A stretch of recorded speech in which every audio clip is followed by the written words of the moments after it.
Hello and welcome, all you wonderful Tubi Dicers. It's your boy Daddy Tarzan, and with me, as always, the wonderful cast and crew of Tubi Dice Adventures.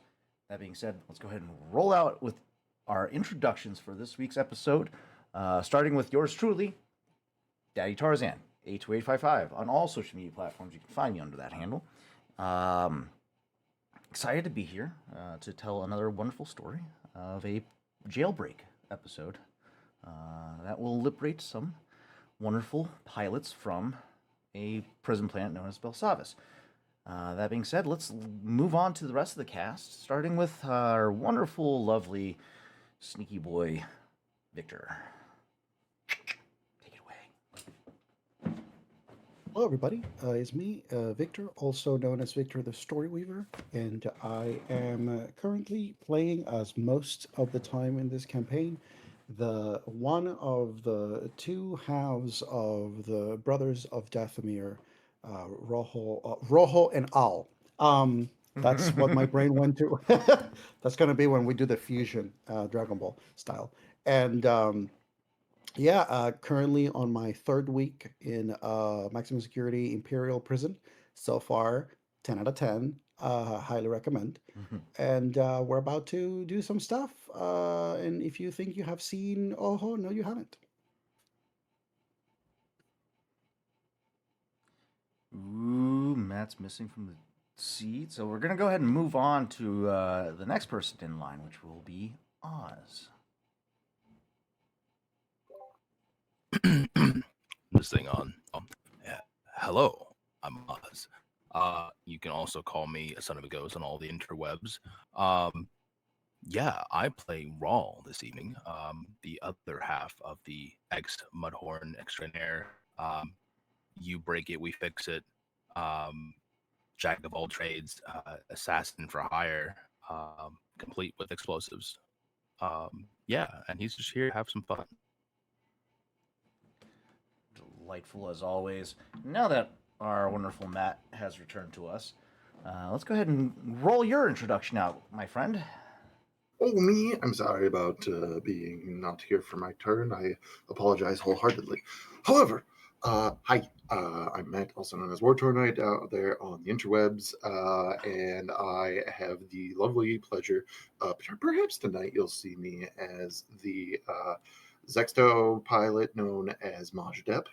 However, for the majority of things going on, you are going to see me as my normal character here, Chav Visto, the Nothawin pilot, the former Agent Lancer of the ISB, current Thorn in the ISB side, and the best pilot in the galaxy. And that also being said, I learned a little thing today because I don't know all the Star Wars lore.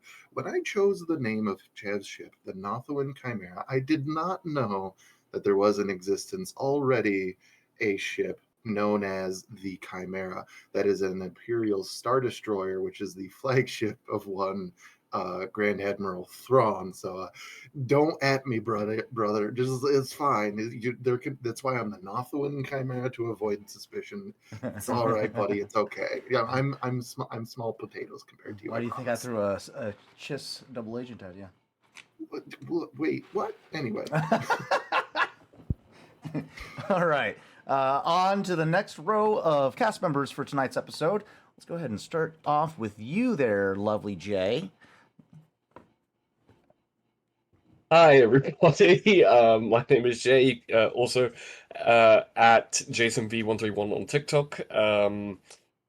And I don't know what you're talking about, a double agent, Tarzan. I'm not a double agent. I am just your humble Chiss agent named Kesh, and that is who I'm playing today, who has done no betrayals and nothing wrong. I will not be taking criticism or comments of any kind. I'm just happy to be here and happy to be back. Unless those comments are coming from your mother. Yes! No. We do not talk about that. What's the word for? It's not double cross. It's not triple cross. It's for 5 times. 5 times. It's called complicated. All right, and on to our Oh, next cast mess. member is Dia. Lovely Dia. We missed you. Just putting it out there. Backstabbing is also an alternative we could use. Hey guys, I'm Dia, also known as Dia.cos on all social media. I am back playing our lovely one-woman tank who happens to have a flying power suit that is our Zabaki bounty hunter, Dav. All right, and to round tonight's cast off with a full casting for tonight's episode, the one, the only, the Ren. Introduce yourself. Hi, I'm Ren. I go by Mask Ren on the internet. Typically, I play Ego, who is a lovely Twi'lek scoundrel who is very charming and debonair, and I'm not going to finish the rest of that because everyone knows what I'm going to say. Very good. Okay. No. It's fine. We all know. We all know at this point. Otherwise, Stay with me, I- class. Doesn't do anything wrong. So I also play one of the pilots currently trapped in Belsavis prison, known as Case Nix, who is second in command, and having a hard time of it due to the lovely antics of all of my fellow pilots. We love it here on this side. Happy to escape, finally. And what an escape it will be. Oh wait, before we go any further, because I always do this because I'm so excited to get rolling. Slates for the week. Great news, good news, everyone, as the professor would say in Futurama. Dimensional Dials this fucking Thursday, dude. Don't fucking miss it. Tune in to the final episode in the Wind Dimension as Clucky, Barrow, Petrichor, Xanthi, the Windy One, and the Mind Speaker help the dimensional hopping crew finalize their preparations for the location of their next destination. So, Matt, can you give us a quick little snippet as to what the audience can expect with this week's episode? Quick little snippet. We are going to be returning back to the moment as they are trying to come across the final task that they have in the wind-blasted wastes of Oasia, which is taking one of the two powerful artifacts that they found and trying to see about closing a massive rift that is a portal to the elemental plane of air. Of course, it's going to go off without a hitch and everything's going to be fine. And at the end of everything, they're going to be thrust forth into the multiverse, where only I know.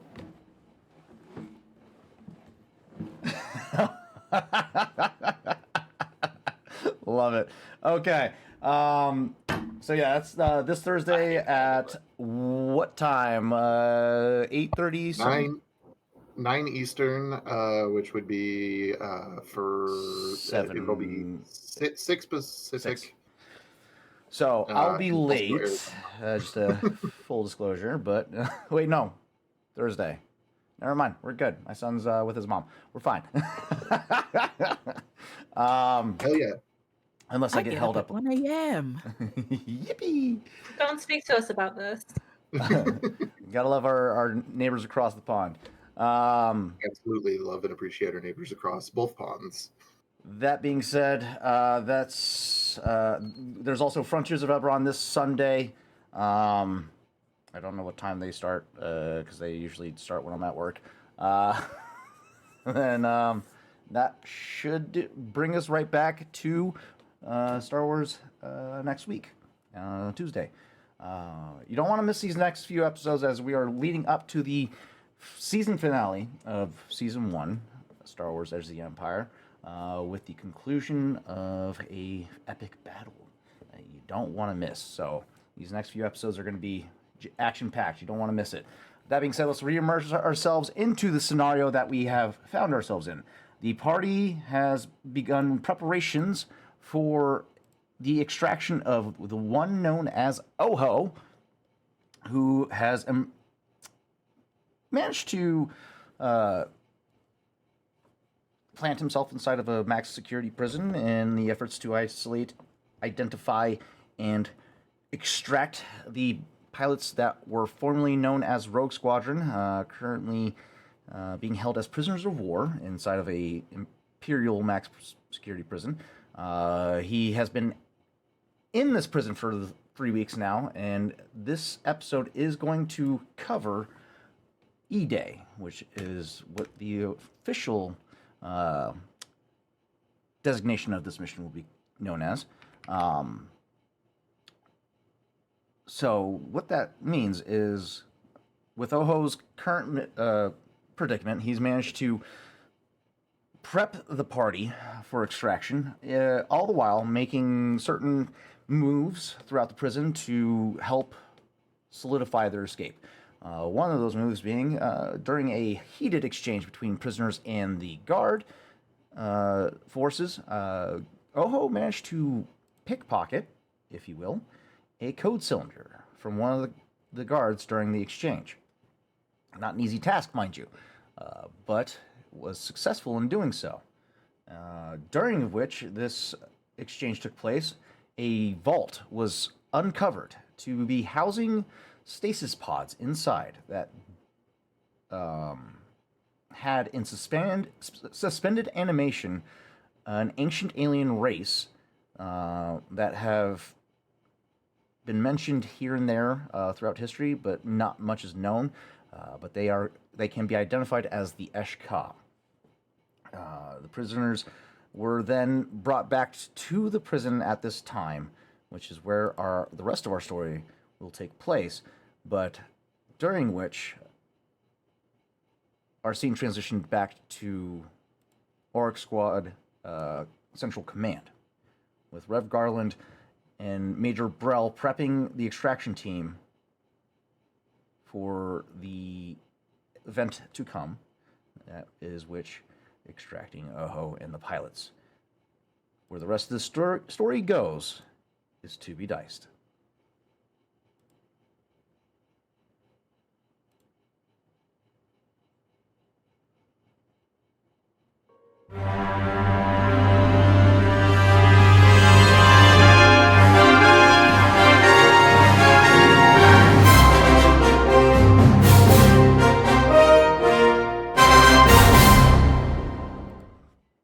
God, I love that.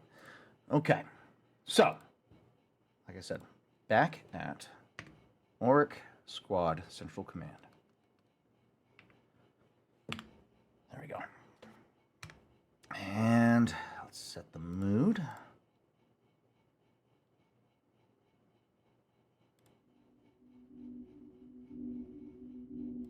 There we are. And I guess I should share this with you guys so you guys can hear as well. There we go. Okay. At this point in time, back in Oryx Squad Central Command, aboard a Mon Calamari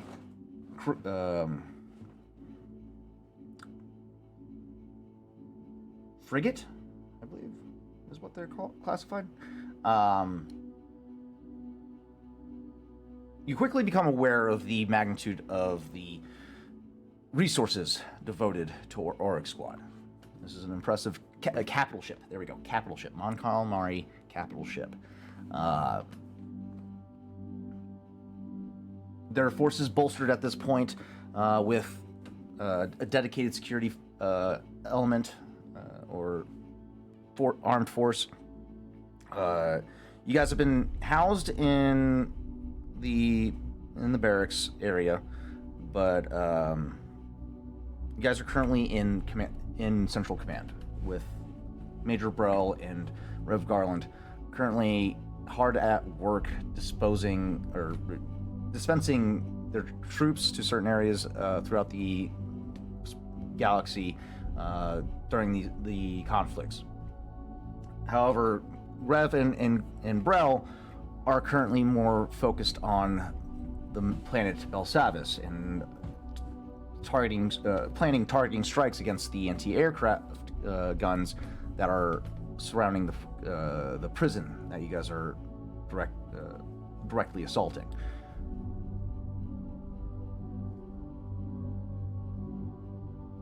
Rawl, you passively going over Oho's lightsaber hilt in an effort to make sure everything is to spec that he needs. Not sure when he's going to call for it, but you know the minute that it's no longer in your possession is when things are starting. And that's when you need to move fast. Chav, you're currently going over logistics with one of the quartermasters aboard the capital ship, trying to get more requisitions for your crew in terms of armaments and mods that you guys want to make to your gear to plan for any and all possibilities that you may face. I expect to see the quartermaster's shop update very soon.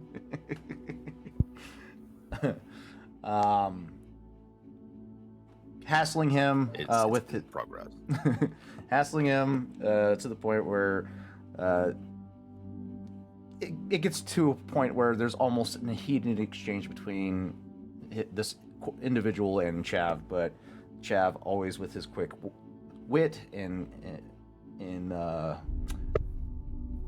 agreeable demeanor, I guess would be the And his fat pocketbook at the moment. That's fair. That giant wad of credits in his pocket. He's able to diffuse. You're able to diffuse the tension with this guy. You can very much tell he's very much so aggravated with you, especially with some of the shit that you're asking for. Like, I can only get so much, man. Like, we're in space. I can put it in a requisition order, blah blah blah, but you're gonna have to wait. Kesh, assuming that those hard feelings are still raw, I'm assuming you maintain a proximity, but a significant distance from most of Auric Squad, and I would assume you're probably spending more time either in the armory or in the hangars, busying yourself with either busy work or maintenance on your gear and going over the logistics for the ships that are going to make the run to Belsavis, making sure everything's secure, the fittings are in order, and nothing's going to become dislodged. Everything. Just going over this checklist, making sure nothing is out of place. Yeah, it would definitely be the go through everything, double check, triple check, go through over how I'm getting there, how I'm setting the explosives in the laundry room, and then literally go through, okay, we'll go here, if that's not viable, there's this location, there's this location, there's that location, so on and so on and so on. And literally at one point, ironically, he just shows up in the main war room, just shows up,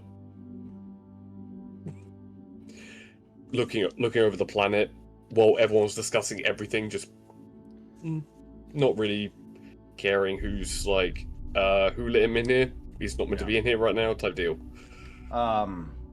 There you'll find Dove and Ego currently going over the map with Rawl, Brel, and Rev Garland. Dove using her tactical awareness, identifying key threats or major threats that will present themselves during the extraction, and putting forth some of her ideas on how to neutralize them. As you make your way into the war chamber, one of the officers approaches you with a device in hand, as he approaches, he sets this device, or holds this device out to you, flat in his hand. Your requisition for the demolition charges. This is a remote detonator. It works only out to a certain distance. I recommend not being much further than 500 meters away from the charges, lest you risk interference. Other than that, the charges have been placed aboard your vessel and are secure and ready for the operation. Anything else I can do for you, sir? If I have anything that I can think of, I would let you know, but thank you. Very well. And he turns on his heel and goes back to one of the hollow tables, continues going over logistical orders and managing gear. By this point, Rev Garland's pointing out at the landing site where Chav is supposed to land. And I think this is probably when, Chav, you enter into the chamber as well. Dove, I think with your superior firepower and armaments, you're best positioned here as a means to cover the escape of the pilots.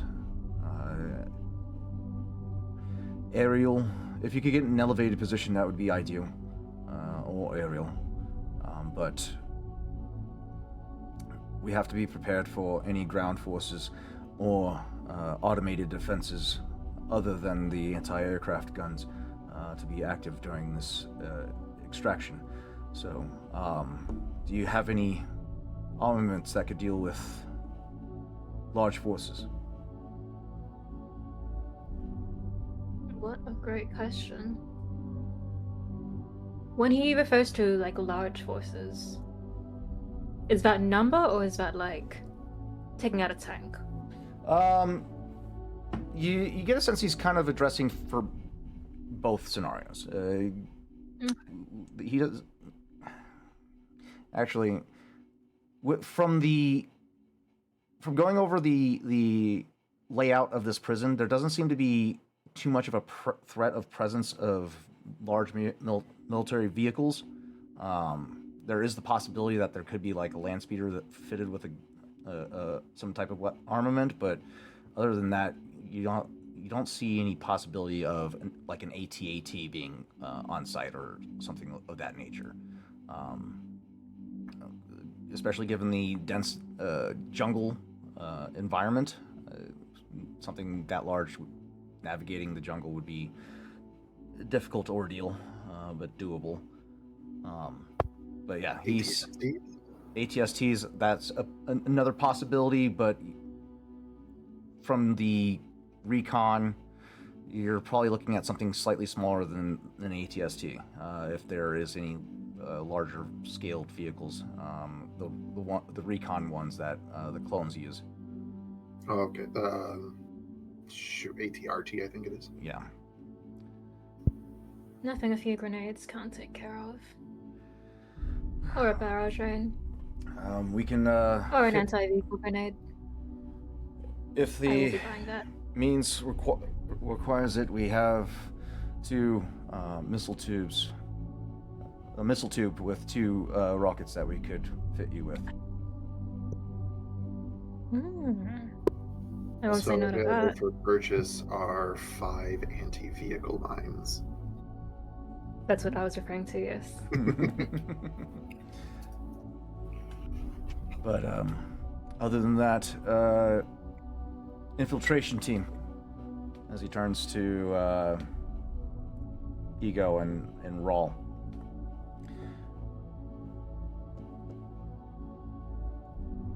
Once we get you planet side, you'll have to work quick. In fact, you should prepare for departure now. We need to get you out and planet side within the next hour. How soon can you be ready? Raw, already outfitted in brand new heavy battle armor, and all of the gear strapped to his back that he needs. Literally just say the word and I'm there. What's the battle armor look like? Are you wearing stormtrooper armor?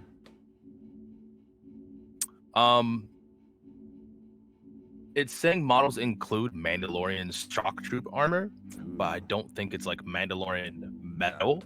No, that's But it would be like the same kind of styling like that. And he had painted it black. And what's your cover story for entry into the prison? Have you found one? Or come up with one? Otherwise we will have to plant one.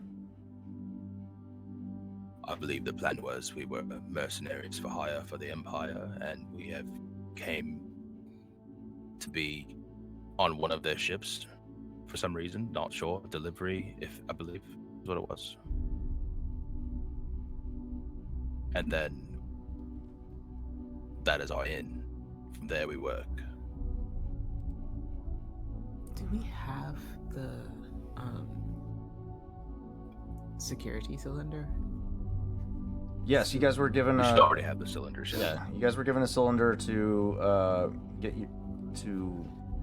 you inside. You get a sense that he's kind of confused by Rawl's battle armor, thinking that you guys were going to do a covert entry as opposed to a kick in the door entry. Yeah. Right. I think... We are hiding in plain sight. I think Ego has more Imperial style garb on, not necessarily armor. Well, for my part, I'm pretty sure I can schmooze in an escort if necessary, if Rawl is so determined not to part with this armor, as I feel that he is. And Ego's just like patting the armor just very gently. Imperials hire mercs all the Listen. time. Yeah. We're going into the belly of the beast. Do you want to live or do you want to die? I very much want to live, dear Rawl, which is why I'm not trying to persuade you to shed the armor right now. But I think for the purposes of this, I will be primary, as I expect to be, and I will be silent as the grave, yes. Yes. So, very well. Your cover then still aligns with what we had prepared and planted. A Imperial morph making his rounds through the prison as a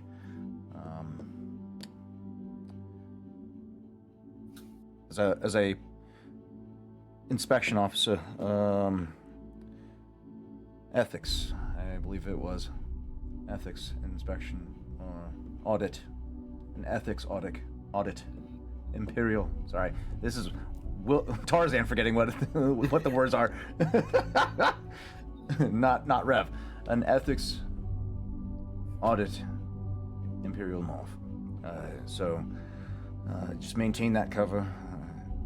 Typically, when somebody flashes a badge saying that they're there for a audit of sorts, they tend to not put up too much of a resistance, so it should work in your favor.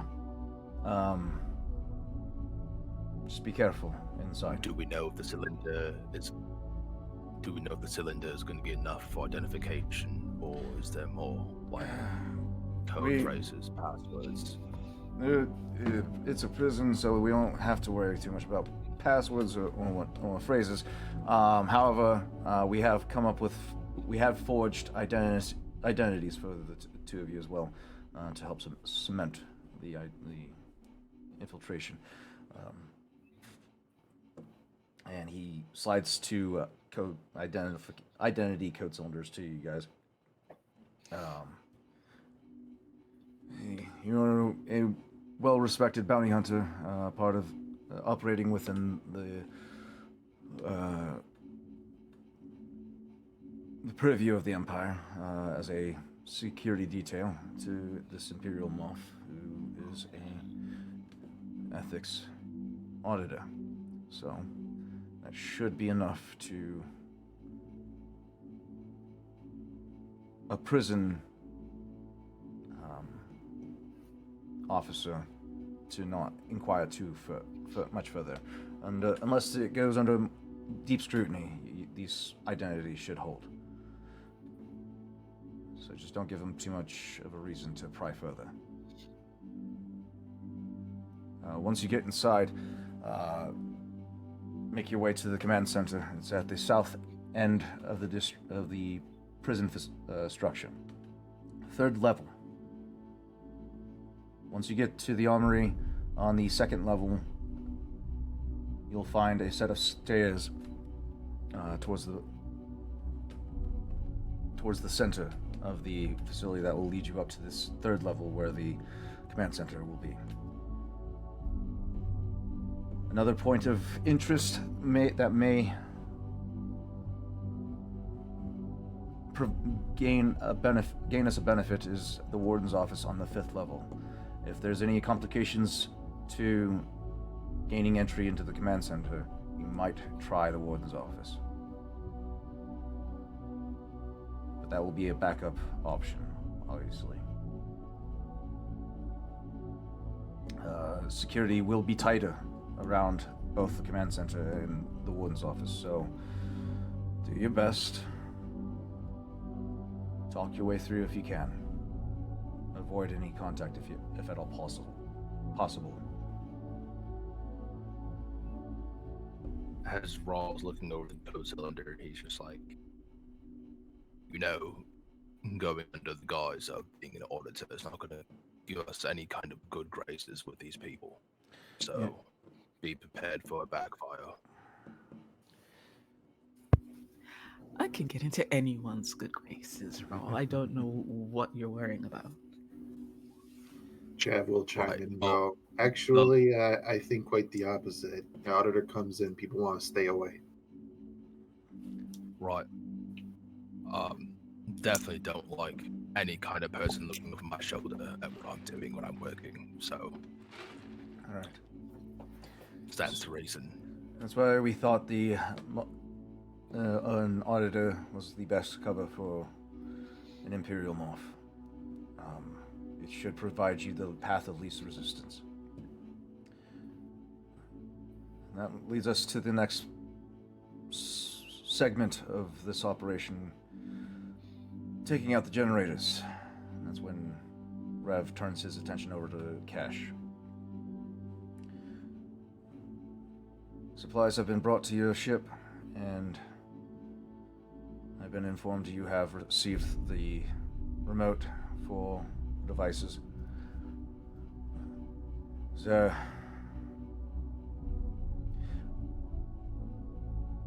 from your understanding of the mission so far, Kesh, what is your estimate of success for this operation? Kesh looks at the planet, roughly gauges everyone in his periphery, and Rev and Brel, who know him, a lot of people who don't know him well enough would know that he looked like he's just standing in place staring blankly. But if Oho was there, he would notice the quick movements of his eyes doing calculations.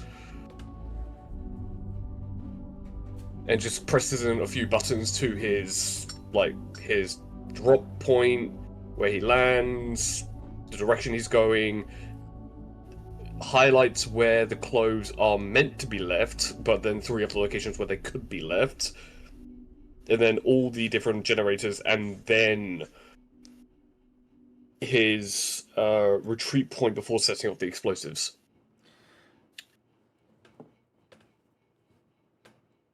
I give it a rough 92% success rate, 3% that we will die if everyone keeps their cool and no one fires a warning shot on the planet, and a remainder is we all get captured. That's favorable odds. The reason why it's so high is because no governor or mob or orbiter or any Justicar of any kind would think a rebel strike force hitting a prison planet would be a smart idea. This is one of our more riskier endeavors, as for certain. No, riskier is the fallback that's going to happen here, because it's going to leave a trail, and anyone in the ISB, and I look over at Chab in that moment, where the Salt is going to be aware of what's going to happen next. Because it's one of those things of, the implication is, when we hit that, all the dominoes are then going to start going. Yes. Because it's going to be very obvious what the next target will be. He raises a good This point. is when we come out of the shadows and into the open, much like we did previously, which was a massive risk. But then again, what is it that you known region people say? What's life without a little risk? GM, could I actually maybe check that and see if a siege on Nothwin would be the next likely course of action? Go ahead and roll me a warfare check. You know I love doing it. What difficulty? You're looking at a larger scale to trying to determine an alternate strike that would involve elite pilots that broken out of a prison. Let's call this a daunting difficulty. Fair. Let's go. Because again, this is not a like anyone be like, okay, put 2 and 2 together. Where would be the next place taking elite pilots would go? Yeah, but like my whole thing, like, you know, if there was one blockade in the galaxy, and that was Nothwin, I'd be like, yeah, that's going to be the place. But I imagine that there is probably dozens in the galaxy at this time. By this point in the timeline, efforts have been ramped up, leading up to the events of the Battle of Endor. So, a lot of battles are starting to take place at this point. Whether or not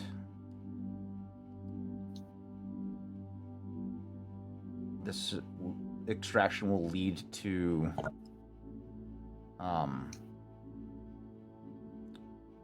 Endor or somewhere else is a harder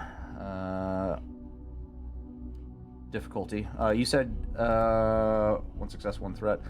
Okay, so with that, you're able to, with your assessment,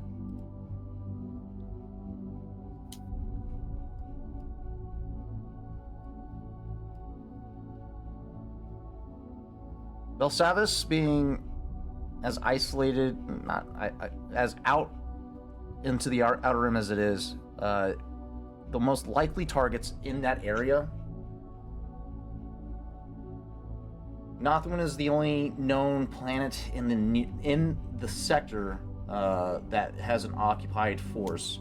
So it does present itself as a potential target. However, there are other sites of interest.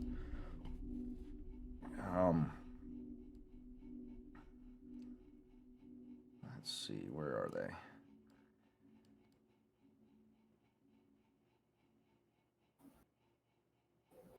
Endor being on the farthest end of the sector, still within the outer rim. There are a few more battles on the interior rims, or the inner rim. And then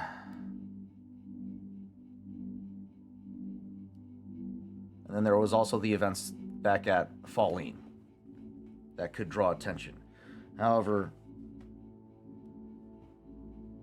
so with that roll, you get a sense that there are other battles that would heavily obscure your guys' intended targets, Okay. but not the one Any is admiral right or there. commander worth their salt is going to at least take it as a Consider possibility, it a considerable possibility, yeah. which I would assume Tazen would. So I cannot disagree with Kesh. Doesn't dissuade me at all from my actions, but Oh no, Kesh is stating the very big elephant in the room, which is when we do this, it's going to set off every alarm bell, because this is not a stealth operation. This is as stealth as it can be up to this point, but the minute those pilots go, and someone checks the roster, it's going to be very plainly obvious. There's 15 rebel pilots missing from our prison. Yeah, 15 elite rebel pilots. That being said, the operation to remove them from the archives of this prison will only buy us so much time. Going forth from this point is after this mission, it is the point of no return. We have to commit to our action. The element of surprise is the only thing that will guarantee us a win over a destroyer. Well, I'm looking around at this very beautiful battle cruiser. There are a few ways to run a blockade once we get the pilots out. Indeed. So. And this is what I mean by subtlety is going to no longer be our best ally. So once this mission is complete, we'll have to move fast. Fast and hit like a rancor on a bad day. I can move fast, and then I look at Dove and Raw and I go, everybody else can hit hard.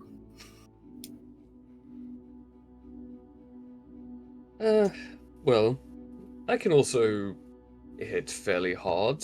Remembering the brutality I did to a death trooper way back when. You were on Chav's list of people who could hit hard. He's just talking to you, so. Yeah, that's bad.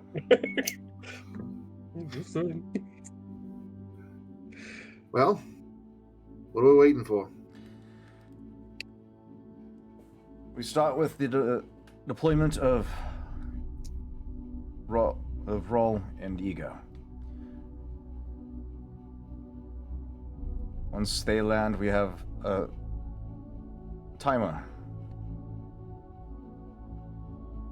And once we get the go ahead from the team on the ground, Chav, that's when you proceed forward. Get those containers on the ground and ready for the pilots to be received. Fall into formation with the timed departures of supplies leaving the planet at that time. All right, on that schedule to cover your escape. We'll have to time it just perfectly. Because if you're too far in, they'll force you to return to ground. If you get too far ahead, you'll be identified as a potential escaping vessel. Don't you worry about that. I'm going to go prep my ship. And with that, Chav's going to shake hands with Raw and Ego and say, break a couple legs out there, why don't you?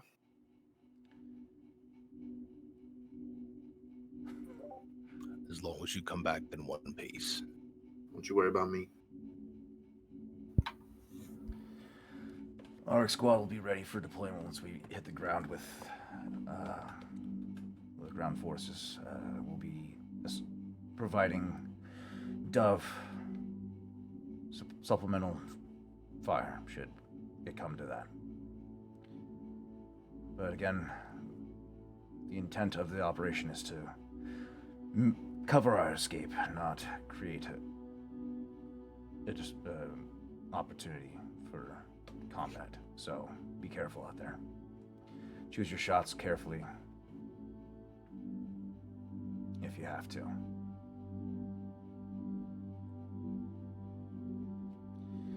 Let's move on. There is something to be said about max security prisons. The guards who usually end up there end up getting very comfortable once they've been there long enough. They're used to the security, they're used to the numbers, they're used to having all the firepower at their disposal. It'll be the young ones who are new and still trying to prove their worth to the inmates that you should be more mindful of. They'll usually pick a fight any chance they get just to show off.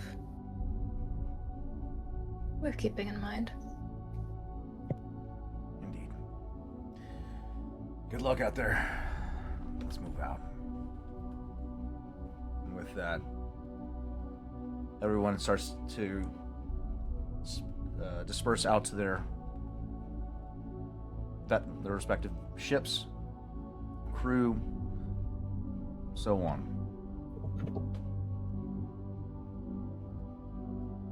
And we watch as Ego and Rawl board their vessel, a innocuous troop transport, very commonly used to transport Imperials throughout the galaxy. And you guys make a jump to light speed. Actually, no, you're not that far from Belsavis. So, quick jump.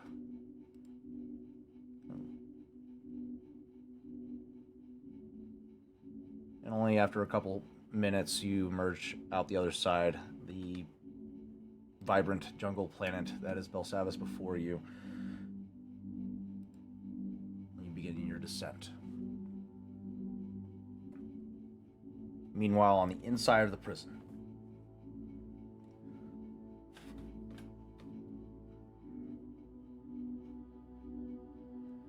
oh, you managed to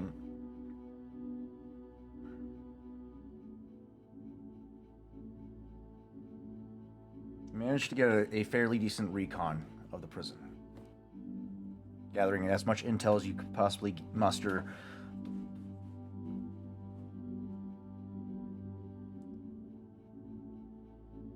Persisting with Ordil till not to a point where you make him uncomfortable, but trying to stretch your legs and get a lay of the land of the prison. By offering to take over his book route. Let's go ahead and get another charm check.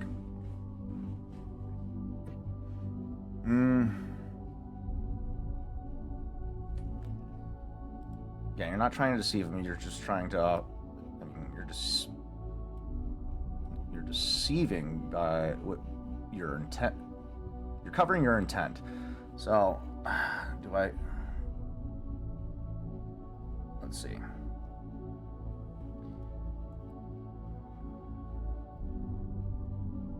Is it a deception or is it a charm?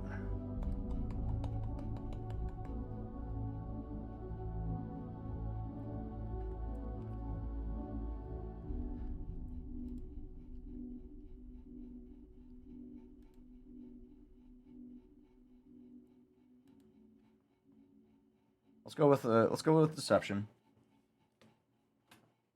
And make it a hard difficulty to try and convince him to let you take over his book route. Okay, so that's a coercion check. Deception.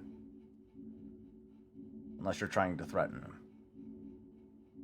No, probably not. Hard difficulty? Yes.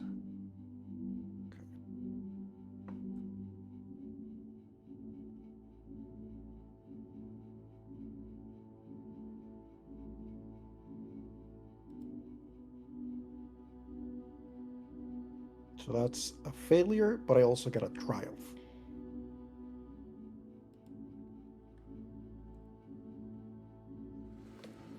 So does that mean I can turn that triumph into a success?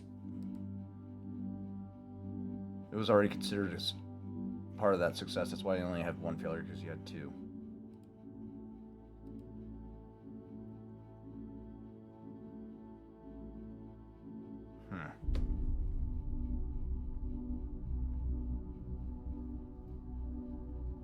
Listen, if it didn't work, it didn't work.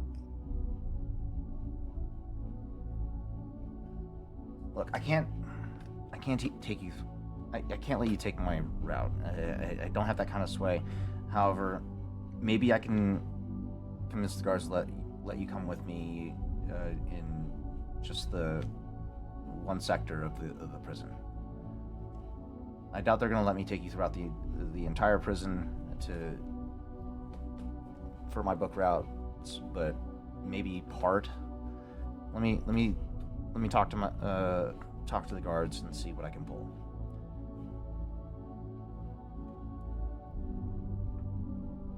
Like I said, if it's too risky for you, don't worry about it. It's not too big of a deal. I mean, I got a pretty decent pull with the guards. They seem to like me. As when they're not making fun of me, but you take what you can get, in prison, especially when you're as small as me. Hey, Ordo. Yeah. You're surviving. And that's not an easy feat in a place like this. So, I do not blame you for doing what you have to do.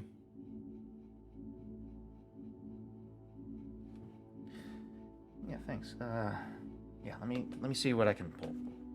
And he takes his card up, proceeds past the checkpoint to your guys' cell block. As he leaves the threshold, he kind of pauses in his tracks and looks back over at you. And gives you a reassuring nod. You get a sense that he's gonna try. He's gonna see what he can do. He is a bit nervous, you can definitely tell, but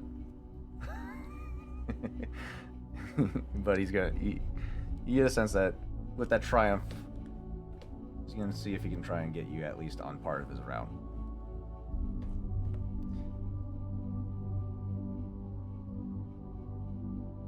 The air in your guys' cell block is a bit tense at this point. You've prepped the Rogue Squadron pilots for this day. Demron, seemingly eager. Almost looks like he can smell the air of freedom just around the corner. You can see he's itching to get back into the fight. If Ojo spots that, she would get a reality check from Ojo real fucking quick. It's not like he like a rookie getting excited. He's very calculative, but it's more so with your ability to pick up on small details. He's not openly broadcasting his excitement. You can just tell with his energy output. There's a slight spring in his step, ever so subtly. When he moves with direct intent, focused, but continues to go about his day as normal. How's the rest of Rogue Squadron looking like? Former Rogue Squadron.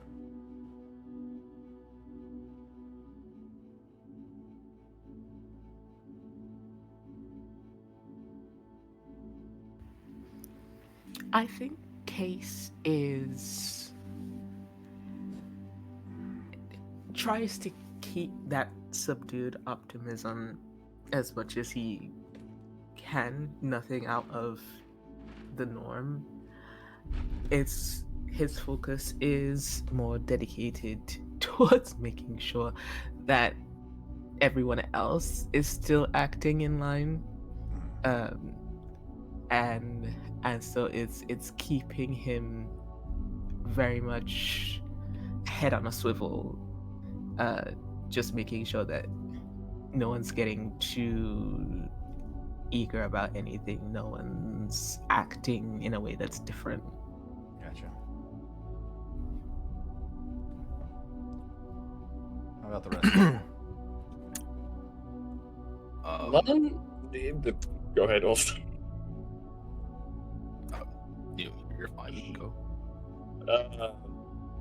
Lon, to Casey's subtlety, does Lon has scratched several Z-95 Headhunter starships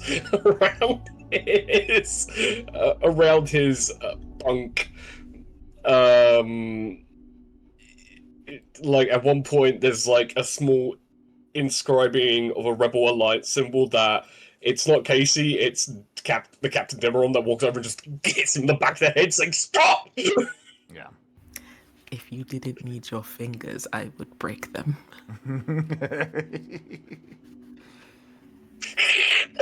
Starts going back to like scratching out different ships because, unlike everybody else, he is very sick and tired of being here, probably on par with everybody. But the fact that someone said there's a chance that you get to be in a ship again, he's immediately like,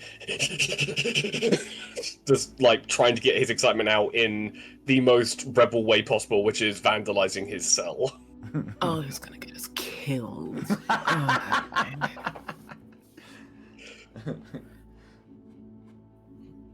It's funny you should say that. See, the fun thing about Ultrason, right?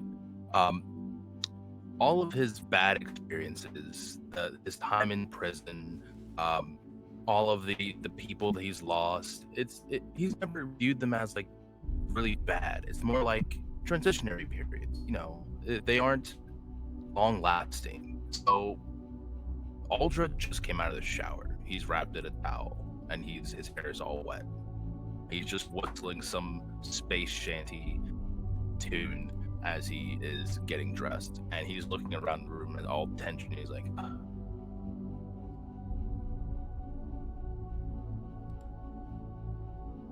"You guys aren't going to survive one day out there. Prison's made you all soft. Well, excuse me. Well, Excuse me for wanting a little bit of renovation in this place. don't need it. Just be.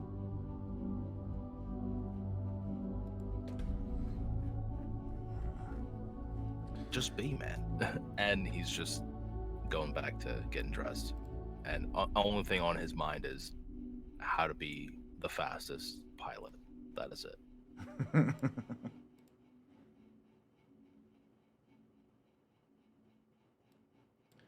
How's our favorite little Maj Dep? Oh, he's just whatever little odds and ends that he has. Anything that is vaguely ship-like, he has in all four of his limbs and is making space battles. Like it could be like a fork and a spoon, as well as like a rock that he found, and just in case you can pull bacha, and just like going through the whole thing, laying in his bunk. This guy can literally have a space battle with himself.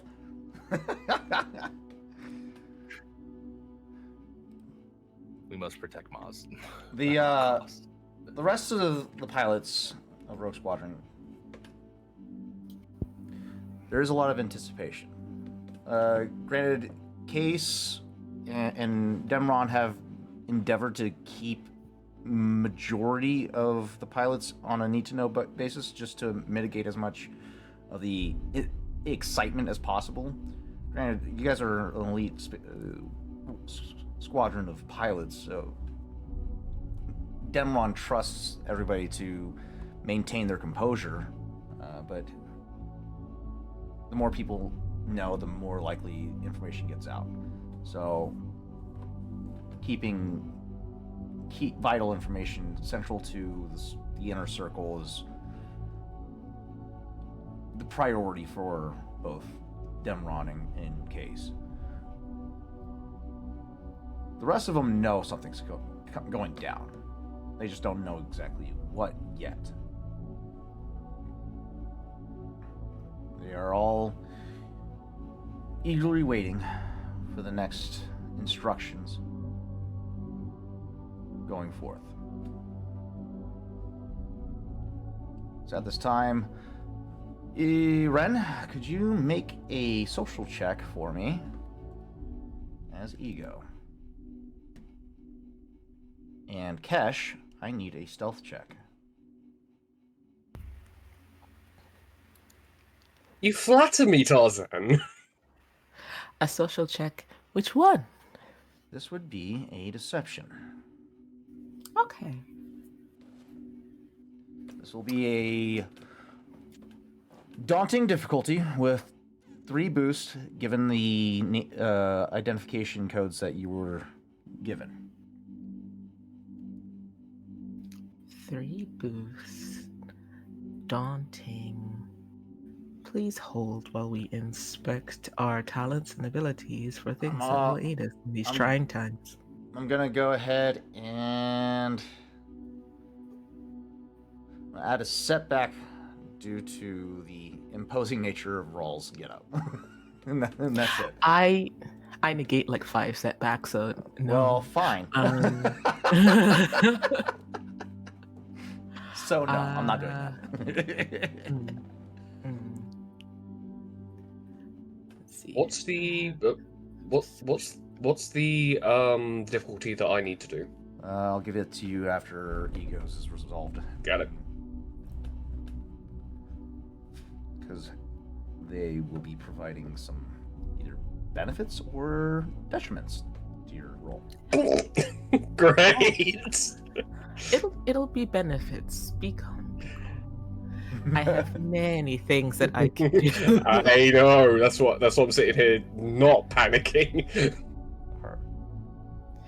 There you go. 5 successes, 8 advantage. Okay.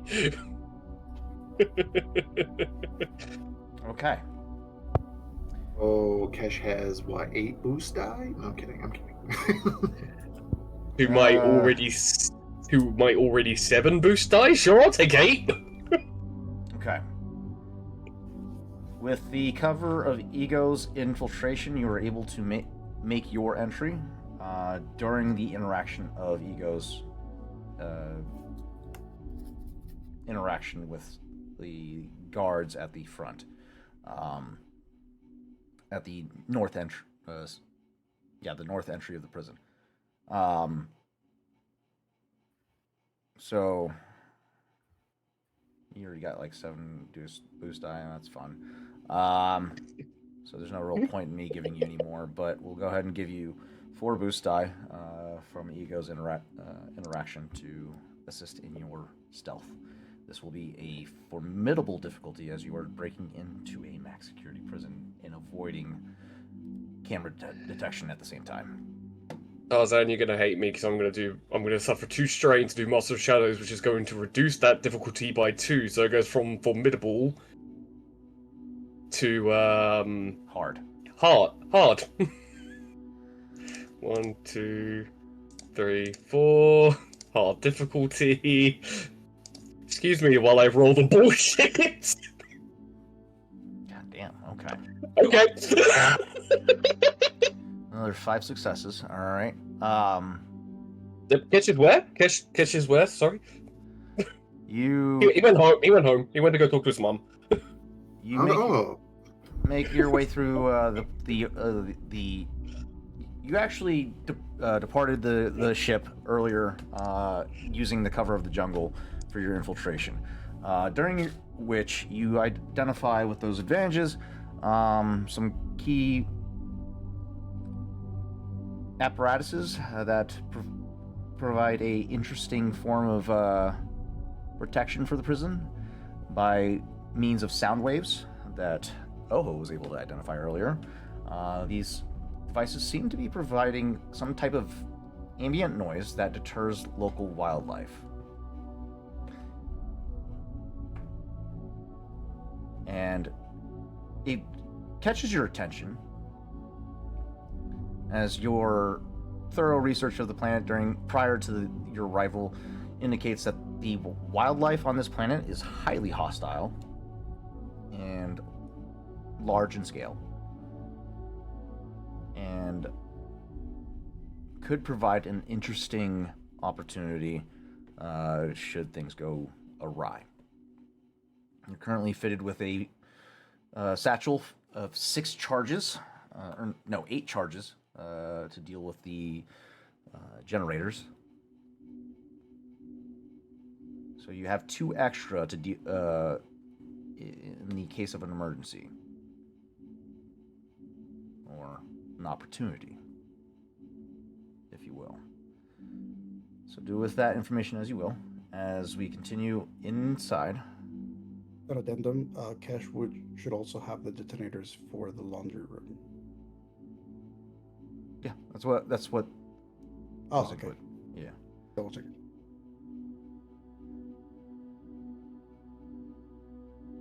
It's for 4 generators. Yeah. 4 generators, and then you're probably gonna need 2 for the interior for the laundry room. And then yeah, so that's 6, and then plus 2 extra just in case.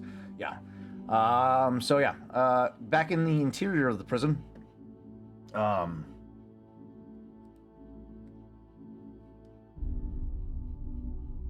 You guys begin to hear a stirring of excitement coming from the prison facility staff. A lot of boots start moving to and from. Agitated voices. Some guards make their way into your guys' cell block. All right, you raggy bunch. You all have laundry duty. Let's go. Yeah. Get your button job and stands up again. I can at least put my pants on first. Make it quick or you're gonna do it in the nude. Move it. Right. Okay, all right. Quickly. And finish getting dressed. You guys are then brought down to the basement level of the prison and brought to the laundry room, where you guys begin to wash, dry, and fold the entire prison's laundry. Majdeb having 4 arms is folding so fast. Fitted Real sheets. fast. Probably the only thing. He's got a whole process for it, origami style. Mm-hmm. Yeah, Majdeb's anatomy definitely best suits him for folding duty. While the rest of you guys focus on the scrubbing and the removal of stains from various laundry elements.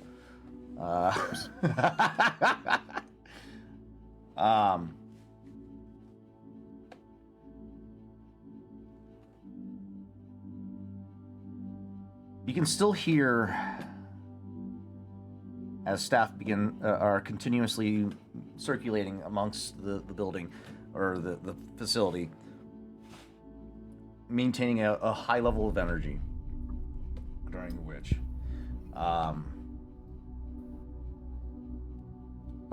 you're currently positioned off to one end of the table. Demeron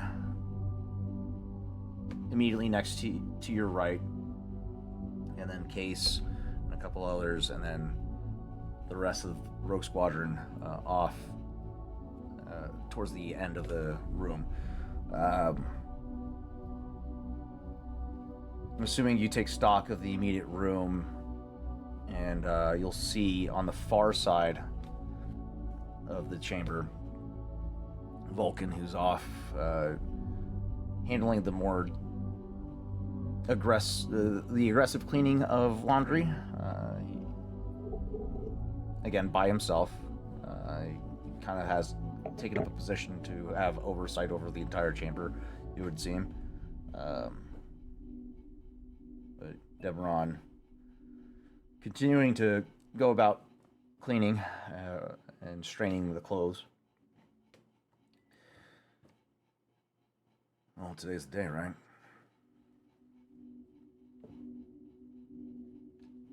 He just looks at him. His eyes are clearly keeping an eye on the guard, just kind of like measuring where this guard is looking toward, whether he has a swiveling of his head going back and forth, how accustomed to this routine this guard is, that he's probably not very attentive. Potentially looking for blind spots and openings and such. There is one guard that is being that is posted at your guys' chamber. However, he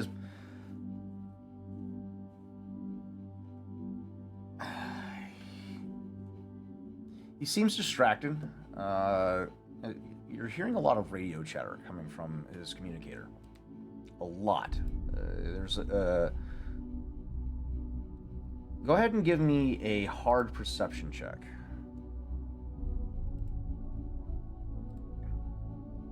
I'm gonna say 2 setback for the ambient noise from the machines and whatnot.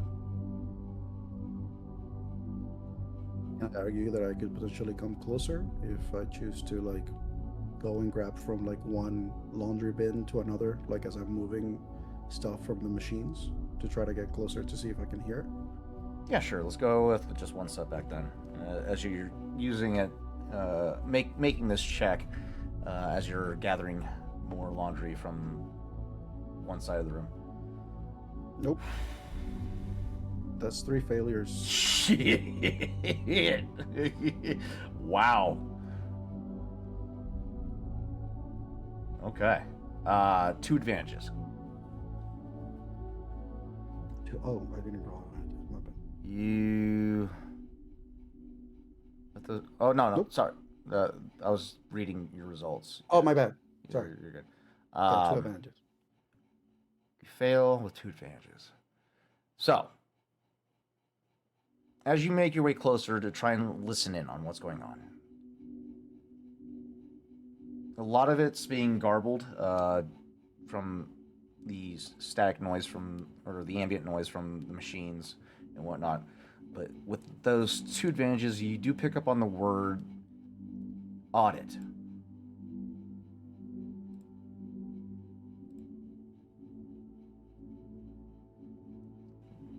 But no further context as to what is being talked about.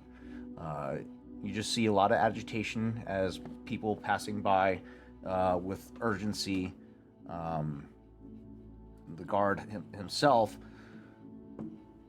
looks confused, but maintains vigilance over the chamber. And as time continues, you just see more and more people passing through the area, back and forth. Get a sense whatever's going on has something to do with whatever this audit is.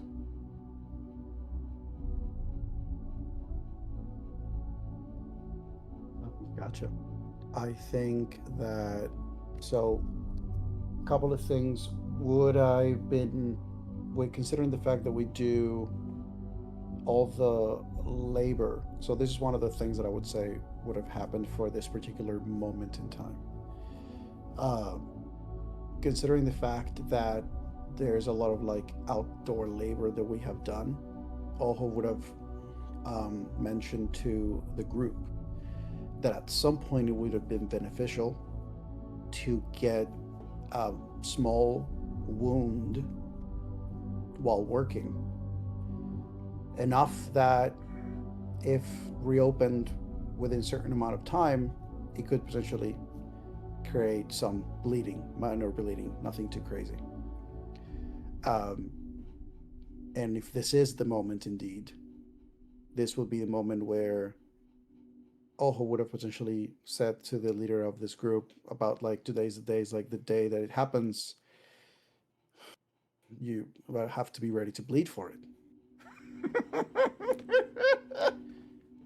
And hearing the audit,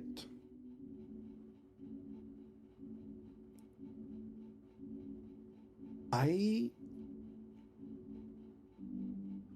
would like to attempt. Do I want to do this? Yeah, I think hearing the audit, I think this is the moment where Oho is just going to take the opportunity and look at the group. And as he's passing by the group, he just very quietly is, somebody hit me.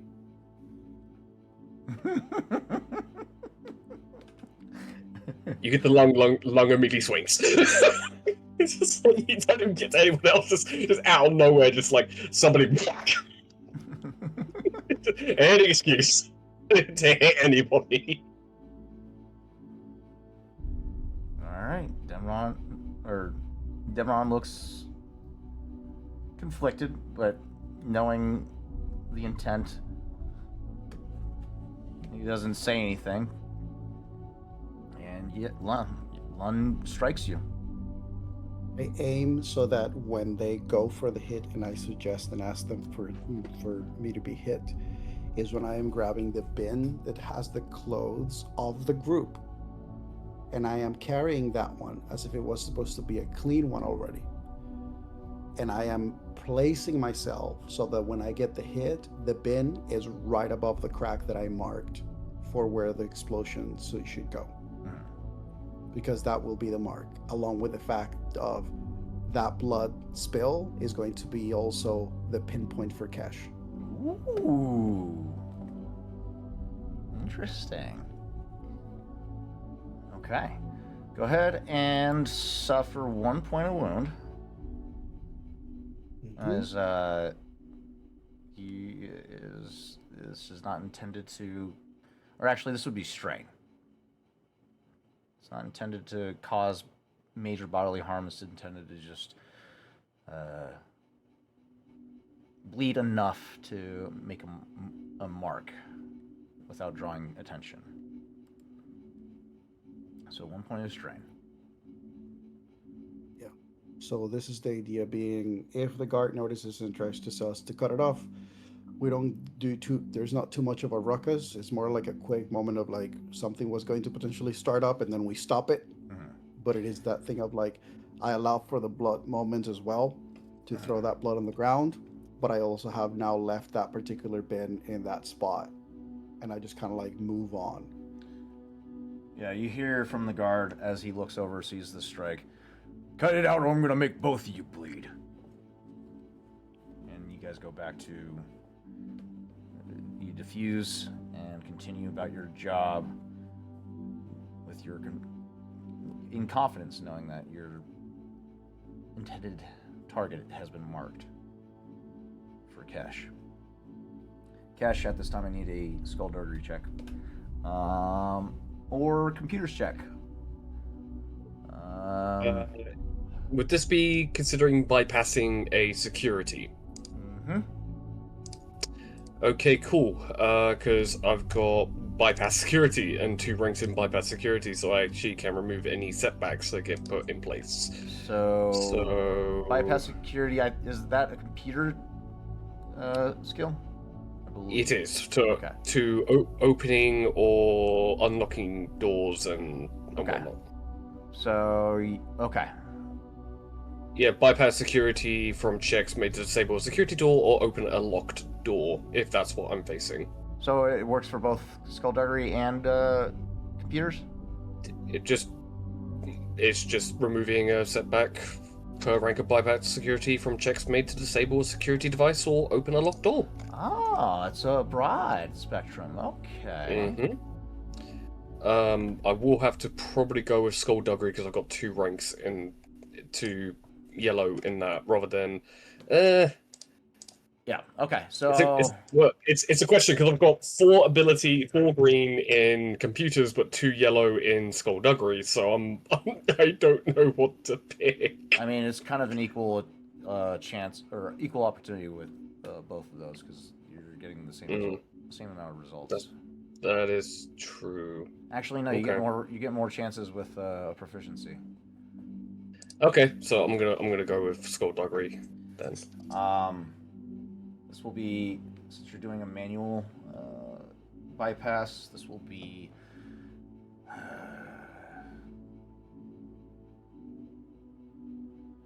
a daunting difficulty.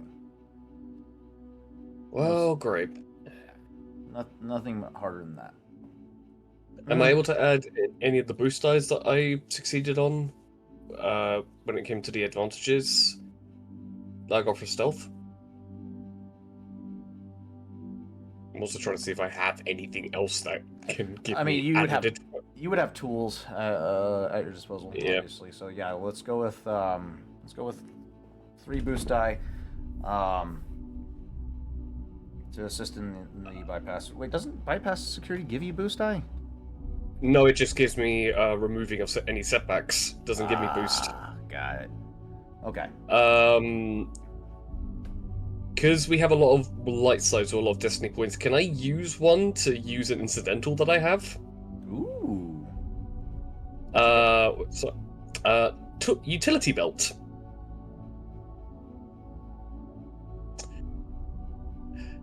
Which allows me to produce a previously undocumented item or weapon with restrictions from a tool belt, pack, or satchel, and I have a utility belt. So my question is,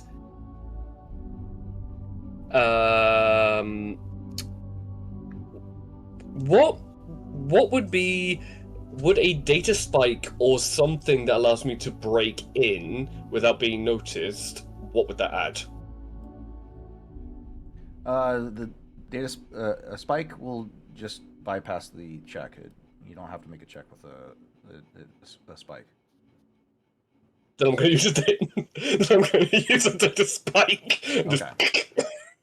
Easy enough. Because this is not the time for me to fail something. Okay, fair enough. All right. Well used skill. I recently got it. I had enough points to get it, and it was just like, if there's one time to use it, it would be now. All right. So, okay, Cash, you make your way in. Okay, got it.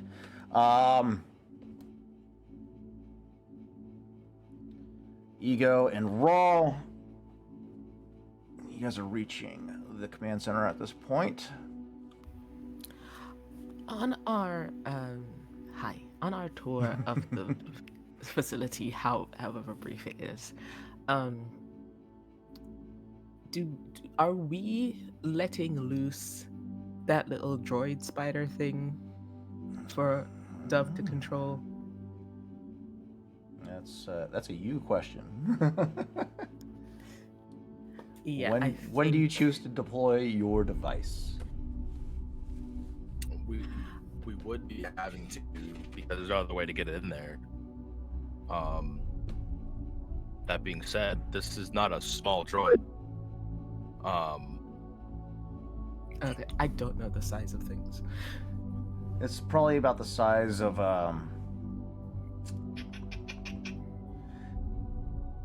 an Apple computer, the old school Apple computers from. Jesus Christ. Yeah.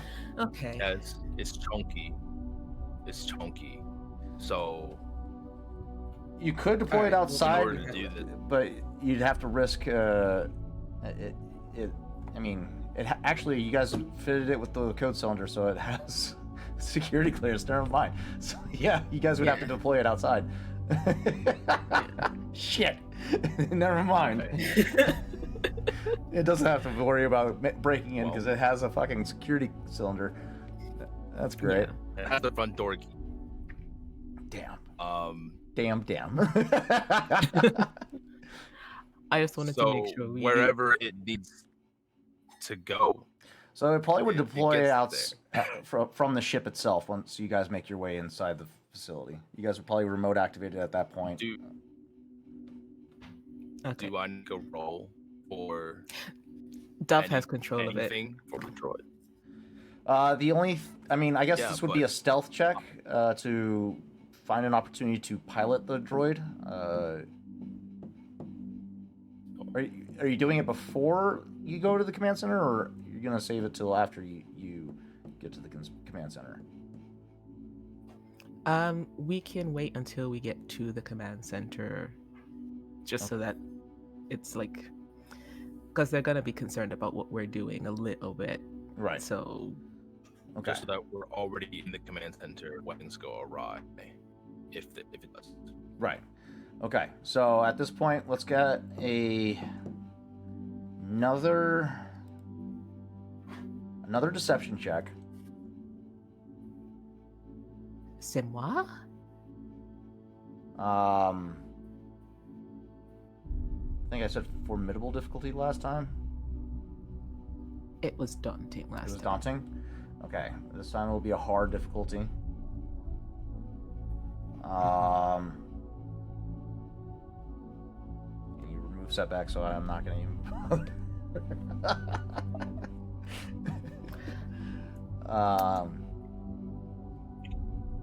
Yeah. Okay. Hard difficulty. I am going to say this will be a challenge of 1. I already rolled. The one time I don't wait. Okay. I will do that challenge die. It could work out for you in your favor because I just took away my 2 failures. Damn. So let's see. I'll roll it. Yep, I just get. Ooh, I just got a common achievement. Complete your first roll. How delightful. I didn't know. It told me I did my first roll and my 100th roll at the same time, so it doesn't know what it's Oh, doing. yep, it gave me the same achievement. So they just implemented achievements, and then now everybody's qualifying for all the things they did. Very cool. Thank you, Yes. RPG Sessions. I appreciate your praise. Thank you very much. Fun system. They're a great platform. Okay, so yeah, I just took away my 2 failures that I had. That's great. So it's 2 successes. Nope, that's 3. 3 successes, 1 threat. Delightful. So what that looks like. Okay. Ego, Raw. This endeavor has been a little intimidating as you are surrounded, right, by these massive beings that are almost twice your size and almost 3 times as wide as you.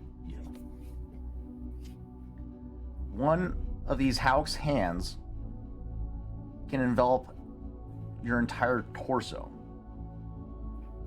These guys are massive creatures, and very intimidating. They have irisless eyes, so it's just yellow orbs just piercing into your fiber of your being, and you get to the command center. At the first gate, there's this rotund Hauk who's just lounged out in a chair, sees you approach, kind of stiffens up, straightens out in his seat, looks at the two of you arriving with your escort with your armored escort. Yeah, what do you want?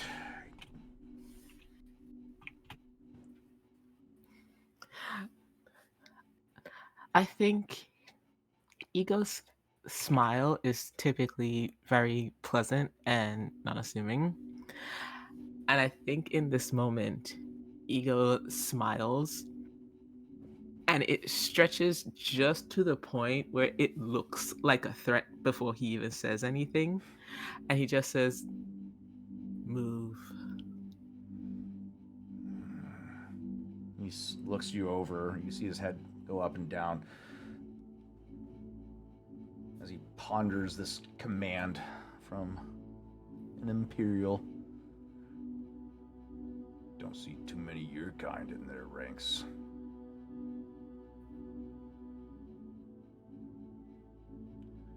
He's still talking to me. And with he's still talking to me, Raw steps forward and in his path. And just same menacing stare, no speaking at all, but just doing his best as being as intimidating as possible. Rawl, you're probably just barely above waist level. You said you're how tall? 5'6"? This guy's standing about 7'10". Massive guy.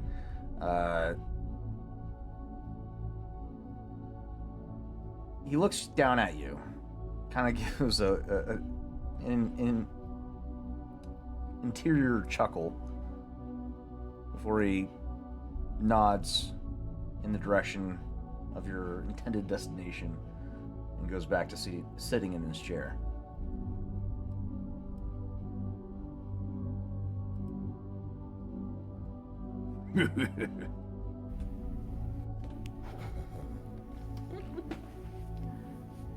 Rawl just stares him down as he sits down. He's not moving, and he's waiting for his counterpart to proceed forward. Ego moves off, and I think as he does, there's just this unsettling moment where he turns his head to look at the Hulk, but he keeps moving forward as if he's memorizing details about him. And then he just turns his head forward and walks off. And then once Ego gets a certain distance, Raw will just, as if the Hulk never existed, continues and follows his entourage. Yeah, with that one threat that remained, the Hulk individual didn't seem all that too impressed with you guys. But you guys were successful in bypassing this individual. And you make your way into the threshold of the command center. By the time you reach the door, there's so much activity in there. A lot of shouting, commands being given, and as the doors pop and hiss open, and you stand at the precipice of this center, this is the first time you're seeing humans in the prison, or at least in the staff of this prison. There is one, however, two Hulk individuals that kind of provide a supplemental security force for the command center. And as you cross the threshold, you hear one Imperial or one human shout out, Imperial on deck! And all of them stand up in their chair in unison and turn to face the incoming Moff that enters the chamber.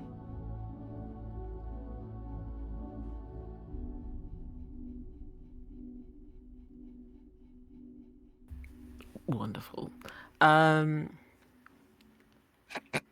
Of their ranks, is it the one who spoke that seems to be in charge, or Not in charge of the I'm just prison, looking- however, seems to be the one that's calling the shots in the command center, at least. I think Ego is just ignoring everything else, and he is just walking steady gait towards the one who looks the most in charge at the moment. Good evening, Moff. Imperial Security Supervisor Gideon. What can I do for you?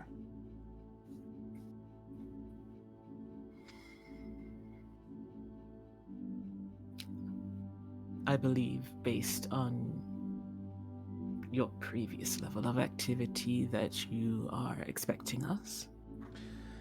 Indeed, sir.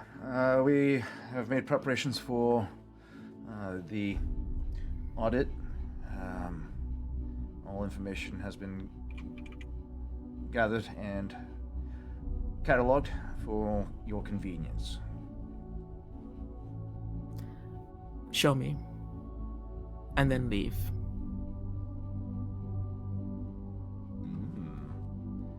Interesting.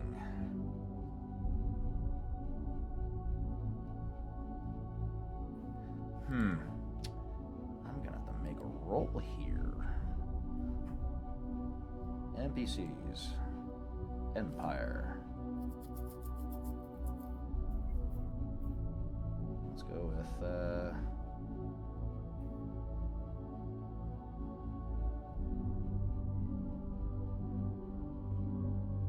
let's go with you. I'll do for now, lad. Security officer. Gideon. There we are. Add to library, clone.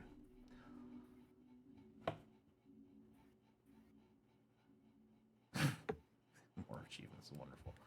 Okay.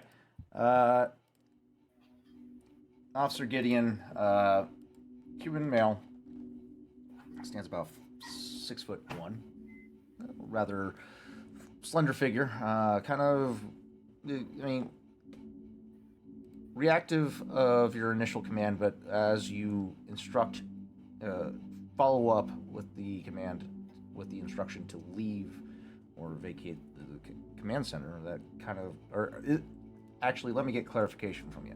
Are you intending on him and his security team to depart the command center? Yes. Okay. This is going to be a contest of skill. Right.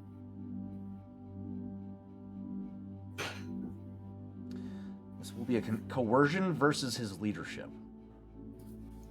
Okay. Does it help that Dov is standing behind him off shoulder, just staring to see his response? Are you with us? You're on the ship. Yeah, you're part of the I extraction. thought I was accompanying you. No. No, you Paul and is me with are us. the extraction team. You're on the. Yeah, Disregard that. you'll be arriving Sorry, with I Chav. can't help you, Ego. No, it's okay. It's the usual combo whenever Ego interacts with people. And just like that, Dove appears in the space in the prison. How'd you Listen, get?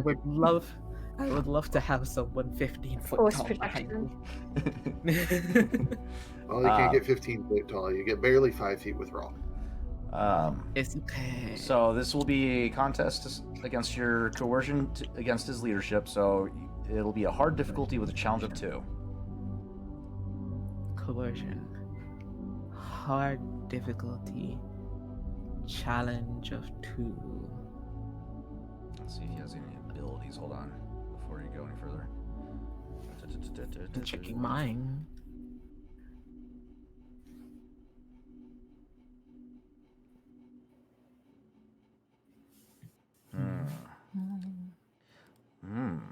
Interesting.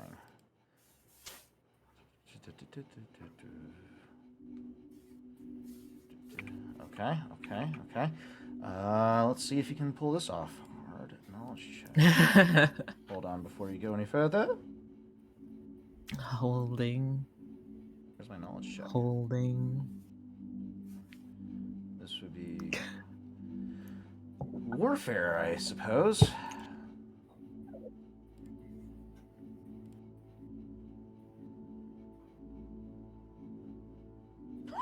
Oh shit! Okay. Okay. So that does what to me? I get Everything. That's gonna give you 4 setback die, which you're obviously going to ignore. Well, no. That only applied to deceptions. However, those 2 triumphs are going to take the form of 2 automatic failures against your check.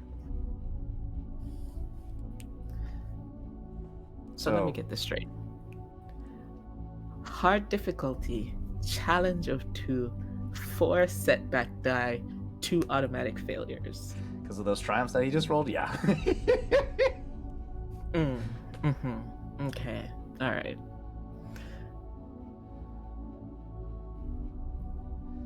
So you're going against his training. Please hold. If there's ever to be successful in a skill check, now's the time. Do you want a token? Yes, but please hold. Before Jesus, RPG sessions, please. Okay. Before I do anything, I'm going to do an influence power check. Oh. No. Are you about to eliminate this check entirely? We'll see. So I'm gonna do an influence power check. And then if I am successful, it's gonna be control emotion belief. So we'll see how this goes. Oh, also I have a control skill when making a coercion, charm, deception, leadership, or negotiation. I may roll it as part of my dice pool. That's helpful too. Anyway, I'm making the power check regardless first.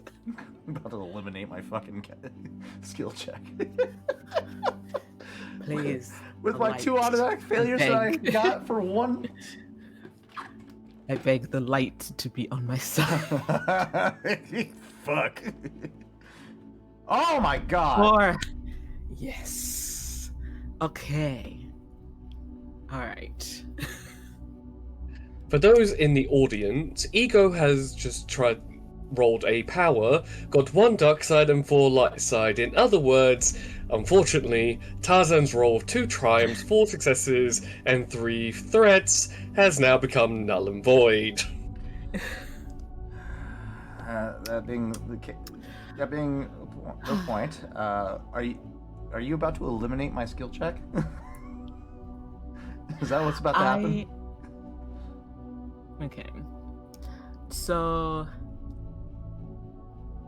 can he make me an opposed discipline check? Oh boy. What's your what's he opposing? I have 2 proficiency, 1 whatever the regular die is called. So it's a contest against your discipline. Okay. 2 proficiency, 1. That's a hard difficulty with a challenge of 2. Okay. Okay. You got this, little buddy. Ha! Yay. So. For control emotion belief, force them to adopt an emotional state or believe something untrue lasting 1 round or 5 minutes. So I'm going to extend that. Quick. Yes, but I'm gonna extend the duration of that. And since I have purchased all 4 duration upgrades, then we get 10 minutes. Okay. I think. Can I do math? That's it? It's a number of rounds or minutes. Oh, I was thinking about rounds. So if it's 5 minutes, then it's 5, 10, 15, 20, 25 minutes. Is 25 minutes long enough for you? 25 minutes. It's not happening. Oh, fuck. Okay. A lot. Oh, happening. God. So, yeah, so for the audience, security officer Gideon failed his discipline check to resist the influence of a Jedi mind trick, if you will. Therefore, he comes to the effect to which he is made to believe whatever Ego wants. That being said, Ego, can you please take the scene and describe how this plays out? I think as Ego says and leave, he sees the hesitation that comes over this officer's face, and for a moment he's not certain that his presence, as stylish as it is in this green-gray suit, is enough in this moment, and so he takes a quick glance around to all of the other people in the room and then back to Gideon.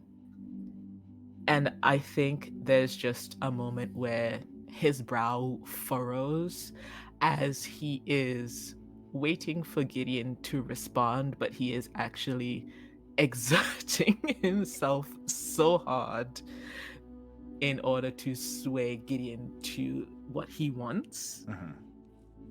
And it takes the form on his face of just like a ripple in between his eyebrow. Mm-hmm. And as you compel Gideon to adhere to the command, you watch that resolve, that resistance, that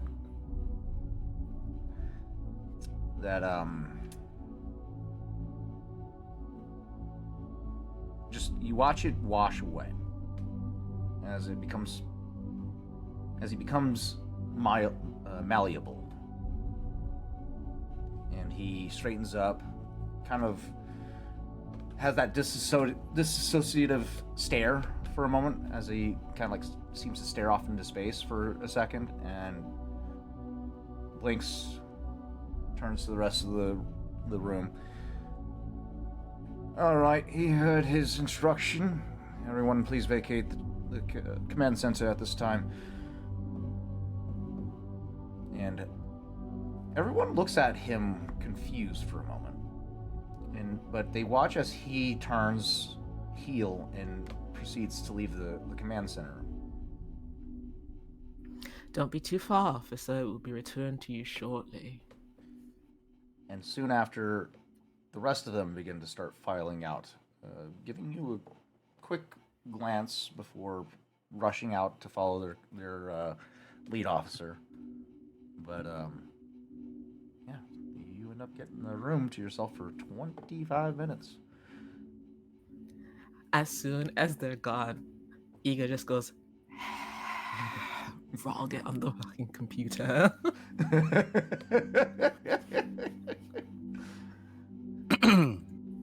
Rawl cracks his knuckles and just turns back to Ego. Let's have fun. And promptly, you watch as his eyes kind of gloss over and the lights start flickering to life behind them as his little fancy computer brain goes weird. And he's just doing his searches and hacking in. What do you want me to roll? Actually, I don't think I can roll.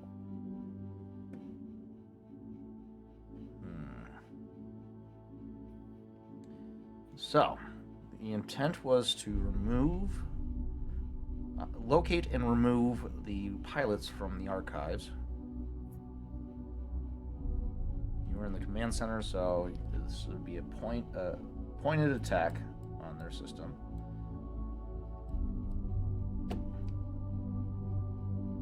Let me take a look at my notes here.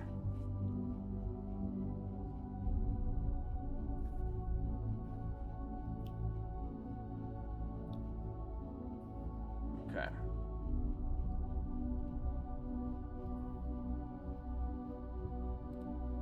This is going to be a computers check. Are you explicitly just focusing on the intended targets, or are you deviating in any way, shape, or form?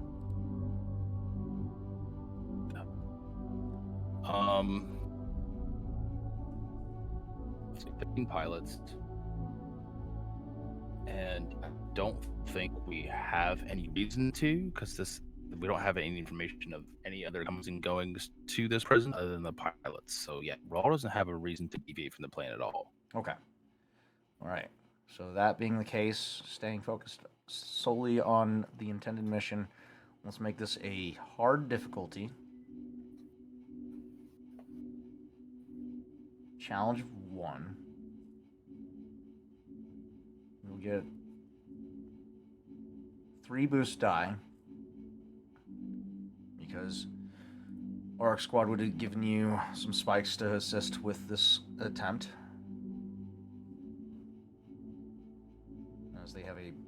Okay, you're going to have to roll for me because I cannot access the game table. You silly goose. I know. Computers. I'm trying for the past hour. No worries. Computers, hard difficulty, challenge of 1. 3 boost die. They will have a firewall. So that'll take the form of a setback.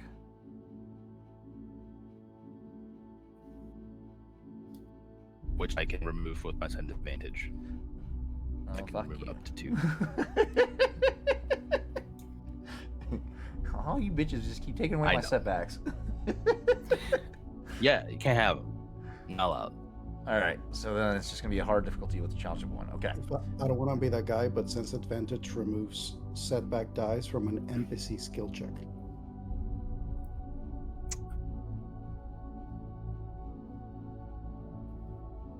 Okay. Adds. You mean adds? I see. It adds 2 No, setback. and see. So like actual NPC, like a droid or a person. Yeah. So yeah. So it's when somebody's targeting or doing something against you. Okay. So just the So one never mind. setback then. Setback stance. Okay. All right. You have anything else that would supplement this roll? Mm-hmm. I'm looking. I don't think so. You have me, window. and that's all you need. Don't worry, you'll be fine. Roll. You know. You could cash in a token. That's true. I already upgraded all the way. It would be wasted. You have 1 ability die still.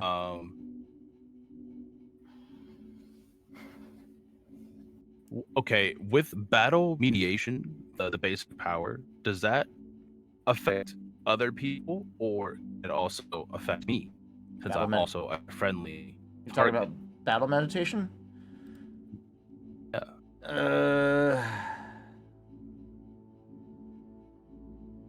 Because it just add automatic success. But would you consider me to be a friendly target as well? But I don't know how you would want to do that.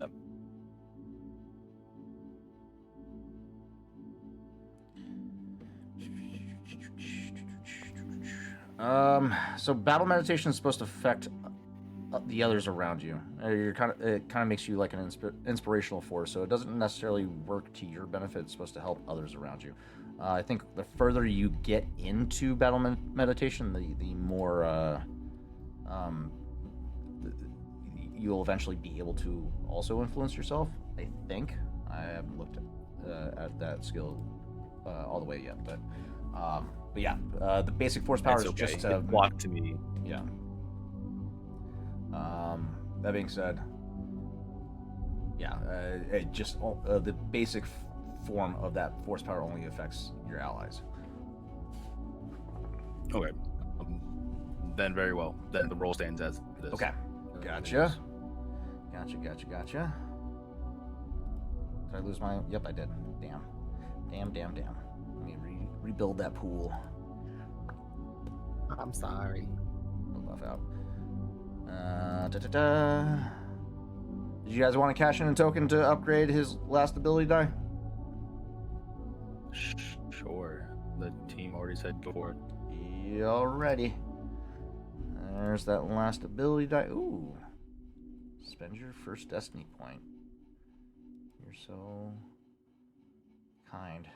Ho! Ha! Ha!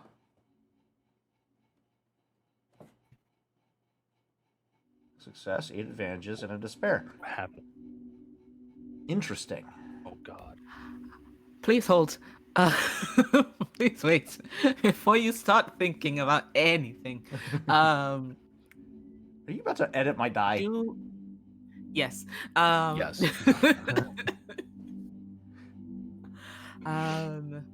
So Mhm. at the cost of 1 light side token, we can edit 3 dice. Would you like to? Do we want to get rid of Yes, despair, please. which has only been very few, but they usually are something very detrimental? Absolutely. Yeah. I think quite certainly I would to get that shit staying off of my board. Like, what are the other options? Like, so long as it's not a failure or a despair, I'm happy. So the next adjacent Let me results just put a triumph on on the this board. challenge die are going to be failure, 2 failures, failure in threat, or 2 threats. Threats. Hmm. Any amount of Threats threats. I Just don't go with the care. one threat. Much nicer. Dude's got 8 advantages. If you give him 2 threats, he has 6. Okay. Okay, so you're changing the despair to 2 threats, okay? Those 2 advantages on the proficiency die, what's next to them? God damn it. Success. Triumph. 2 successes, 1 triumph, success advantage. Do it. Do it. So a triumph, please, thank you. God fucking damn it. And then what's next to that failure? Which one? The purple failure or the setback failure? The purple failure, please. The purple failure. Yeah. Son of a bitch. Blank, 'Cause it threat, feels and like two a threat. blank. Yeah, A it feels like it. Yeah, it feels like a blank. It really feels like a blank here. I'm just drawing a blank here. Yeah. Sorry. Ego, what's your final input? Yes. So it is the despair is no longer a despair. The purple failure is no longer a failure. And the 2 advantages are now a triumph. Thank you so much, and good night. Oh, fuck me. All right. Yeah. Oh my god. Wow. Wow, look at that. Look Wow. at that. Wow, that was incredible. 4 successes, 4 advantages. It's almost like it was always there. All right. What? But talk about blind luck. All right, guys. Let's reel it in. Let's reel it in. Ego, can you describe to the audience what this ability is that you just used? The ability that I just used is actually my signature ability, Unmatched Fortune, which allows me to change the faces of initially just positive, but now upgraded to also negative dice to a face adjacent to it. It only can't be used on force die. That is the one limitation I have. I could have done this from a different room, but as it is, I'm currently standing behind Rawl with my hands on his shoulders, like, okay, you've got this. You've got this. Just focus on nothing else. You've got this. Stop. Okay, all right. I got it. Oh my god. I That's the almost way. had it to spare in my pocket. Ugh. Shit. Almost. Not quite. It's a good thing you can only use that ability once a session. Actually, 3 times. Fuck. Shit. That's great. It's fine. We're fine. I'm sorry. I don't think I heard you Fully unlocked that correctly. ability. Ego. Okay. You can use That's it. Great. That's great. Okay. So. Oh. With your influence, Rawl, you watch as Rawl begins to slot one of the data spikes that that orc squad has given you guys into the mainframe of the command center. Begins going hard at work connecting his CPU to the network of the prison, and you can see all the various files that he's scrolling through, and you see there's a moment.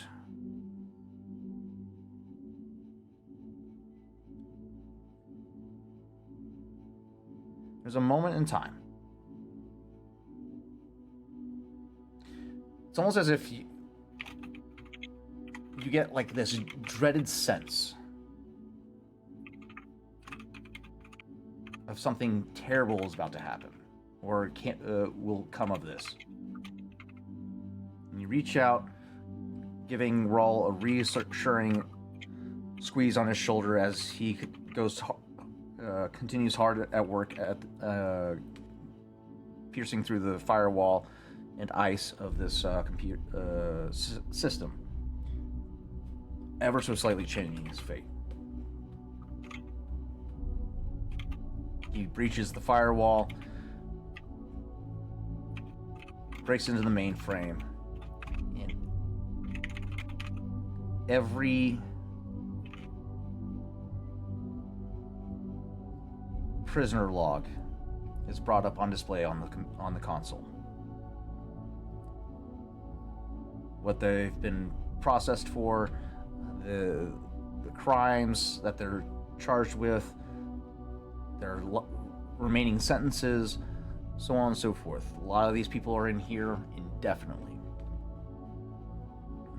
You start seeing names that he's going through of Rogue Squadron. Go ahead and, in this moment, give me a hard... Actually, give me an average difficulty perception check as these names start scrolling past.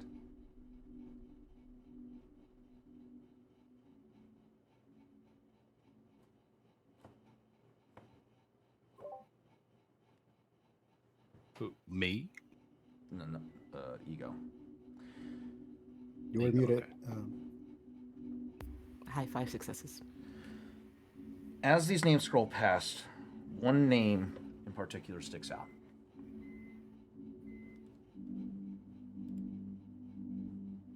Vulcan.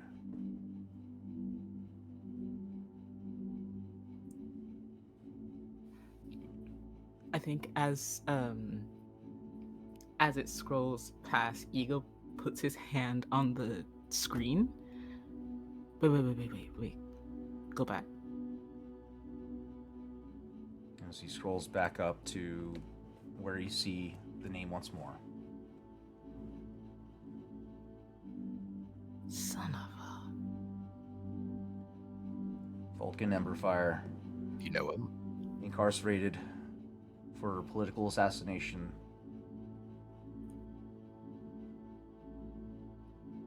Prison sentence indefinite. Old friend of yours.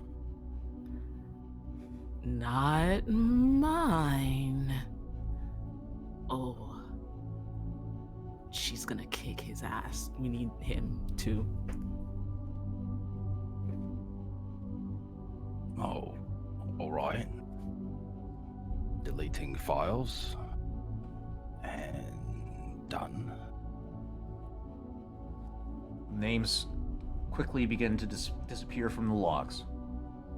All 15 members of Rogue Squadron now no longer exist in the system, as well as Vulcan Emberfire.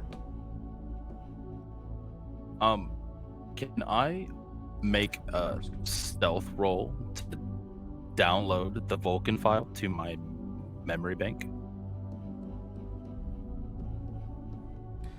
I don't see how stealth would work. A computer check. Because I'm using my computer brain. I'm trying to hide this from Ego because I'm already in the system. Fair. But I'm using my computer brain to hack in there. I'm just displaying things for Ego's benefit on the monitors around. So I want to make a stealth to see if I can. I would say with that triumph, you can cash that triumph in to do so.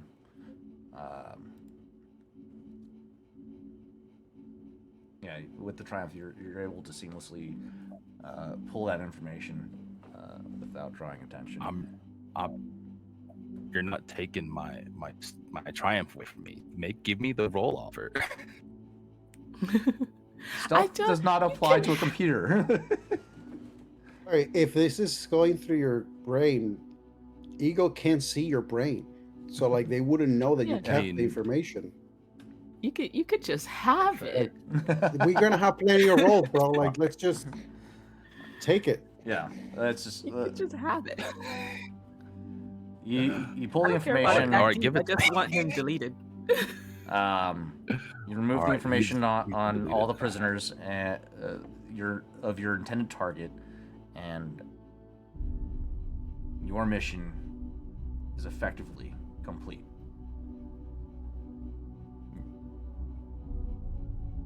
Next step: evacuate. By this point, you also get the confirmation of contact from Kesh, as he has just arrived at the generators and finished placing his final charge.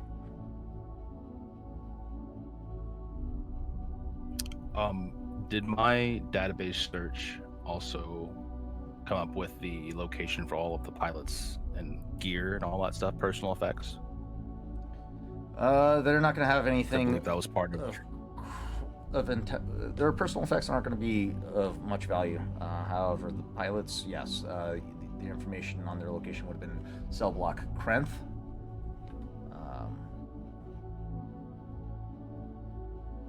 But the planted gear from.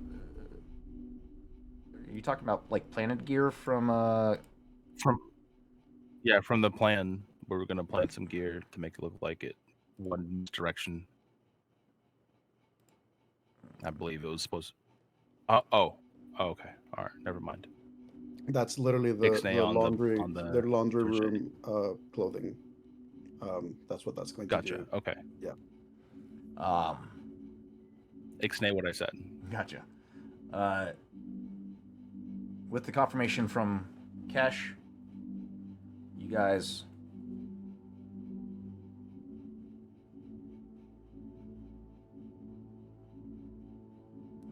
with that computer check, that was 4 successes, 4 advantages. A triumph, yeah, you complete this. You don't even need the full 25 minutes. You got it done in like 5. So now you got... See, the 5 minutes would have been great. Yeah, you got 20 minutes to make any final preparations. That being said, you still have the room to yourself, so you're able to deploy the drone at this point without direct observation. Otherwise, you'd probably have to slide into like a refresher or something to get some privacy. But you can get the drone in the building and start causing a little mayhem with them. So that being the case, you can do that now. That's going to call for a coordination check to pilot the drone. And Okay. what's your intended destination and who's piloting?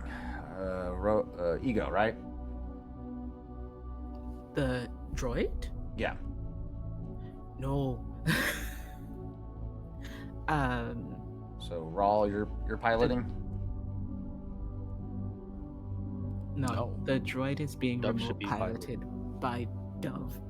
Oh, Dove is deploying it. Got it. Okay, so okay. That was Not partially done so that if, while this was happening, somebody else could be doing simultaneously. So that way it's not like they have to wait because they're already inside. Nobody wants to see them try to like maneuver something. Yeah. Mhm. Okay. I think we're just in this brief after we've finished. We're just letting people know, okay, this has happened. Everyone's distracted here. You can do X, Y, Z. Okay, so yeah, you send up confirmation to RX Squad. Your task is complete. It is now time for you to make your exfil. Get out of Dodge.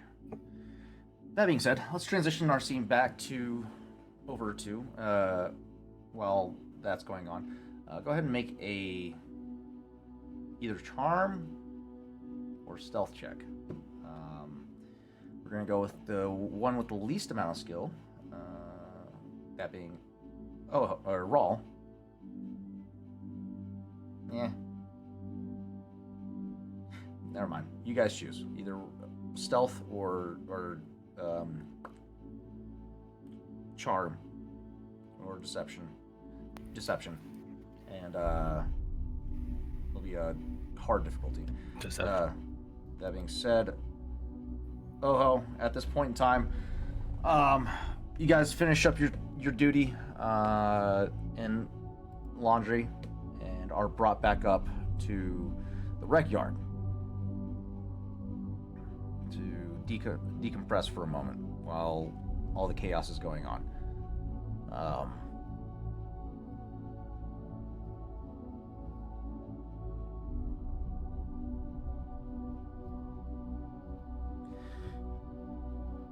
By this point,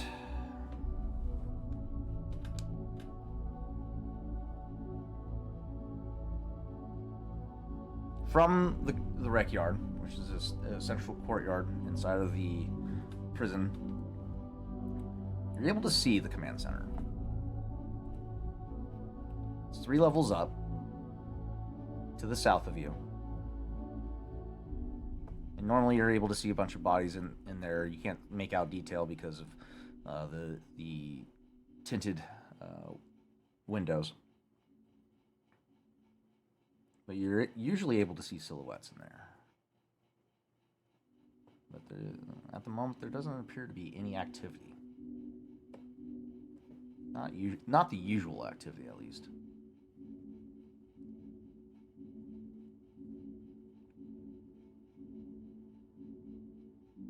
Rogue Squadron all kind of centrally gathered near you, but still maintaining their innocuous proximity, so that as to not draw attention.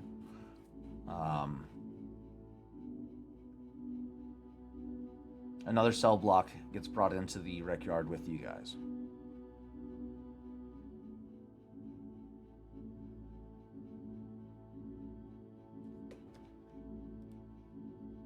A group of Aqualish individuals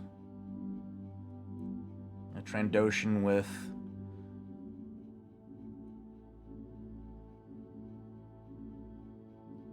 a face cast.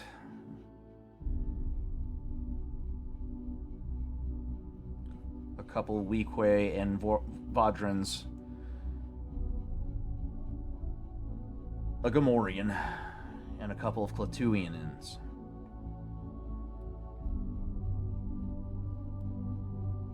You seem to be the ones that, or at least the Clatuianians, one of which you're able to identify as the one that approached you initially during your interaction with Kesh's contact. And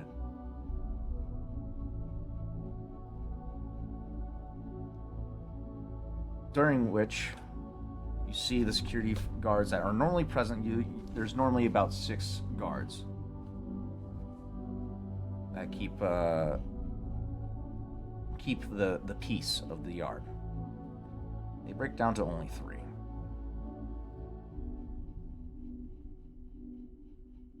You immediately see as the energy shifts from the other cell blocks, take notice to the lightened security that is now present. And with that, you're able to tell they are seeking to take advantage of that opportunity.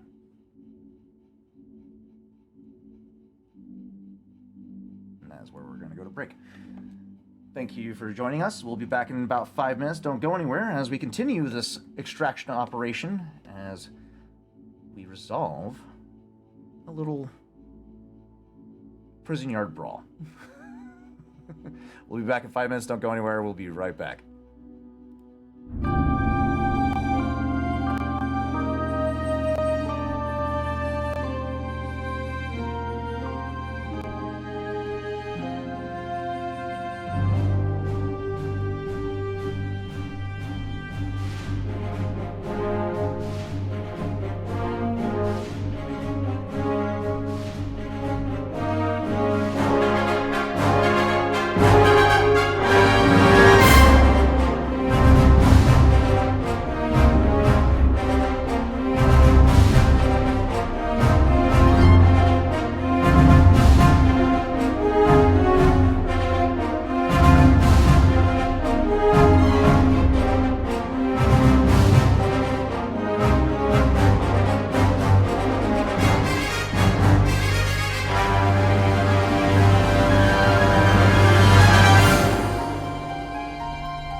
hello and welcome back, all you wonderful 2B Dicers. Let me set the mood for you, if you will.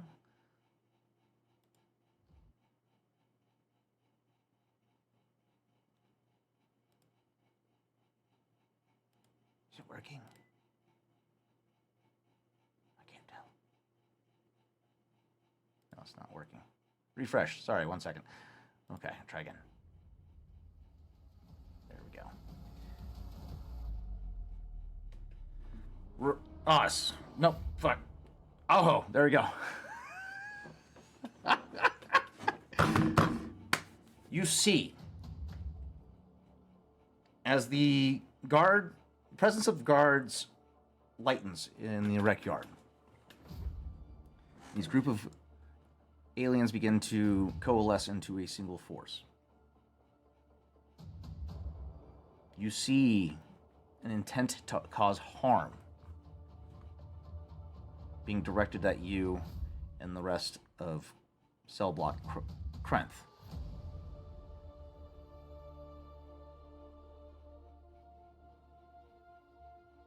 By this point,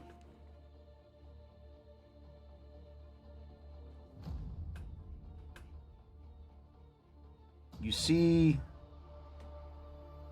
as the Clatuianins make a pointed direction towards you, and the rest of the group begins to spread out. So I'm heading towards Rogue Squadron. The Gamorrean making his way over to Vulcan.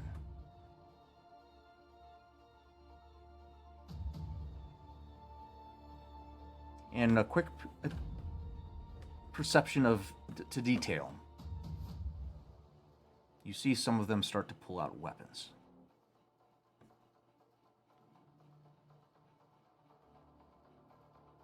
I need an initiative roll from both the pilots and Oho at this time.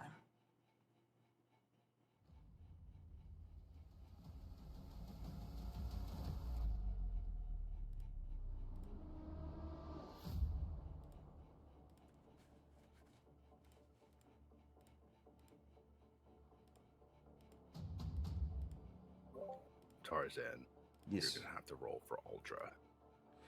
Well, I got you, lad. Not to worry. Not you worry, you pretty little head, lad. I got you. Denron.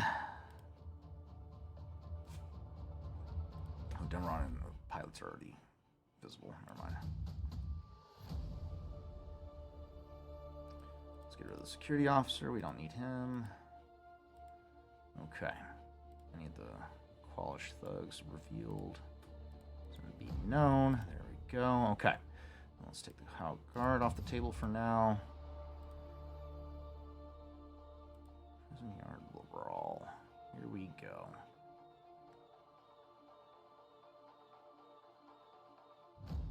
Let's take you guys out for now because we don't need you in there.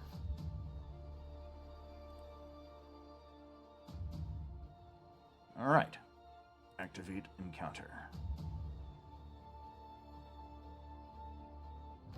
Never mind. They're already in the table. So, let's go ahead and roll these guys. This will be cool or vigilance. Your guys' choice. Feel free to let her rip.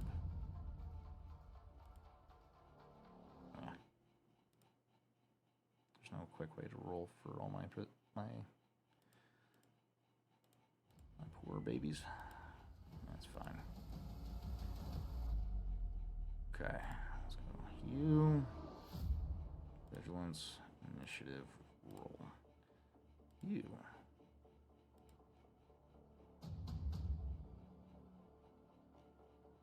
Cool. Initiative, roll. You. Vigilance, initiative, roll. You. Vigilance, initiative, roll. And look at this list. Okay.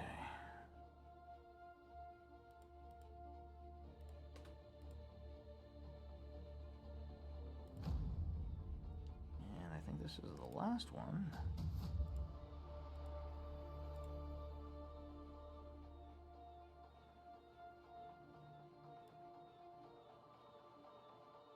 Okay.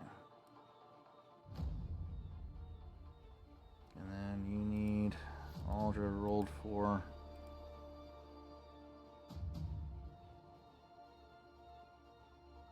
Actually, Ren, did you roll for Case already? Yes. Okay. Why is my initiative slot looking weird? It's all spacey. Okay. For the sake of efficiency, we're going to have Rogue Squadron all work off of Case's roll. So that way we can streamline it a little bit.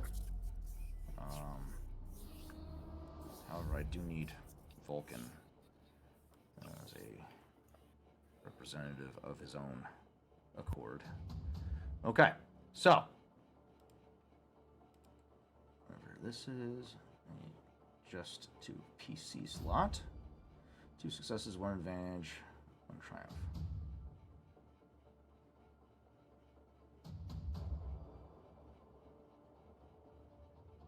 Interesting. You would think the 1 triumph would garner the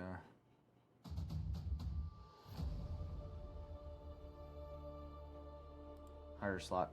Okay, all right. 2 successes, 2 successes, 1 advantage, 1 triumph. Okay, all right. Cool. We have the 4 PC slots to indicate the player, the good guys, and then my many NPC slots to indicate the bad guys. All right. Starting off the round is the first player character slot in initiative. Who would like to go first, and what are you doing?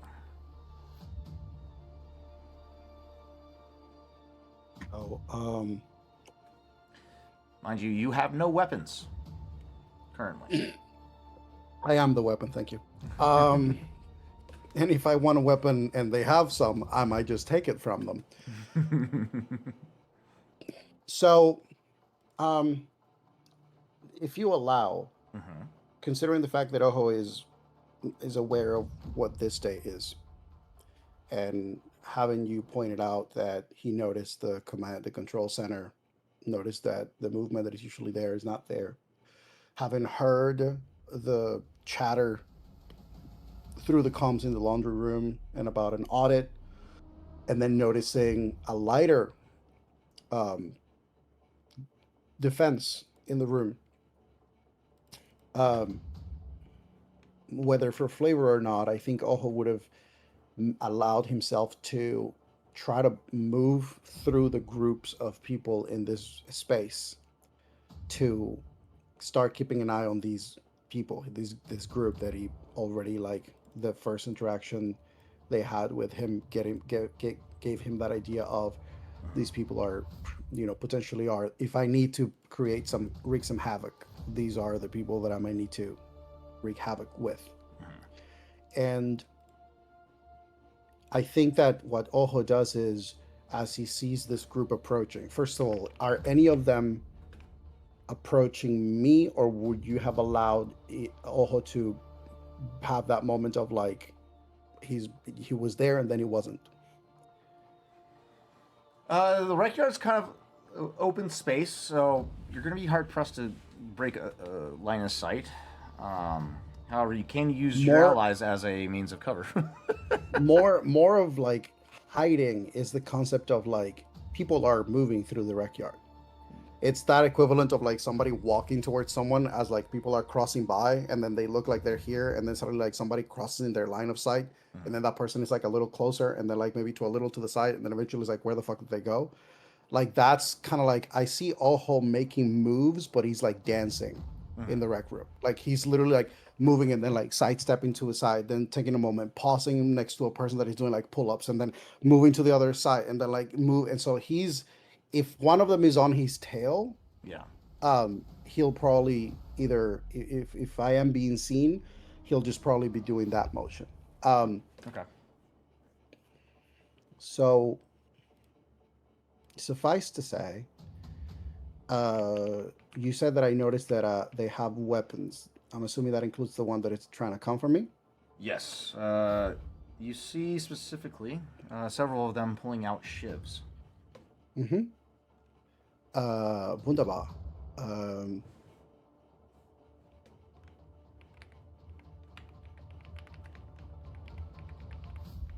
yeah, I mean, Ojo is just gonna go for. I think Ojo is just gonna attempt to intercept the one that is trying to come for him, Okay. and then whether as a free action or something, I think hopefully he's able to like signal to the group, let them know the shit's going down. So I guess the question would be, which one of these lovely individuals is going to feel my wrath first? The three Clatuians are the ones that are currently pursuing you. And you're using the chaos of movement in the yard as a means to kind of disorient them and whatnot. But as soon as you break contact with one, another one spots you and shouts out, "Over here!" And they start, or not shout out, but they kind of let out a bark, which draws the attention of the others, and they start moving in that direction. You break line of sight again, and the other one sees you and starts calling out again.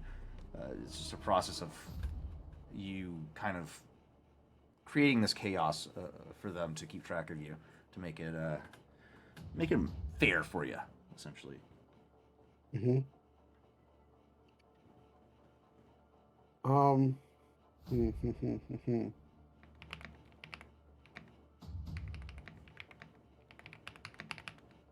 Okay.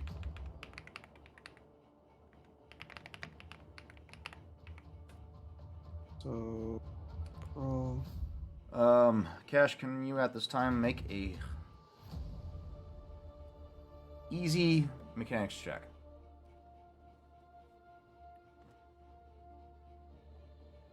While this is going on.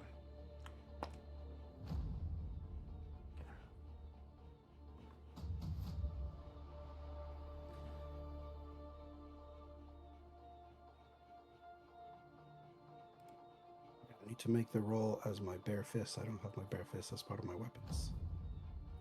That's just going to be a melee check. Wait, nope, sorry. Brawl. No, it's a brawl check. But I can't add it to. I can't target. Oh, just make a new weapon, label it fist, and then it's going to be 1 plus your brawn. So add characteristic brawn. Actually, I think fists do 0. Yeah. That makes no sense. Fists do 0 damage, and then it's plus your brawn, so it's just strictly however strong you are to hit. That's how much damage you're doing. So damage is 0. Damage will be 0, but add characteristic brawn, and then crit is. What's the crit? I think crit's 2. Nope.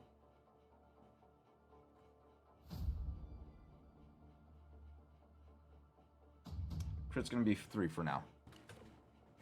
So I figure that out. Oh, I think it's a crit of it's a crit of 5. Crit of 5? You found it? Mm-hmm. Okay.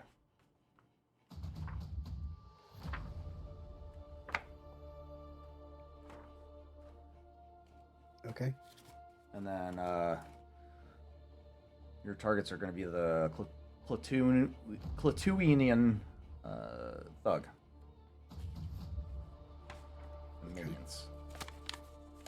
the minions. And then because I have my quick strike, I have a boost die because I get to get a boost die against targets that have not acted yet in this encounter. Ooh, vicious.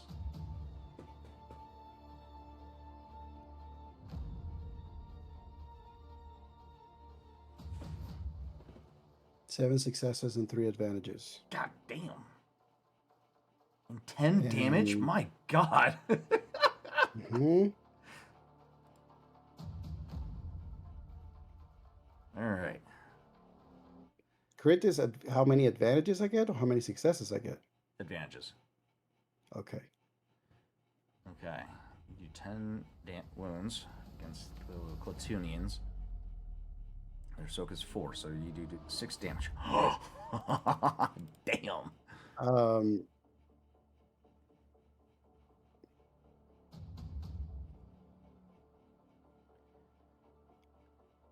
I am going to, Supplement damage.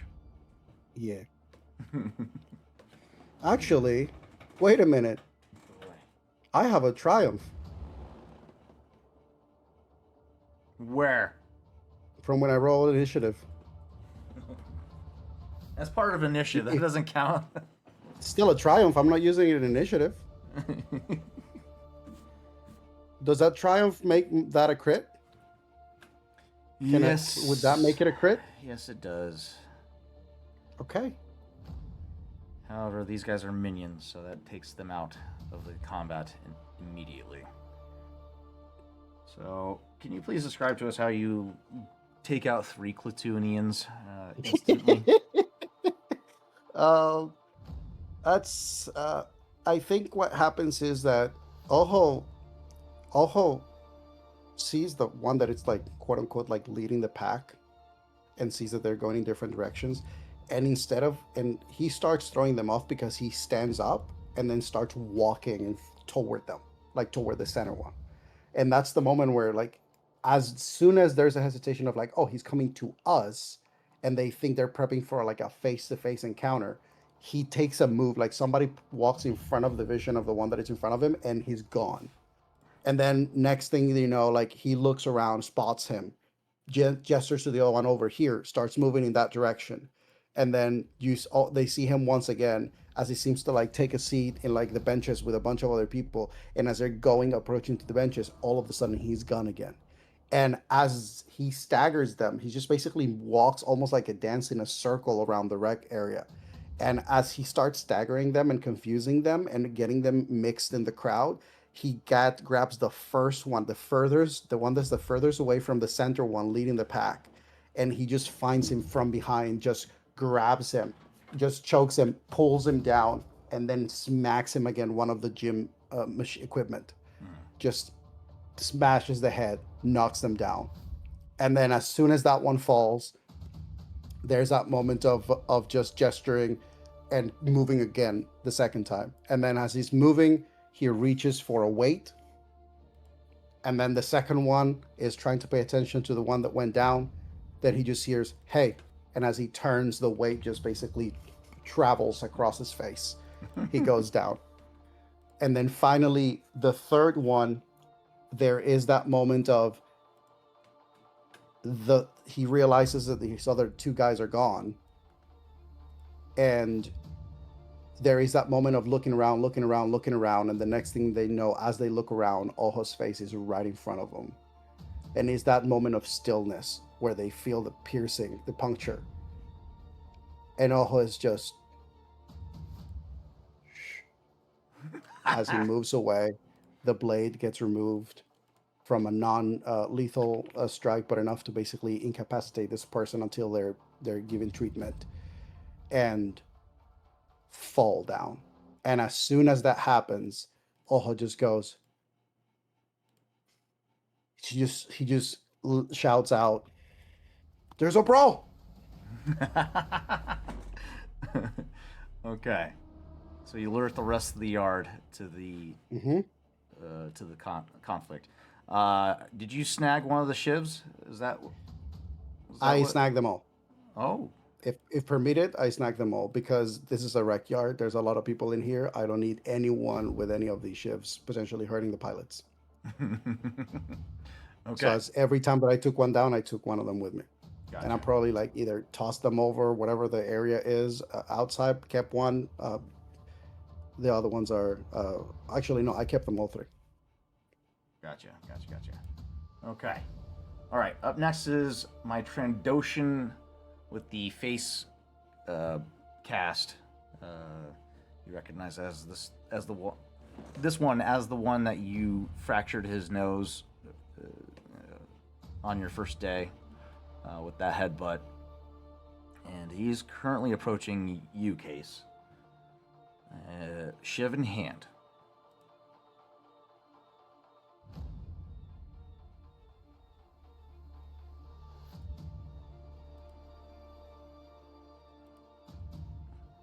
And Tarzan, just because you have grievance with ego doesn't mean you have to take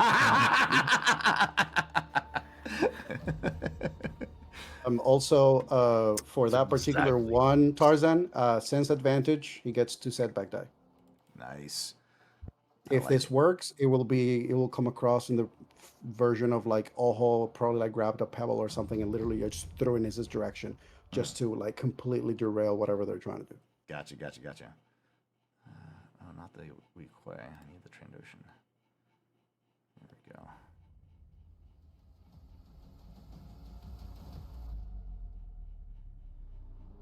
All right. Case engaged. 2 setback from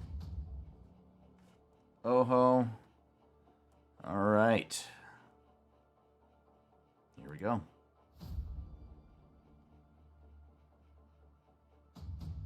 Eeh.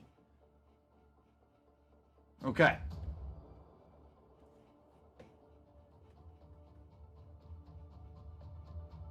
Damn, he rolled good.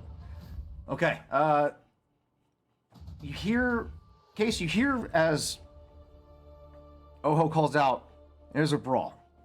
And you quickly spin around to get your bearing, and as you do, you see this Trandoshan individual walking up to you with conviction, and you see him with a blade at his side, and he just thrusts it as he gets in range of you, and he manages to stick you in the leg.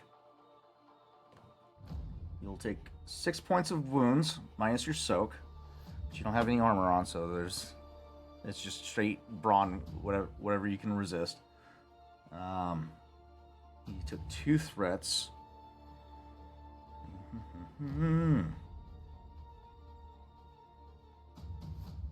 Let you choose. Either you get a immediate maneuver for free, or you can take a boost die to your next check.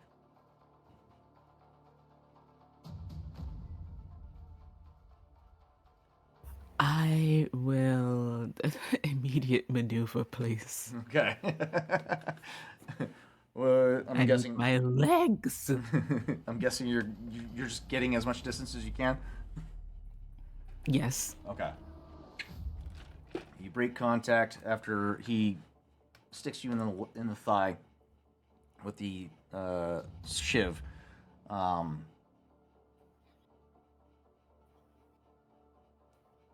then you break contact and start running to create distance. That was his maneuver and his action. That'll end his turn. Next player character slot. Who would like to go next?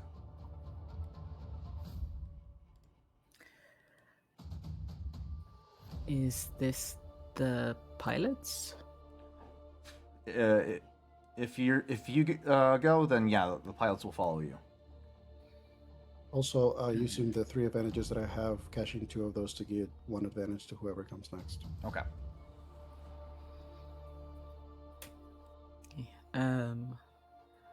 I think Case, after getting shivved in the leg, is going to continue creating distance, and I think he's going to try to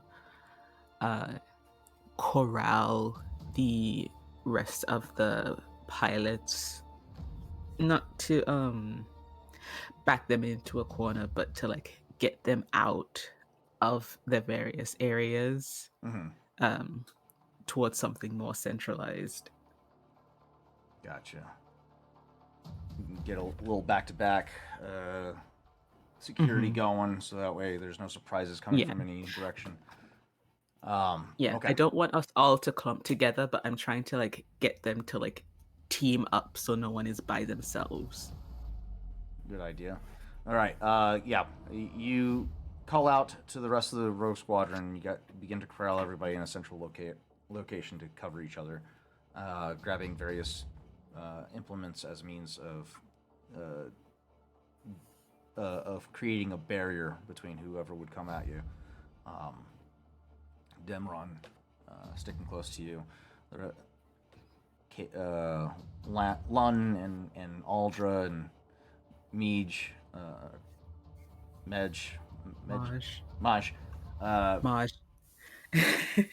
You guys all follow as Demeron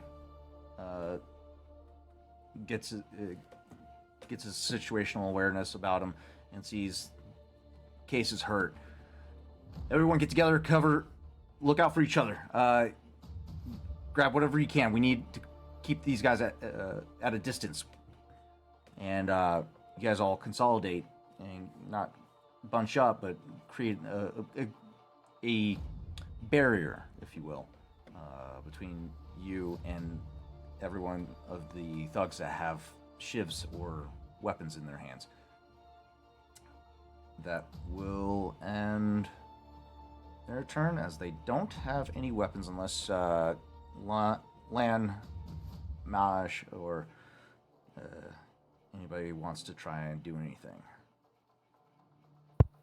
Bet your ass I do. What you got?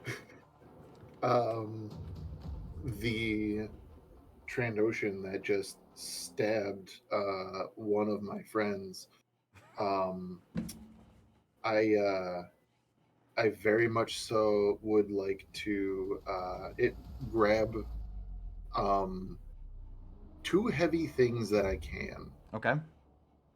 Whatever they may be. We're in a yard. I'm going to guess it's probably like a weight, and then, you know, this is a yard. I'm going to say a ball of some kind. And what is it? So two of Majdep's arms are holding this weight. The other one is holding the ball. And quite literally, I want to get as close to that Trandoshan as I can. Okay.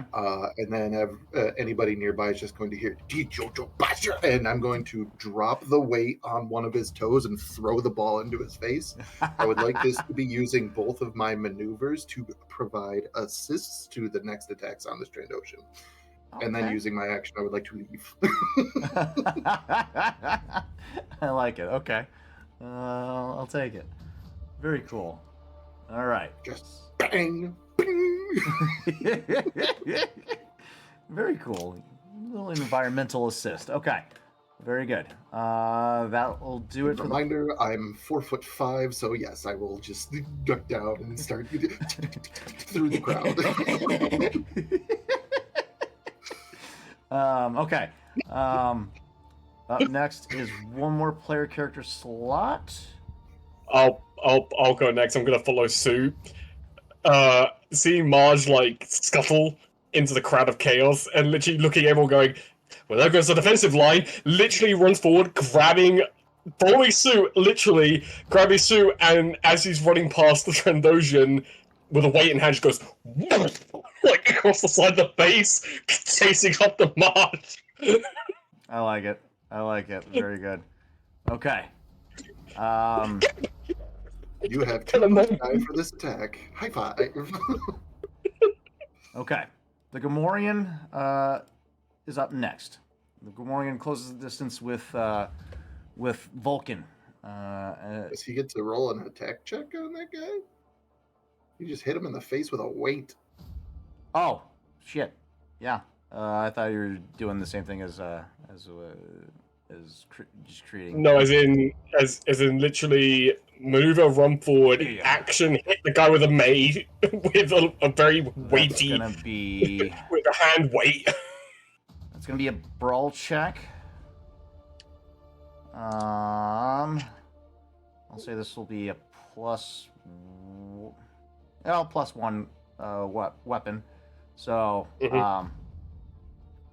yeah, target him with a melee attack, brawl, and add your brawn to it. And you get 2 boost die because of my assists. Yes. Fun fact: Yes, that extra assist cost me no strain because I get a free maneuver because I have 4 arms. Yeah, you have another boost die from. Okay. Okay, so 3 boost die. I'm gonna have to use Kesh's melee, but that's 3 ability because it's not like overly great. And I have no idea how to add the brawn, but I imagine the brawn would be like 1 for this guy. Your brawn is just whatever your brawn rating is. No, okay. So it's a +1 weapon with your brawn. Average difficulty. Average. Alright. Yeah, that's it. Literally. Okay.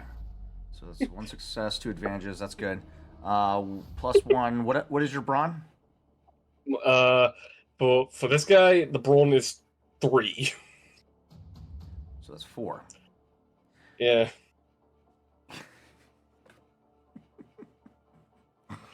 To be fair, he's not even checking if he killed the guy. It's literally like whacked it and is now chasing after the other pilot. Yeah. Just knock this Trandoshan the fuck out.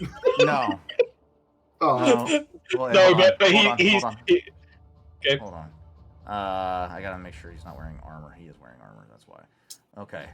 Padded armor adds. Ooh, how much to their soak? I call shenanigans. I gotta remove the soak. That's 2 soak. Okay. All right. So that brings it down to there. You did +1. How much was your brawn? 3. 3. So 4. Okay.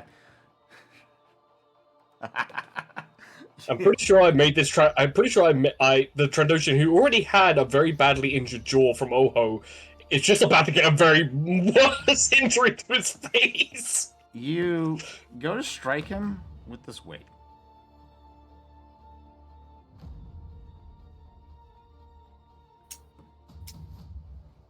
How tall are you? Lan's a Doros, so Doros are kind of hunched, but they're not exactly very short. So they're about average human. Okay, you're just barely shorter than the Trandoshan. Okay. Yeah. You use this weight as a means to inflict injury on this Trandoshan. You catch him from the side and whack him in the head with the weight. However, you kind of realize you didn't really have all that much force behind it, as you only did 1 point of wounds to him. Again, the intention wasn't to do damage. The intention was for him to go, what the fuck? And just like moment of seeing Marge run away after having weights thrown at him, and then out of nowhere, Adoros hits him in the face with a weight and chases after Marge. Yeah, you hit him with this weight, and you realize how dense Trandoshan scales are. There's a lot. That shit is like natural armor, and it kind of brings to the forefront of your brain that it must have hurt like hell when Oho headbutted this guy and managed to break his nose. A deep set of dread falls in the pit of Lun's stomach as he realizes he has actually just probably pissed off an actual killer. And you hear It's now just guttural growl as this Trandoshan's attention is turned to you. Oh yeah, Lun's now running fully into the crowd. Like, less to get to Marge and more to just get away. Okay. We move on to the Gamorrean, who closes the distance with Vulcan. No weapon in hand, just a stick, one of the barbells that he picks up from one of the weight racks. And he charges forth and targets him.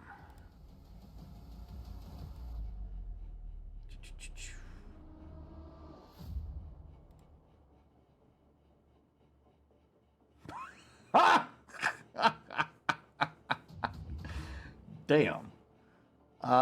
3 advantages. Oh, that's not bad.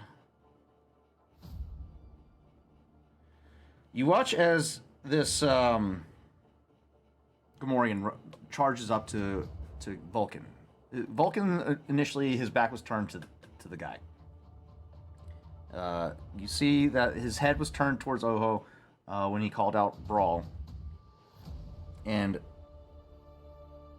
the Gamorrean just goes for a wide swing in the direction that, and the bar is flying in the direction of where Vulcan is looking. And he sees the barbell coming at his face, and he just ducks under just in time.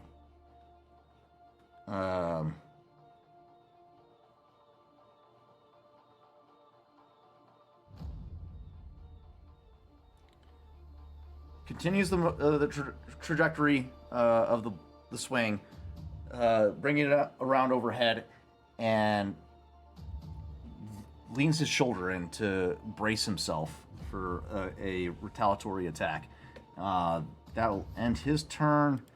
The Aqualish individuals are going to target some random NPCs in the crowd. Let's see if they're able to hit anybody with their brass knuckles.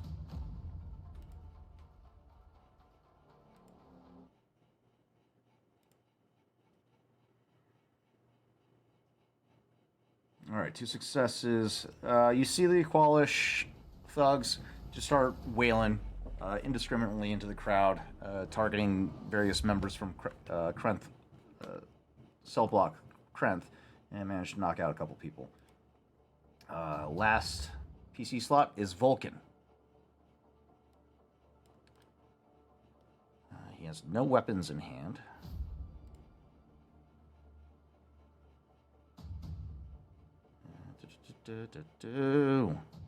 Let's give you some fists. Some brawl, brawn. Wait, no, melee. No, it is brawl.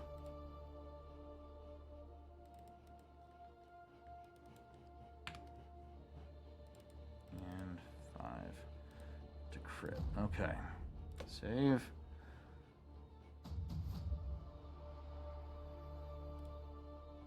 Gamorrean engaged. He had 3, so he gains a +1 to melee or ranged defense till his next turn. End of his next turn. So, okay, that's 1 setback die to the pool.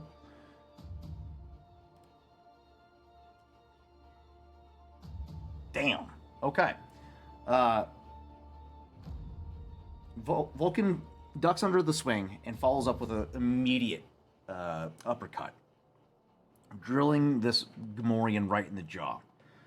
He takes 2 threats, so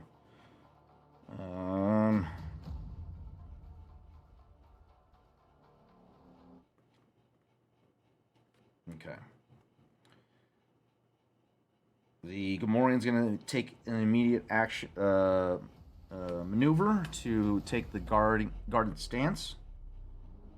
To increase his melee defense by 1. That will end Vulcan's turn. We got the Vaudrin and the Wee Quay. These guys are also going to attack indiscriminately with their shivs.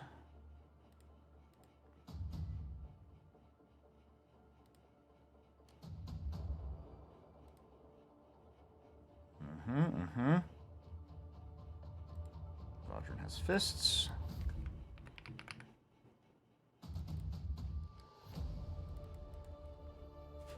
And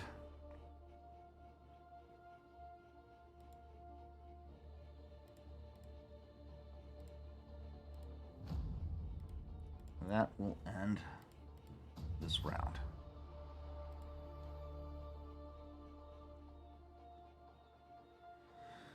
Kesh, I need a stealth roll. Another daunting difficulty. Again, you flatter me. We believe in you. Thank you. Because it's once per round, I'm going to suffer 2 more strain to reduce that challenge by 2. The Master of Shadows take 2 strain to reduce the difficulty by 2. So what would it be now if it's no longer daunting? Would it be average?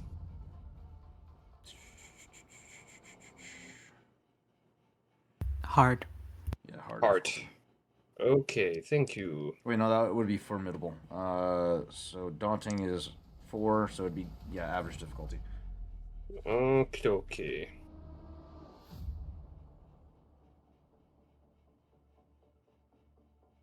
I am a ghost.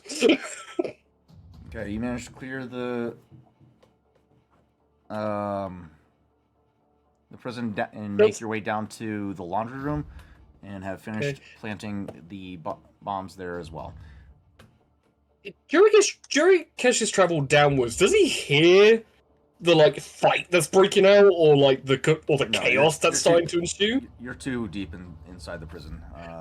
I had to ask because I don't know where Kesh is right now. All I know is that he's literally playing Age of 47 while everything else is going around. The only people that would be aware would be Ego and Rawl during That's this fair, time. because they're literally looking down onto the field. But I think by this point they had left the command center to evacuate. So the command center is currently unoccupied for the duration. Okay. That being said, by the time you reach the laundry room, you send up your confirmation of the next phase of the operation, which indicates to Dove and Chav, now is the time to make your approach.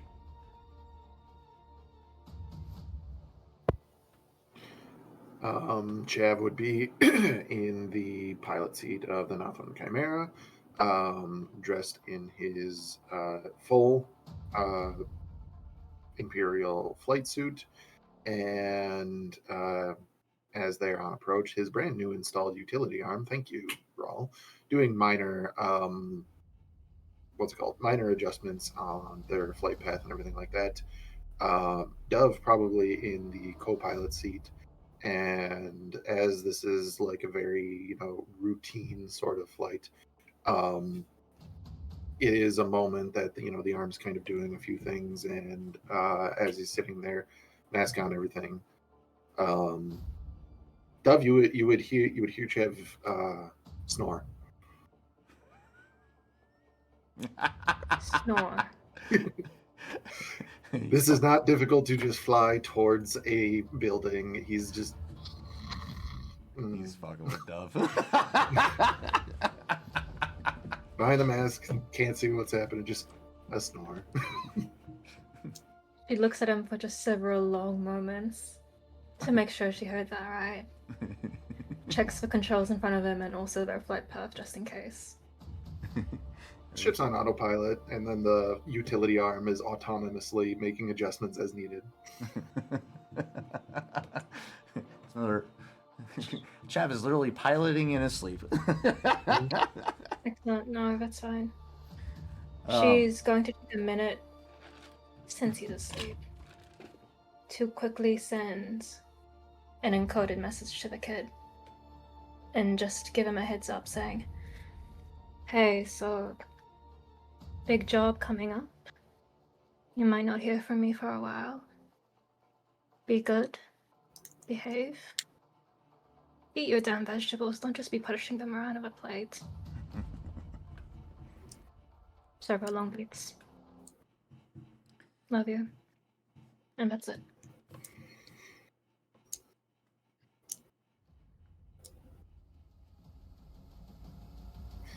I would imagine as we're on approach, we would probably get hailed if we did not do the hailing.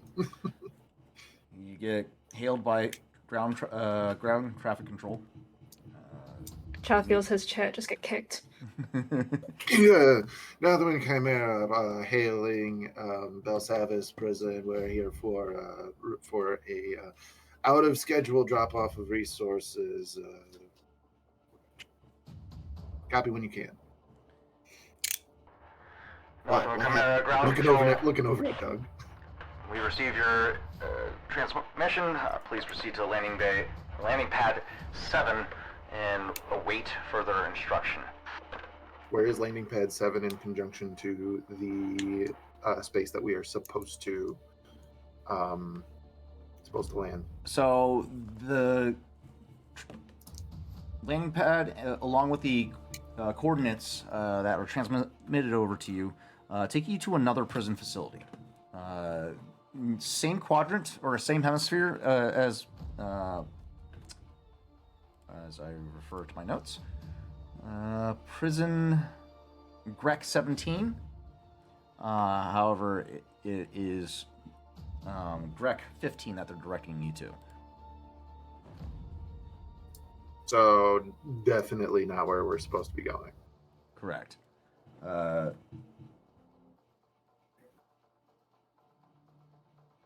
Actually, no. You guys would have sent your what's it called? Not manifest.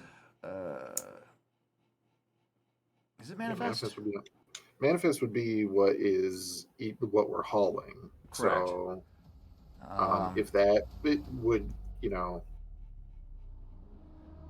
I'll do this in game. I'm going to say, control tower, Northern Chimera. We had instructions to dock at docking bay 15. Repeating for clarification, 15. We are carrying maintenance parts for mining equipment as well as a replacement or an additional shipment of foodstuffs for the prison, and also a few pallets of sealing material for plumbing. I was told that had to go right to Bay 15, close to maintenance, so that they can get to work on everything that we need. Copy and understood. Proceed to 15. That will take you closer to prison Grec 17. Sorry for the misunderstanding. Go ahead and proceed. No problem. Hey, it's Friday, right?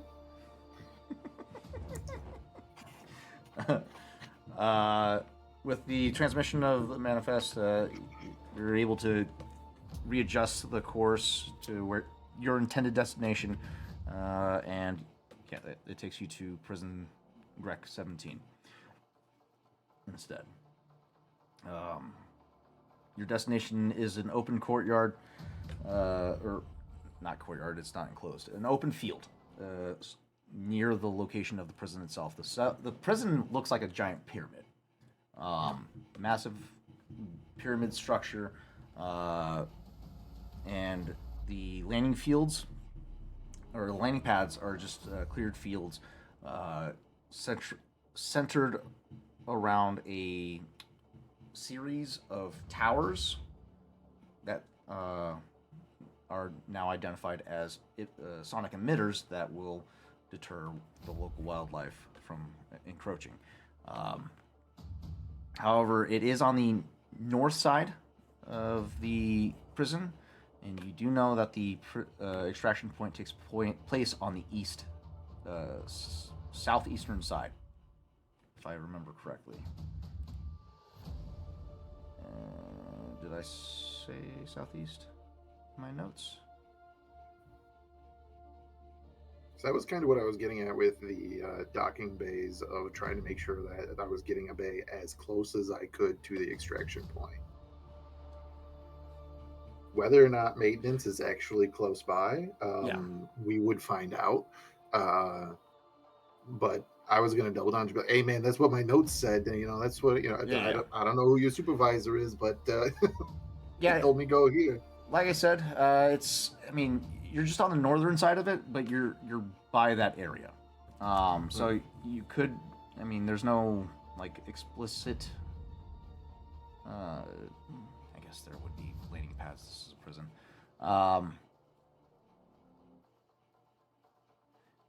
You, I mean, you're chatty Cathy. You're able to justify offloading equipment closer to a building, so deviation, improv would be required to try and do it. But yeah, um, For sure. it just puts you in the vicinity of where you need to be.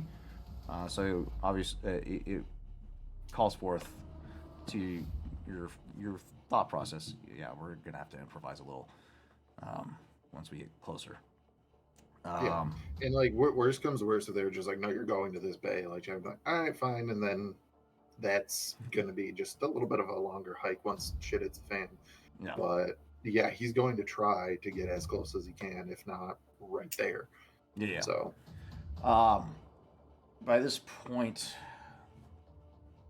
remind me what the plan was once extraction gets on site and the bombs are placed. Are we detonating them right away?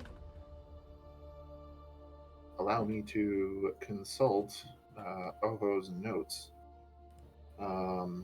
Basically, if I may, the idea now would be, now that the computer side of the mission has been executed, it would be Dove maneuvering the droid to keep the distractions and the security, basically moving it away from the direction of where we're probably going to have to go. So just making it be like triggering more and more sensors in the different direction, like positionally to a different cell block. And eventually, if it has a way to, from that path, get to a generator or something to detonate it, if they actually implanted detonations in it, to do that.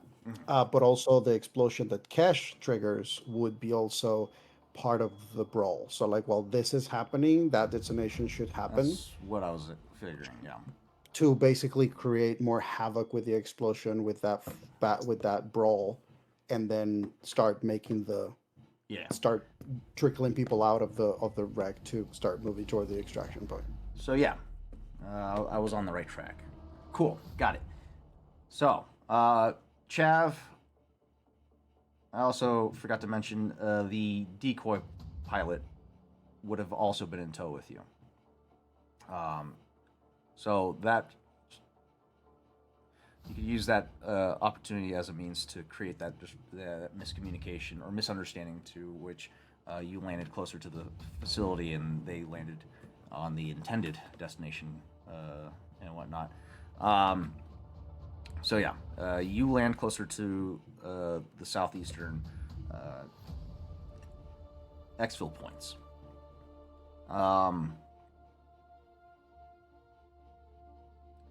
On the southwest side, Kesh, you've finished planting the bomb, or the detonators, in the laundry room.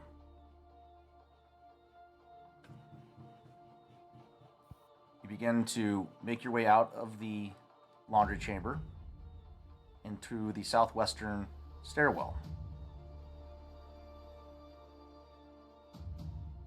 I think this is when you're also supposed to have a disguise just in case, I believe. But you trigger the detonation. As you're in the stairwell, you can hear the excitement faintly of a brawl taking place. It's very faint, but you can hear people fighting and guards shouting. And that's when you realize it's go time. And you trigger the bombs. Considering I had the option whether to go back to my automated ship that dropped me off, or make my way to where Oho and the pilots are, whichever is easier, I have put on the disguise, but I'm still carrying, like, my equipment in, like, what looks like a carrier bag. And just stealthing my way through until I get to the point where If I can make it to the rec yard where the brawl's happening, that's great. If I get nearly tackled by a weird 4-armed alien, that's another thing. Either way. I like it. All right. Okay. So at this time, back in the yard, or the rec yard. Oh, you see, as the Trandoshan turns its attention towards Lun, and he turning tail and running after realizing how tough the Trandoshan is, immediately after that interaction follows an explosion. A sudden tremor shuddering the ground beneath your feet.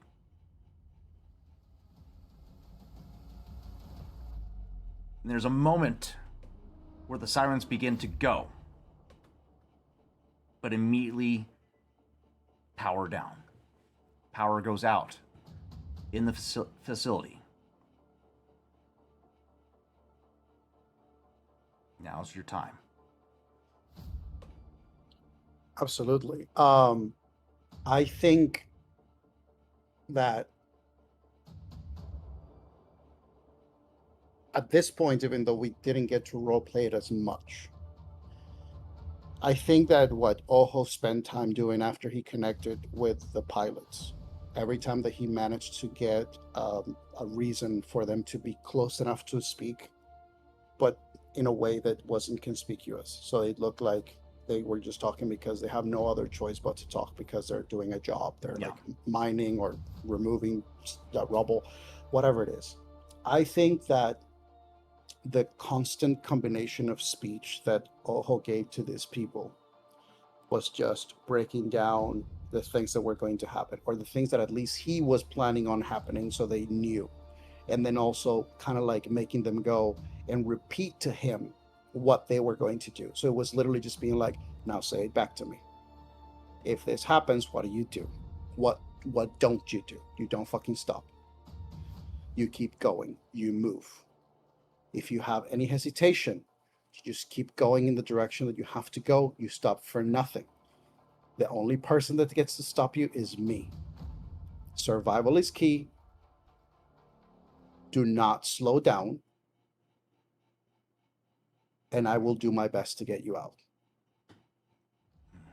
And so it's like that buildup of having him, he just drilled these people the way that like the Knight brothers would drill him when it came to working out and like training, and then the way that the Knight sisters drilled him when they were training his mind. It was just like Pavlov's dog. It was just the moment that this happens, this is how you react, and this is what you do. Yeah. And so as soon as the explosion happens, he knows what they're supposed to do.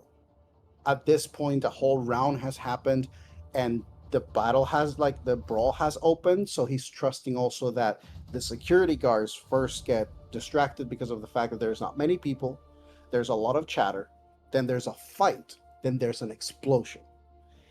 And he already took down the 3 individuals that came after him, but he knows that Trandoshan is focused on the group that he is supposed to protect. So he's trusting that they're going to start making their move. And so what he's going to do is he's going to try to take care of the Trandoshan. Okay. So I am going to attempt to attack the Trandoshan. Okay.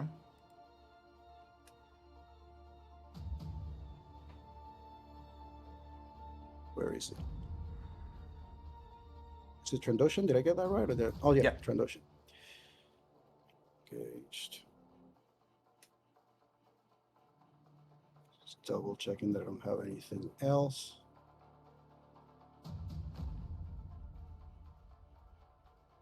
I don't know what this character has a melee defense currently. Wait, what? Does this character have melee defense right now? No. Okay. Yeah, no. Okay. I think I don't have anything else to do with this. So let's build that pool.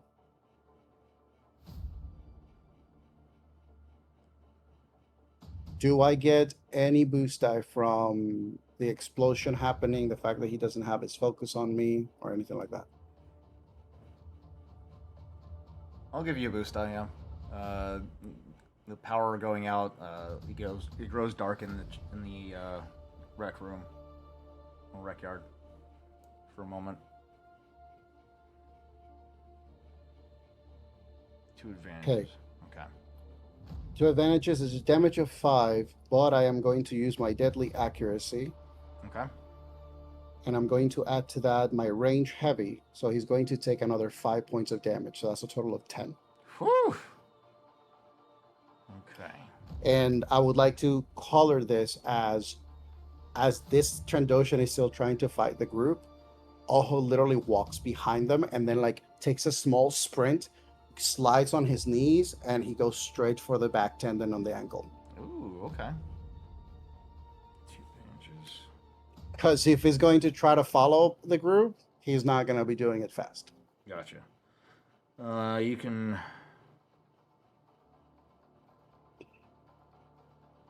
either disable the opponent or 1 piece of gear, or you can gain a +1 to melee or range defense until the end of the end of your next turn. Wait, that's 3. You said disable the opponent? Never mind. Sorry, wrong one. Immediate free maneuver. Add a setback to the targeted character's next check, or add a boost die to any allied character's next check. I'm giving him disadvantage on his next check. Okay, setback on his next check. Got it. Cool. Yeah, setback. Yeah. Okay. And I think that's like there's a silent like as that happens and pandemonium is breaking loose. I think he's just taking a quick like glance at the group. That there's no signal, there's no gesture, there's no words, there's nothing. It's just that quiet Oho face of like, it's time. And then he just keeps going. Like their job is to get out. He's gonna try to make sure, to the best of his ability, that they get out. So they have to avoid the brawl now. They have to let the brawl enhance and keep rising, and take advantage of the fact that there's a smaller amount of security, so they can start moving. Okay. You see Demron looking back at you in the moment. And as the power fades from the room and you move to intercept the Trandoshan, you just see him give a nod and start shuttling his crew towards the south end of the yard, the rec yard, towards one of the exit points. I suppose if I didn't use a maneuver, did I? Not yet. I'm gonna You use your maneuver to get to the Trandoshan, but you can do a free, an additional maneuver Fair. if you wanted to.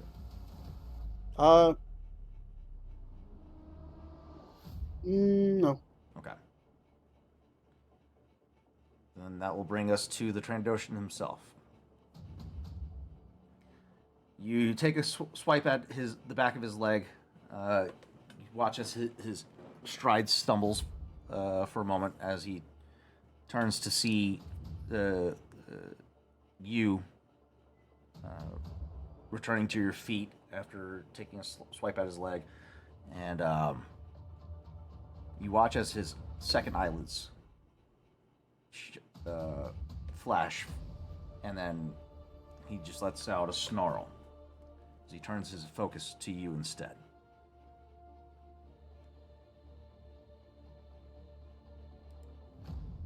He's going going to It's attack you. definitely that moment of like, let's finish, like you have something to say to me. Also, I'm going to use my dodge ability. I have up to 5 ranks, so I'm increasing the difficulty by up to 5. Nice. Just tell me how many. You're increasing the difficulty up to 5? Yeah, so you have to tell me if there is 5 ranks, like 5 difficulty levels above what he's gonna roll, or whatever, how many, so that I can take the respective strain for it. So you need to know what his ranks are in the weapon? I need to know what the current, like the difficulty of the roll will be for them against me, Oh, so that I can. melee combat is always average. It's always average. Yeah. So I can increase that up to 3. So you're making it a formidable difficulty. I am making it a formidable difficulty. Interesting. So that's 3. So I'm taking 3 If strain. If you did the other 2, wouldn't it be formidable with a challenge of 2? Technically, yeah. If you wanted to. Do you want to give Tarzan a chance to roll another despair, but this one would be on himself? You motherfucker. Yeah. You know what? So I'm taking 3 strain. Why is this not changing? Sorry. Catch a vampire.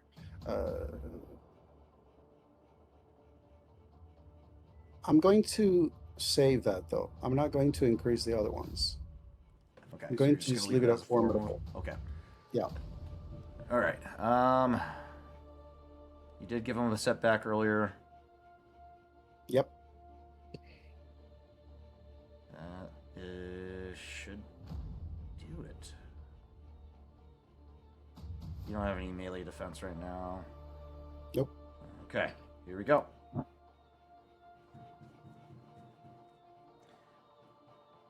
He goes to.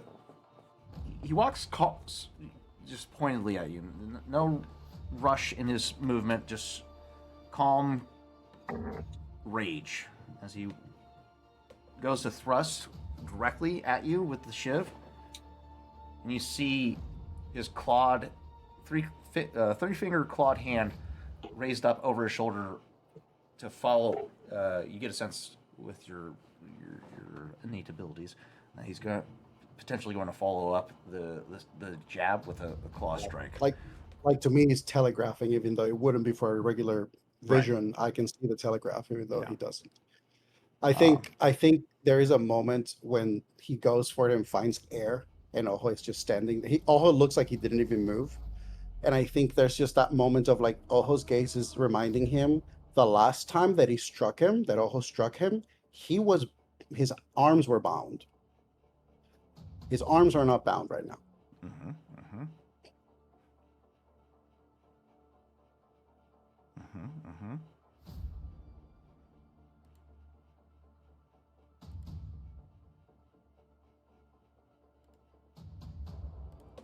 Did I lose you guys?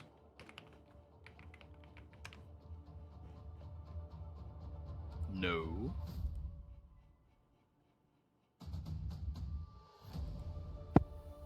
Can you hear me? Yes. Okay. Hello. Was that the end of your? Oh, he's talking. You talking to somebody? Yep.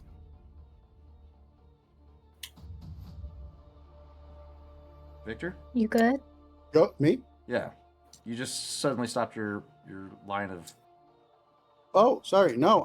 I think the last thing was said that it was like that is like it was the Ojo looking at. Oh, that was the end of your process. Yeah. Okay. It's literally that moment of like, oh, you're like you have a.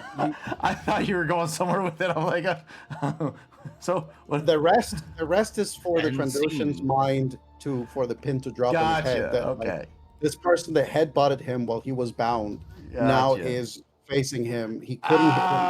I thought you were going somewhere else not entirely with it. I'm like, okay, what else? Your hands were bound. What I can else? go more.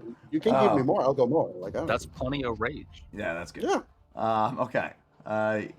Very good. Very good. I like it. Good. Okay. The rest of the crew begins to filter towards the exit point. So we're gonna effectively remove Phantom or Rogue Squadron from the encounter as they're taking strides to ensure that no one's in immediate danger. I would like it to be canon that Majdep hears the explosions, looks in that direction, goes, "Este Puma!" And then he has to get grabbed by his arms by Demeron and Case as they start heading towards the exit. Chaos. Also making Lam is the one who's crafting also making it canon. All of these pilots might be X-wing pilots. Majdep is a Y-wing pilot. He's a bomber. So he hears explosions, he gets happy. I love it. Love that. Okay. So, the rest of the adjacent NPCs, or all the villain NPCs, are just targeting everyone indiscriminately. Let's see if they take notice to you at all. Let's go with a D10.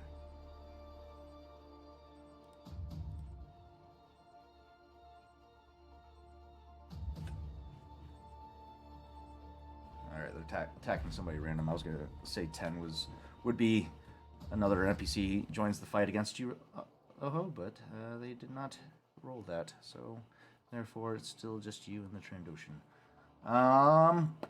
Okay. Vulcan, however, what's he doing?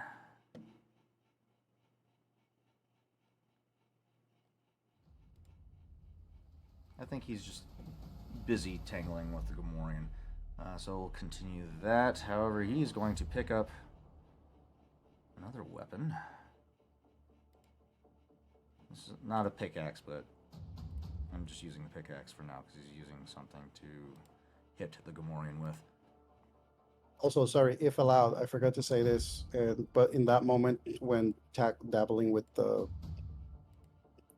I use a maneuver to move, I don't know if you would allow it to like have him pass the two extra ships that I picked up to give it to the pilots. Okay. Yeah, that's doable. Okay. Gave it to Damberon, kind of being like, you're the leader. You probably know who best to carry weapons in your group. I'm not just going to randomly give it to the creature with 4 arms. Fair enough. Be hard to keep track of that guy with multiple shivs. Okay. All right. Let's see how he does. Yeah. Whiffs it. Damn, Vulcan, you can't get a strike in on this guy.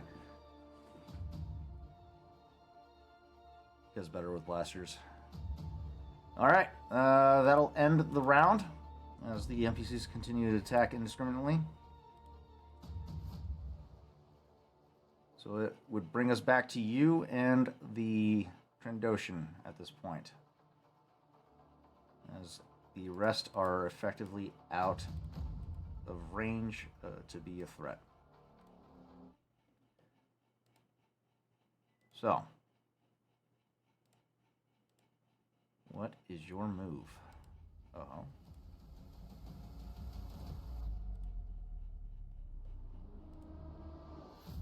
Going for another strike. Okay.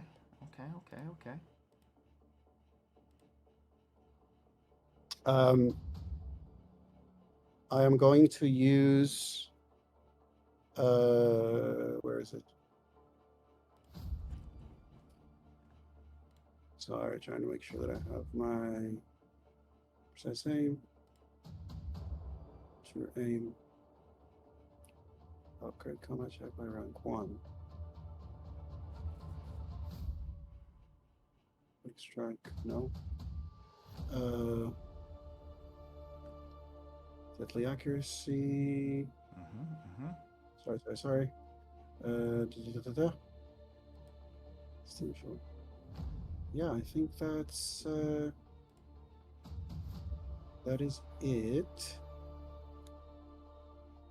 for that damage. Yeah, I don't think there is more than that. Okay.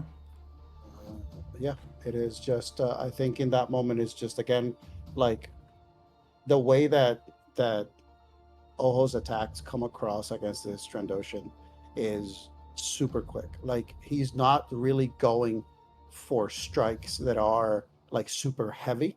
Yeah. Ojo is just moving and his hand is sort of like a blur, and then this thing feels like a cut by his bicep, a cut by the joint that connects like where the elbow is, the wrist. He's just literally just like breaking this thing down bit by bit. Like Right. I don't need to take you down, and if I need to take longer to take you down or make you harder to like function later, that's what I need. Gotcha. So I think that that's like what he's doing with that, while at the same time his eyes are just checking on the group. He's both keeping an eye on the group to make sure that they're like moving um, and getting out of the location, but also keeping an eye on Vulcan. Okay. The Trandoshan. That one advantage you could do. With the one advantage, you can recover strain if you have any, or. I will. Okay. How much strain do I recover? Just the just the one. Just the one? Okay. Yeah. Yeah, I'll take that. Okay. That'll end that. Since I said he was going to follow up with a claw attack, he's going to try to hit you with his claws this time.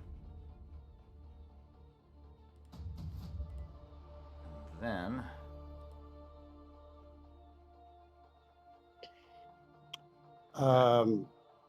Wait, I didn't give you my my dodge. What would that be? Which same 3 strain for formidable. So I'll take 3 more strain. Okay. All right, that's a miss and 2 threats. Perfect. I would like to use my improved parry. When parrying a hit that generated despair or threats, I may hit the attacker once with lightsaber, brawl, or melee weapon, dealing base damage after original attack resolves. Okie dokie.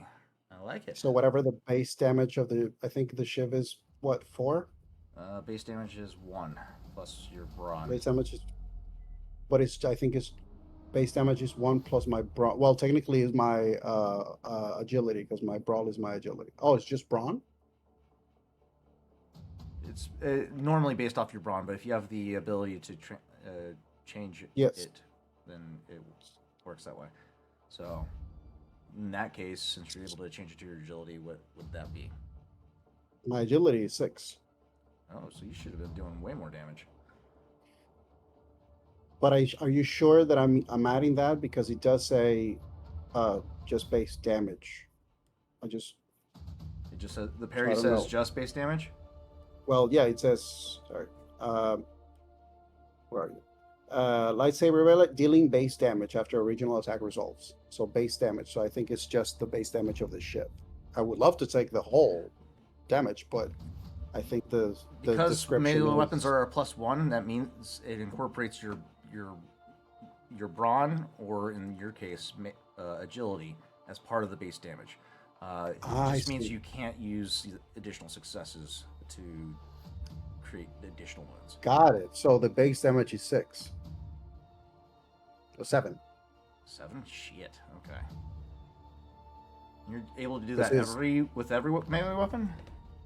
If I have a lightsaber, brawl, or melee weapon, and they roll a despair or Well, I'm talking threats. about your Ataru form. Yeah. That's all melee weapon? Shit. Okay. Yeah. It's literally, it's in the description. It says with lightsaber, brawl, or melee weapon. But I'm talking about your Ataru fighting form. My Ataru fighting form. Does that cover melee weapons as well, or is it just lightsabers? No, it covers melee weapons, because the improved parry comes from the Ataru form. Oh shit! It's from Okay, my bad. Yeah. That's what I meant. Like the improved parry is from the Ataru form, and it literally Got says it. any of these weapons work. Okay. Yeah. Now I'm tracking. Okay, so we gotta incorporate your agility into the previous damage as well. So yeah, you need to change Oh, change your I change think I the know. There's a new characteristic. update. Yeah, change your characteristic Gotcha. from brawn to agility. Then, Gotcha. that being said, shit, that's 7 each time.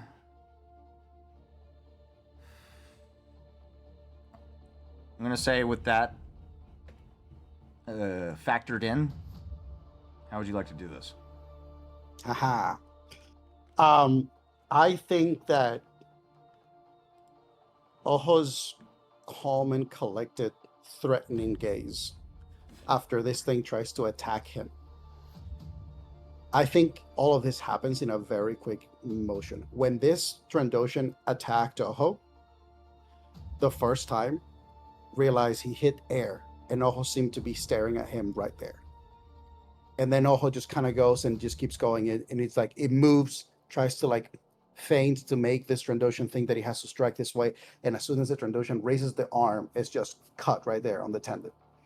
And it's just slowly, just little pieces. And then eventually the Trandoshan comes in for that last strike, and is that moment where the arm races, it comes down, Ojo moves in, and then the motion is a small curve right on their armpit of the Trandoshan. And it's just that moment where it literally stops the motion of the arm as he just moves in, and it kind of goes almost face to face with this thing, the arm twisted with the shift to the side. And it's just that look, and then pulls back and just keeps moving. He doesn't even like wait or let anything, because he got to go. Yeah.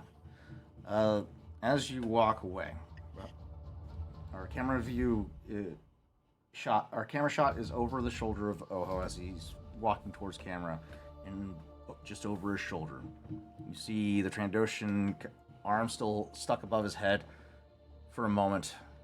Suddenly drops limp, and he drops to one knee, then the other, and then falls face first on the ground, motionless. By this point, our scene transitions to the outside of prison Greg. Chav, you're on the ground at this time, coordinating with the ground, the chaos that is taking place currently around the prison. A lot of guards are currently running around in a state of panic as the prison's power goes out. Some of them kind of pay mind to you, but you're now more so coordinating with this maintenance officer, or actually ground control officer, who's Am I? Power's out. well, ground control guider. The guys that Gotcha. you're not supposed to be over here. You're supposed to be over at the landing zone. You can't be over here. Hey, listen, I had my orders to bring it as close as I could to the maintenance department of the prison. I heard that this sealant, that you had like some kind of leak going on. They needed it ASAP. I flew here from cross sector. I took some hyperlinks. I'm really not supposed to, but you know what? We made it happen. I guess the black holes ain't angry today, so we made it all the way here.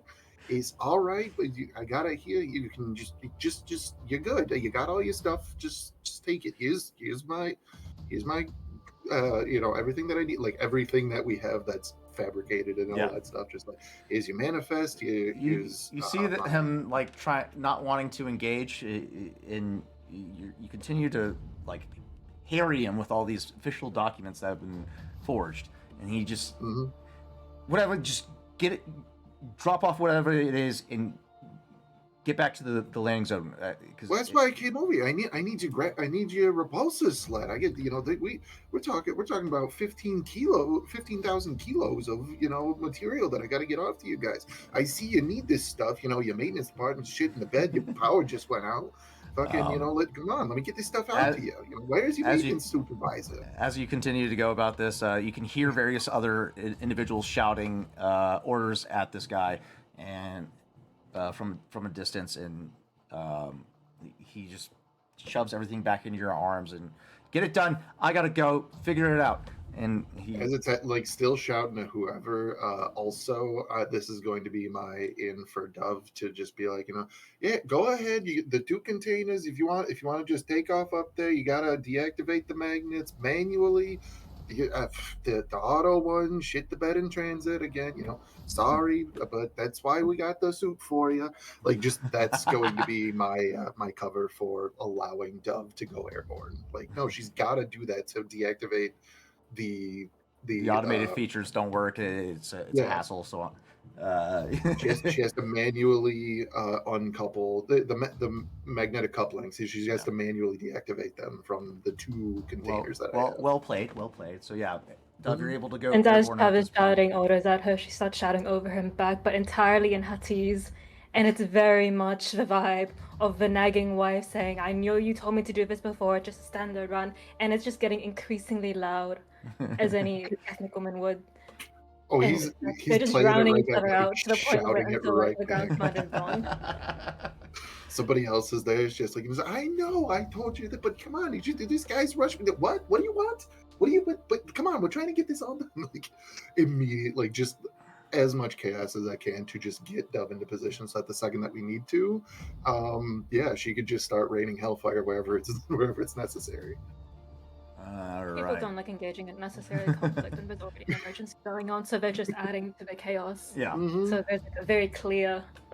Yeah. Okay. This very much so started with like, hey, I'm here to offload, but it looks like your powers. Am I good? Like, can we do this? Yeah. I need a sled. So yeah, you guys get unofficial clearance for the time being, and as you guys set up your in position in preparation for the pilots to arrive, Rawl and Ego, you guys have made it to your shuttle and have begun your departure process at this point. You guys are in the clear to extract. Kesh, you're on ground level to the southwest of the wreck yard, where you hear the scuffle and yelling and the cries of pain of the prisoners that are currently loose there. You can hear the sound of several footfalls rushing towards the southeast. And you're currently pressed up against a corner, and you look around to see 15 individuals currently rushing. Do I recognize Captain Demeron? You have never directly interacted with him before. However, you would I have like a? You would have seen their dossier. Yeah. So do I see him first? Powers out. However, you got Chiss are able to see in infrared. I have. Yep, I have infrared vision. So I can see in the dark. A golden-skinned Nothwin would very much stand out in the dark. So to get them to stop, literally, Kesh just pulls out his AL-180 blast pistol, goes and just fires it like into the ceiling. Looks at them and goes, "Captain, if you wouldn't mind following me." The last mission that Majdep received was you do not stop for anything, so a blaster bolt's not going to stop you. No, I know. No, literally, he's firing and then just going after you to let them know, like, let's go. And to see Marge go by and goes, he wasn't in my dossier. Oh well, and just flies the rest of the group. All right. With your guidance, by this point, I will say very quickly, I do pull out the other blaster pistol and I do hand it to the captain to go, the ship's not going to do much. You round the corner. By this point, Rogue Squadron has made it a fair distance down the corridor and is approaching the next quadrant of the prison to get to the southeastern exit. You see that they are intercepted by Kesh, who proceeds to continue on with them to provide additional support. As I probably mentioned to them, and potentially when I reached out about the mission, even though we can do it together, so that to facilitate, so to expedite it, but it was the idea of like if there were two pathways or like parallel pathways to take half and half of the team, we would do that just to basically minimize the concept of like 17 people literally moving down a hallway in a fucking prison, and sort of like reduce that number to potentially also like the odds of maybe if we all get huddled up, that's potentially fucked. Increased risk, Especially if like some of these people are not necessarily like combat, like outside of on a pilot ship, like fighting regular combat may not be their thing. 15 of them being exposed to that kind of stuff directly would be risky. Risky indeed. So better, yeah.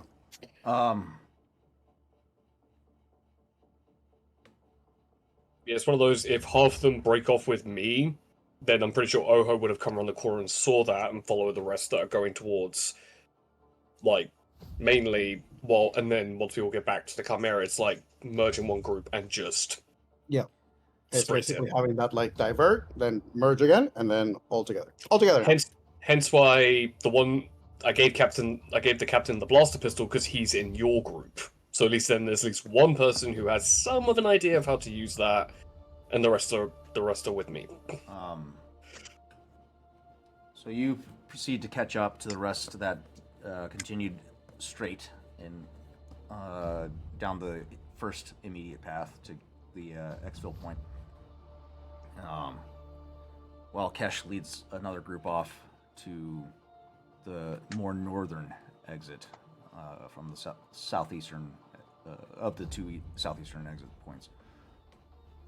I would say that potentially this could be the time, since I actually get in touch with Kesh, if Kesh has ways to communicate with the rest of the group, to hint also of like start timing and maybe do a little countdown, and then order the droid on the second ship, the autopilot ship that we programmed, to after a while of the explosion to start doing the gateway move, so that we add that second distraction as we start to move toward the actual exit. I'd say because Roll and Ego did their job so quickly within 5 minutes, it's going 5 minutes that way, 10 minutes the brawl broke out, 15 the group split, and then around 20 minutes does that ship go absolutely haywire and quickly just takes off, like in a blind panic autopilot.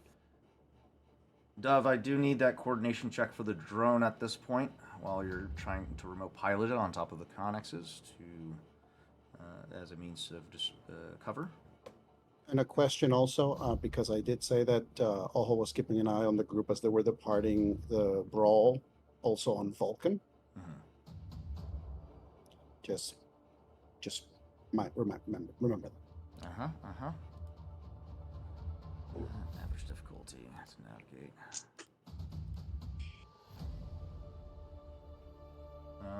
Yeah, easy enough.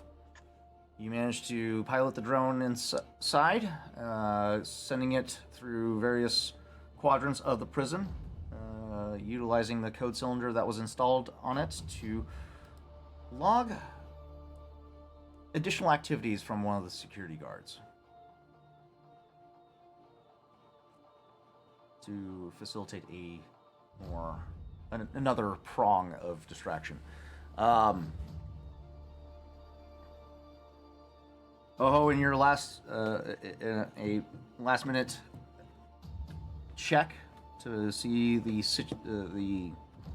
circumstances of Vulcan's situation, you see he has managed to incapacitate the Gamorrean and is currently assisting some of the other members of the Grenk cell block, or Krenth cell block, making sure none of them are getting hurt, and utilizing the cover to get them out of the wreck yard and away from the rest of the prisoners to safety. It doesn't seem to be heading in your guys' direction. He just seems to be kind of helping the others. And Sounds good. I'll that say in- that while all of this is happening quietly, Oho is in his mind reciting something. His hand is getting warm as he is summoning something from the ether. Little green ethereal smoke begins to circulate around your palm.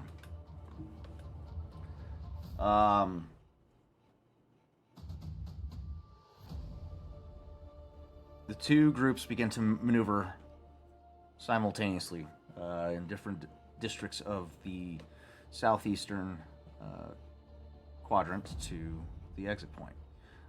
I need group stealth checks at this time. So, what that is going to mean is I'm going to roll a flat difficulty for both parties.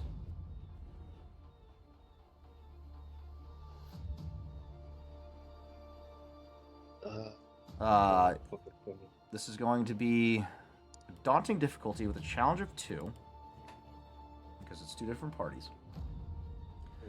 Don't think anything. You guys will benefit from a boost die for the cover from the power outage,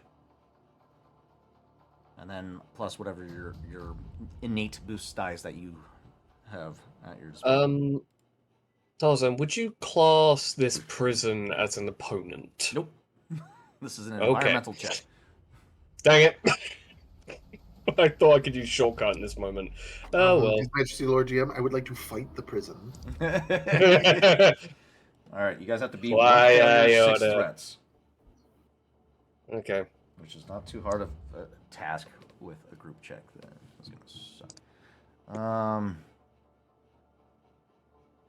I am trying to pull up a game table. It is not happening. Let's see.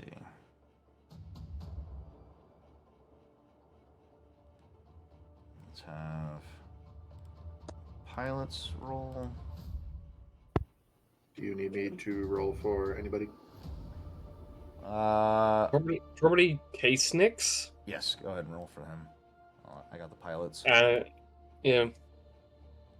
Probably. Okay. And Okay. Deveron. Go with boost. Oh, yeah, I should probably add those boosts.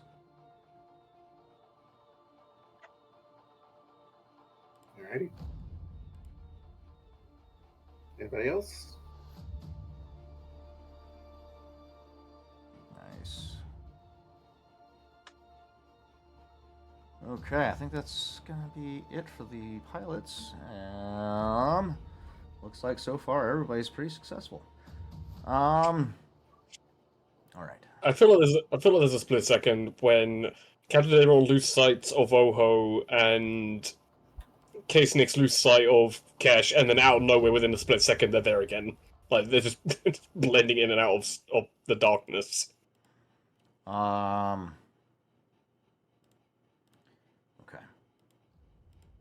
You guys managed to navigate the prison quiet and efficiently, avoiding detection from the roving guards that are currently rushing through the various districts to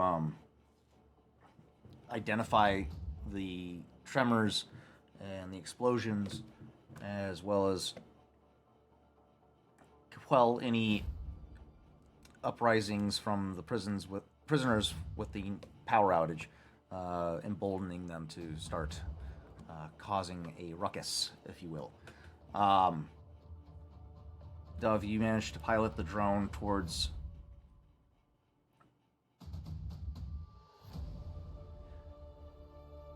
I know there was talk about piloting the drone to a specific area. What was that specific area that you wanted it to go to? Depending on whether or not it worked. Dove had an idea. I also had another one when I first told you, which was the idea of like, because you mentioned a second generator. The backup generator, And yeah. so it was the idea of like, if as Dove is navigating, they can make it to that second generator for the extraction, then that helps us get rid of like the anti-craft stuff on Yeah. the way out. But Dove also has chaos in their mind. So What's the other idea? I wanted to pilot that drone into the ventilation of where all the isolation cells normally are Ooh. to emit like an extremely annoying hum frequency that would drive anyone mad, especially if they've already been locked up for Lord knows how long, and also keep the guards very occupied. Okay, all right. Mhm. And with that coordination check, you're able to get down there. The isolation cells are kept underground as a means to eliminate any additional ambient noise from the surface level. So they have lots of insulation down there from the earth, if you will. And you find your way into the ventilation shafts using the droid's scomp unit to command some of the shafts to open to let it in. It's not a hard endeavor, especially with a security guard's code cylinder at its disposal. You get it to one of the AC units, because we all know that wind helps sound travel if positioned correctly. You position this droid in front of one of the generators for the AC, the climate control, to help ensure that this noise that you want to transmit or emit travels the max amount of distance it can get. And you start having this thing emit a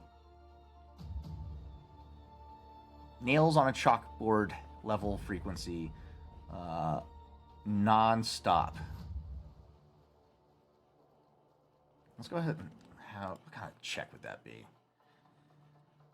Let's have the guards and prisoners do a discipline check. It's gonna be hard difficulty. Yeah, hard difficulty.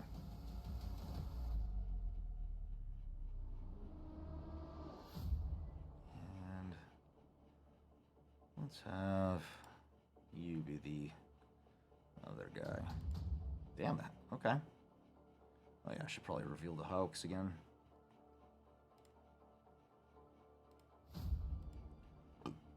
Excuse me. Damn. The one time that they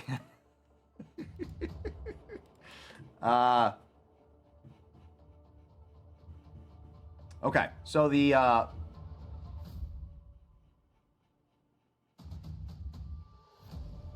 they both have threats.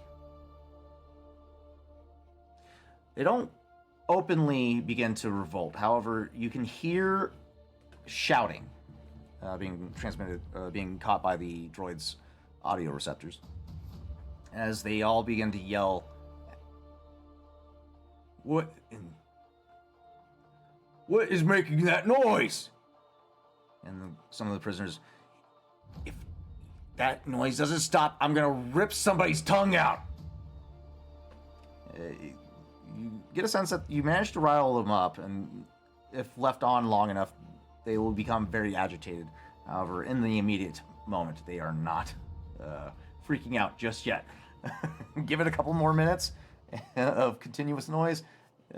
We'll see how patient these guys will be. It's going to get continuously high pitched. Oh God. People's ears are going to start bleeding. Okay. By this point, you guys are in the home stretch. Kesh, Oho, Rogue Squadron pilots. The extraction point is only a couple 100 feet away.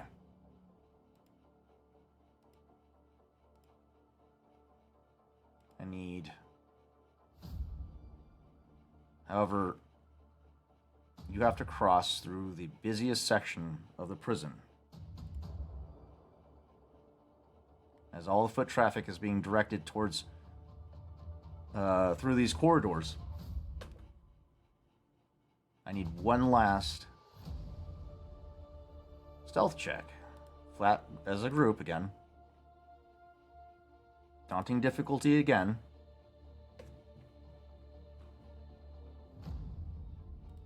However, it's going to have one challenge die because of the frequency of foot traffic. And I am cashing in a dark side token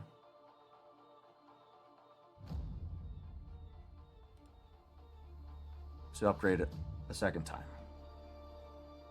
You guys do benefit from the cover of darkness. So you do get a boost die still.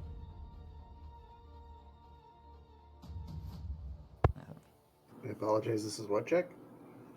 Group stealth check again. Yeah, group stuff. Okay. Oh, are we adding the difficulties, or are you rolling No, that? I got the difficulty. You guys Okay. roll against it.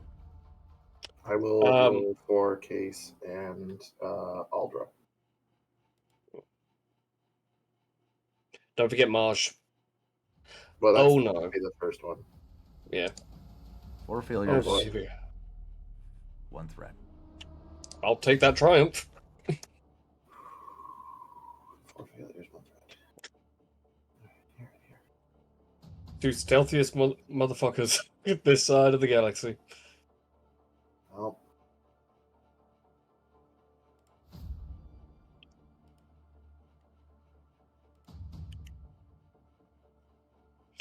To be fair, that could have been much, much worse.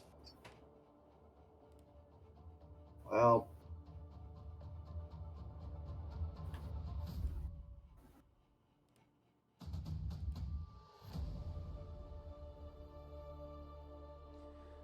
Okay.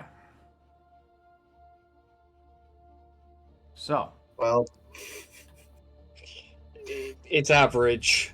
It's average. It's not bad. we have 2 successes. 1, 2, 3, 4, 5 failures.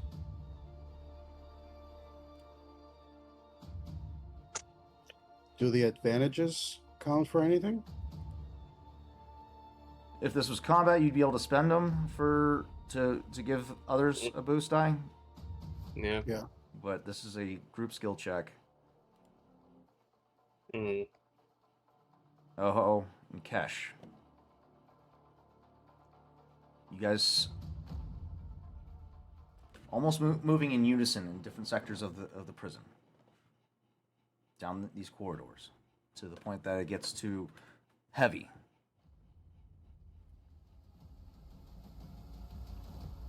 Too heavy to the point where,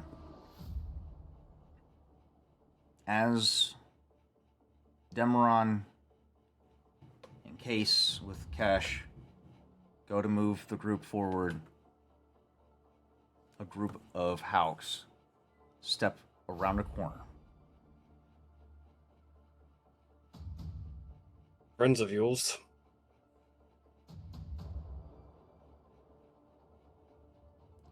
What do you Oh. think?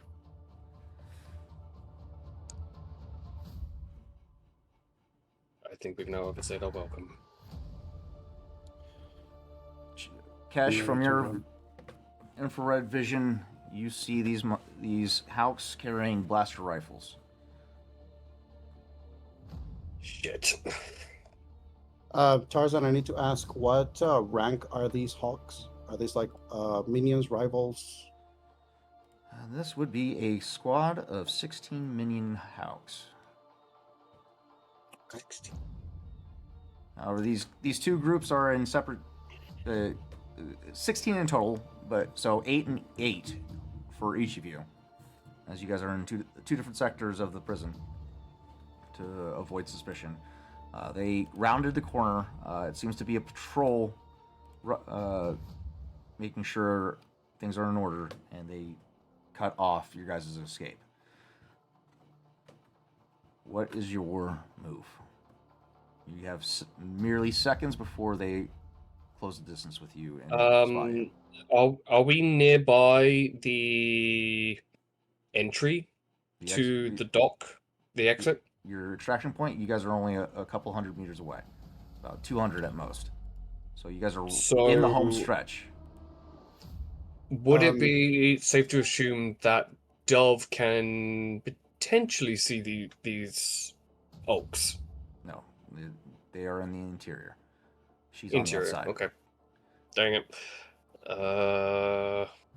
How far are these groups from each other?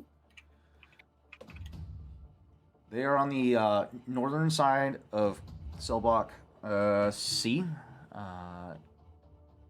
Or Basically, how Kesh- far is the group looking on Kesh versus mine? Like, are they close enough? Would they ever be able to like become a single group of a threat? From the corridor that they're traveling down, yes.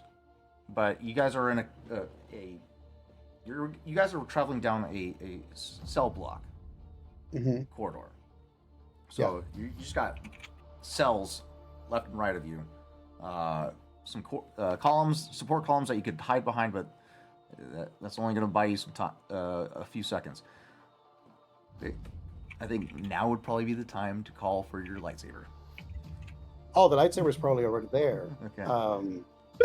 I was just debating because I just want to know whether or not there is a way that I can angle or tell the group like step back and see if I can wait for that group, those two groups to become one, so that I can attempt something. Oh, fuck. Well, given that they failed their stealth check, you guys don't have time to hide. So I'm basically asking for you guys to ready yourselves, because. Okay, I just need to know: are these people? They are not close enough to be. Officially, they're two groups. Correct. Okay, I guess one is better than none. So you guys are in the home stretch now. Now's the time. I am going to roll a hard deception roll, and I'm going to cash in a light side token. If everything is yellow, that means that I just get a green on top. Yes, unless unless you're at the cap. I believe I am at the cap. Yes. So yeah, you wouldn't be able to add an additional ability die then. So if I'm at the cap and I cash in a token, what do I get? I mean, meaning like not cap like 6, not like the abilities up to 6, but like currently at what I have is up to the amount that I can have yellows. So your skill cap isn't at 6, or no, what ability are you using? I have my deception, and my deception is 3 yellow die. Okay, got it. Yes, that adds an additional ability die. I thought you were trying to use your agility. No. This is actually a different thing. Gotcha. I am using. Ojo is literally just, since this is happening super fast. This is out of instinct. His hand is low, holding the lightsaber that doesn't really look like a lightsaber. The blade that is active on the lightsaber currently is the shadow, the ghost crystal. Ghost fire crystal. Yeah, the ghost fire crystal, and I am going to roll something called Fear the Shadows. Okay. Where I need to make a deception roll, and if I succeed, I can force a group of minions or rival level flee the encounter. Oh. Okay. Please work.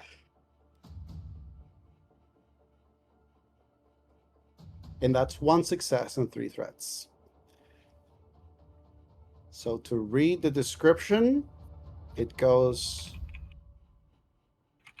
perform the Fear Shadows, make a hard deception check to force a single minion group or rival to flee the encounter.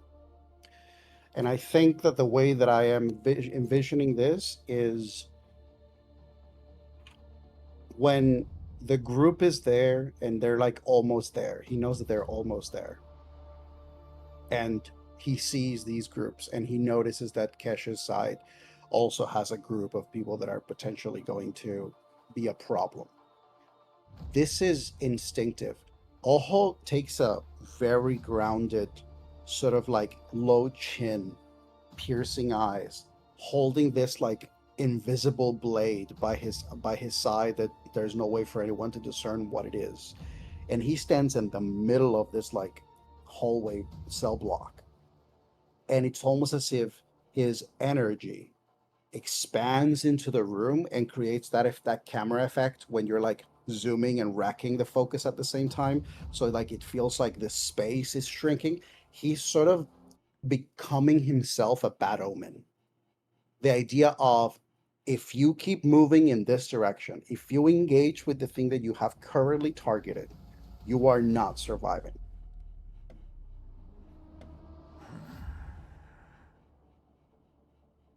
Okay.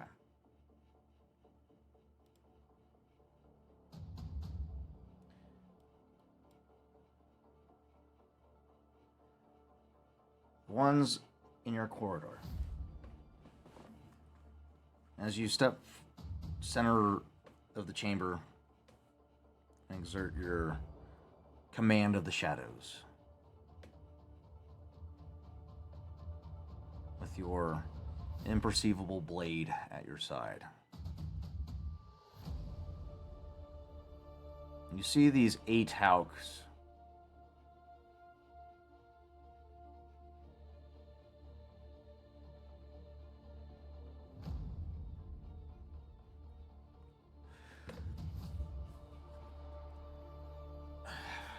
how does this work?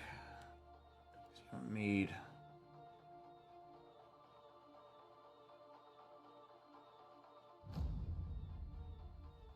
instead of exerting this ability through means of fear, we're going to exert this ability in the form of a distraction. You manage to conceal yourself in your group enough in the shadows to not be perceived as a threat. However, off in the distance, you can hear a faint droning noise that grows higher in pitch the longer it goes on. As the guards reach that corridor, that intersection, to enter into your cell block or take an alternate route, they stop in their tracks and you watch as their heads turn to the left, to the north end of the prison. And they, instead of going to continue on to engage you guys, they break away. And they follow the noise to the stairwell that leads them down towards the isolation cells below. Kesh, however,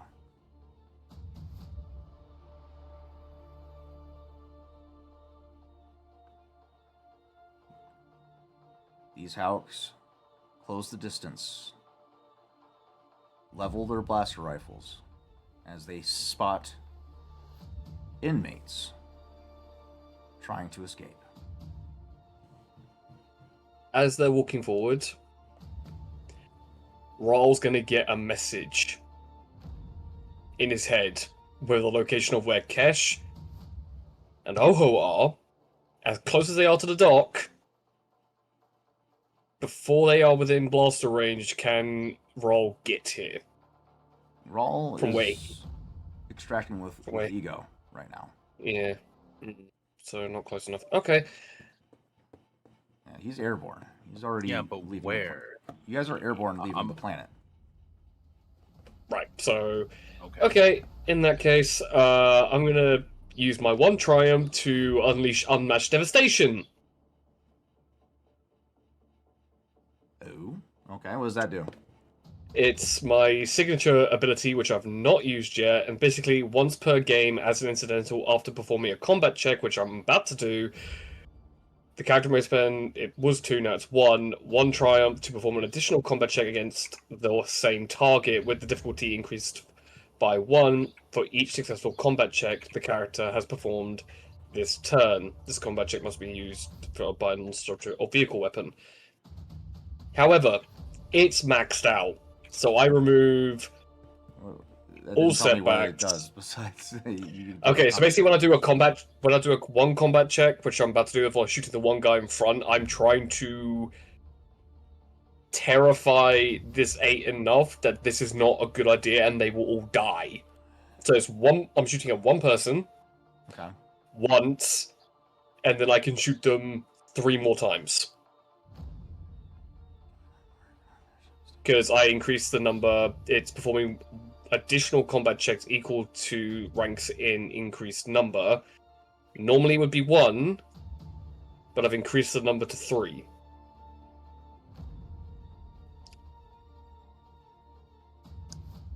Okay, so you're just essentially eliminating as many as you can in one go. Got it. Pretty much. Don't want to be that guy, but also that I believe that ability says that you have to do each attack with a weapon that hasn't been used on the turn. So you have to have multiple weapons. I have not actually used a single weapon in this turn. Right, but I've many weapons not do you used any have? yet. How many weapons do I have? Yeah. I have on my person my vibro knife, 1 AL 180 Okay. blaster pistol, my E11D blaster carbine, and 1 FS19 compound bow. Okay. And if I really want to, I can bring out my E17D sniper rifle. Okay, you got an arsenal on you. Okay. I literally what these guys can see in the dim Okay. light of this thing is Kesh just drops the duffel bag, pulls out the 180 blaster So, pistol, aiming at the first one he to- sees and fires. To move the story along, let's go ahead and get these combat rolls out. So we can get to our very finale. quickly, and I'm adding quick strikes, and I have 3 ranks of quick strike because they're not acted yet, so I get to add 3 boost die to this attack Oh, nice. on the first shot. Nice. So They would be and considered also- at range of short. short range. Okay. Oh,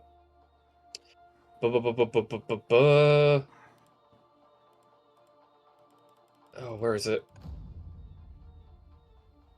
I'm adding 3 ranks of deadly accuracy just as an FYI. So short range, aiming at. Is there a Hulk? Oh, the Hulk. Is it the Hulk Guard? Is that what Yes. it is? Okay. AL blaster pistol, build pool. And adding 3 damage to this as well, on top of everything else. Okay, so that's 7 successes, 1 advantage. So you're doing a total of 15 damage. Yeah. You said you got 3 additional damage that you can add to it? Yep. Using the blaster pistol? Okay. Mm-hmm. Okay.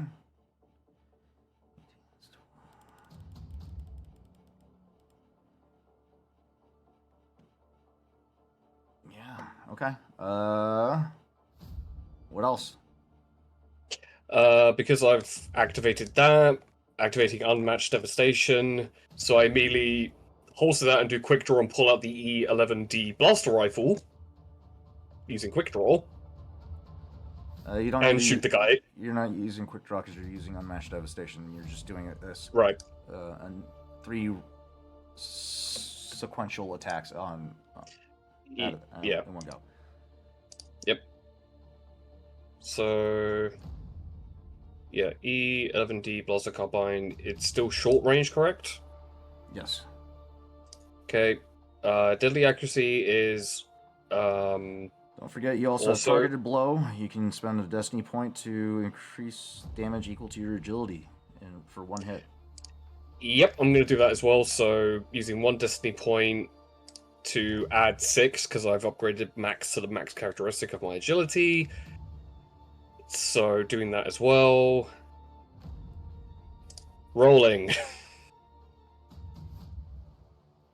Okay, that's another 17 plus 6, so 23 damage. Yeah, you're going to want to check all your assassin abilities because this is going to help you out because you're dealing with pretty hardy individuals here. Yeah. Okay, so doing So after all 23. that, That's going to be 23 minus 6 is 17. Okay. yep. I'm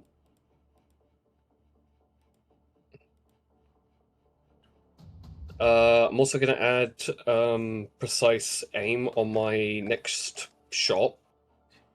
So I take 3 strain. Trying to work out this very, very, very quickly. Apologies, everyone. Yeah, because this will reduce the target's melee and range defense. So if they have any melee or range defense, it's reducing that by 2. Don't worry about that. They don't Great. have anything. Okay, cool. Next thing, first time ever using this is the compound bow, and this is short range, hitting them. Okay.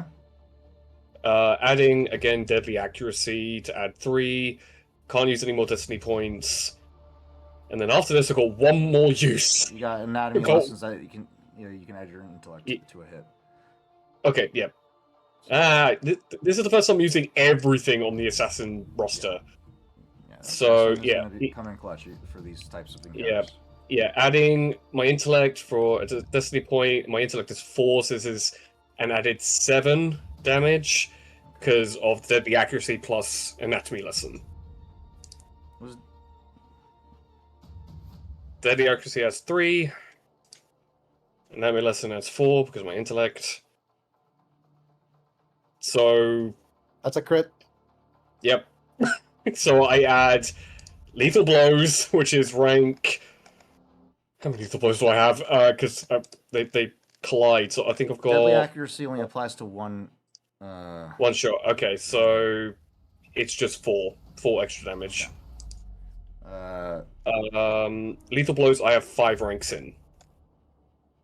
Oh, I guess these would be individual attacks. Yeah. Yeah. Because of so yeah, you could have done it for all 3. Okay. Yeah, and I critted. So for this third guy, I've added 50 on top of the lethal because of lethal blows. Go ahead and point out you are extremely lucky you critted because these are hardy minions, and you would not have killed even half of them without that crit. Yep. Because they are minions, crits automatically eliminate minions. You are so lucky. So fucking. If there are any left, I'm firing again with my E17D sniper rifle as my final use of unmatched devastation. Oh, you just hear a series of volleys of blaster bolts and impacts. One really weird. That from an arrow fired coming from the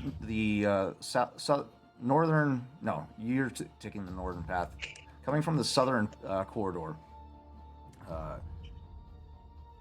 which brings the sudden realization that contact has been made, and now the clock is definitely ticking. Yeah. You guys immediately break for the exit points. Yeah, this is, and also Dove and Chav are immediately a notification coming straight into their visors, coming in hot. Contact's been made. Go. It's literally just gone loud. This is now no longer this is stealth has only gone so far. You guys get contact. Chad gets into position on the Northwood, and the only thing that he just says, he just gives a nod to Dove. That's all. Like, she knows what she has to do. My job is to get everybody out of here. Hers is to make sure that we don't die. Mm-hmm. You guys break Yeah, this is. into a Oh. full-on sprint, closing the last couple hundred feet in a matter of seconds as you guys break for your salvation. You're immediately blinded by the bright light of daylight outside of the prison as you enter the field to see the Nothwood Chimera awaiting you. The gangplank already lowered for the containers at a wait, and you all begin to filter in immediately.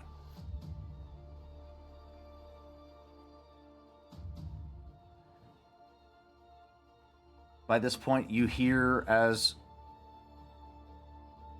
the anti-air turrets begin to spool up slowly, as power begins to slowly return to the facility as the backup generators kick on. The lights flicker from the surrounding lighting, and everyone quickly boards the Nothwin. As the backup generators finally set in, the prison's facilities' PA systems emit a loud alarm indicating a break. An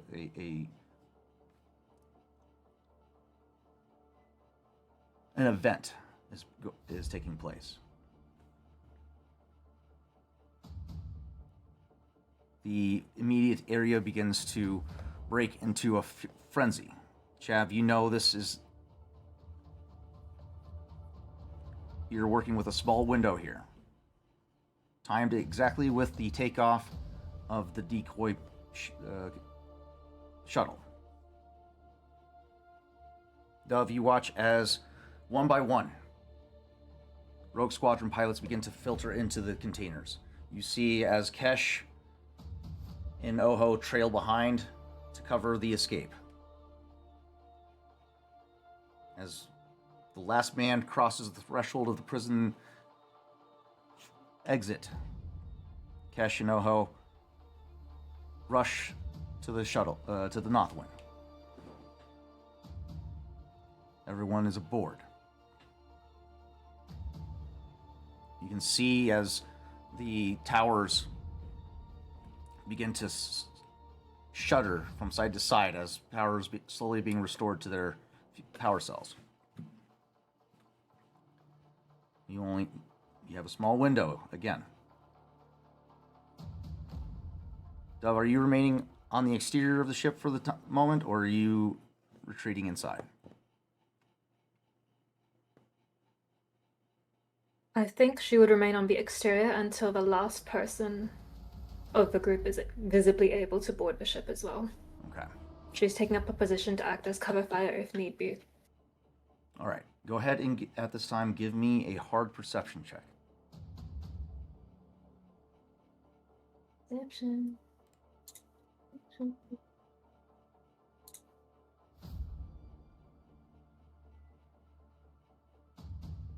Oh. One failure, one advantage. Does my retinal tracker give me anything? I don't think so. That's like for aim. There's one light side token left. There you go. Shall I use it? Sure. Remind me what that does.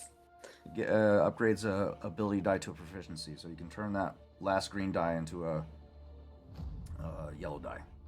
So you go to edit die. Oh wait, no, you can't do it that way. It's okay. I'll just roll it manually with 3 yellow die in that case. No, you can change it by clicking the upgrade button. If you hover over your results, you'll see the upgrade.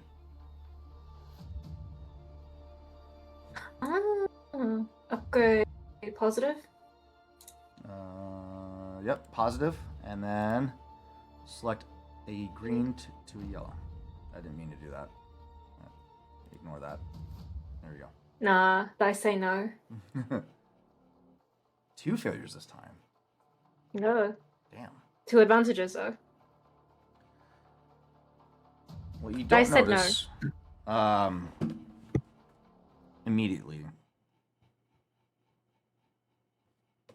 is a single individual that Ren stands. says touch of fate. I cannot recall what that does. I hate that ability. Edit your dice. So, same thing. You should be able to go in and edit your Yeah, you dice do. and look for what options you have on stuff.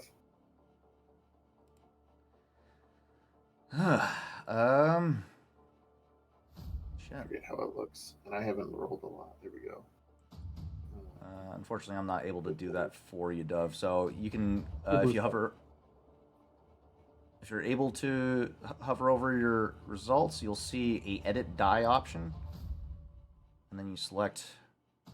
I think Touch of Fate allows them to change 3 die. 2 boost die, Ren says. Oh, that one, not the big ability. This is just that one. So just adding 2 boost die. Got it. So yeah, you can add 2 more boost to your roll, and again, if you hover over your results, you'll see the plus boost. You can click that twice to add boost. Boop. 1 boost. 2 boost. Nah, it's Yeah, just rather stacking than 0. advantages. It's like, no. You don't see shit. Okay. Could use one of Ren's triumphs at this point. I also have 2 unused triumphs, so I mean, this is your guys' resources. Now's the time. We're wrapping up the. Yeah, I mean, we're on the way out. Let's do it. I'm on the way out, okay. Sure. Because Okay. those don't carry over, do they? Correct. No. Okay. No, correct. Let's use them. What you see in the last second, wait. as you're taking a quick surveillance of the immediate area, you see on a balcony overlooking the area, about 5 levels up, one Hauk individual who's looking down and at the moment and sees the last member. Wait, no, he's not on the balcony. He's on the. He crosses the threshold of the exit where Oho and Kesh just left.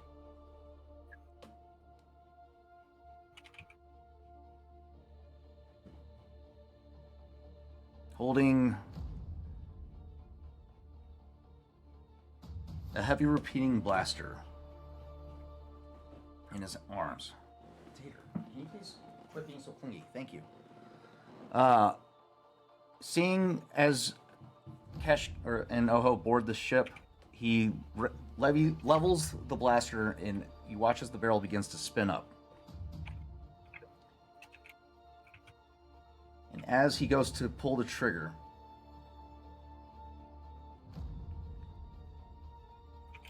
an arm comes up from underneath, driving a blade into the ribs of this individual.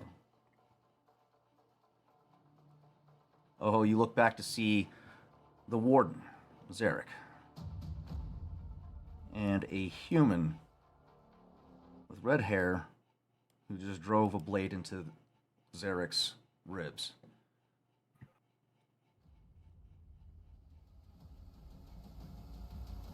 Vulcan retracts the blade and goes in for a second strike. But Zarek intercepts. Well, let's see if that works out the way I intend. We'll see.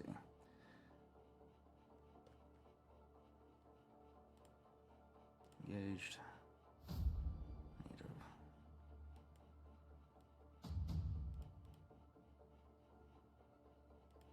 There we go.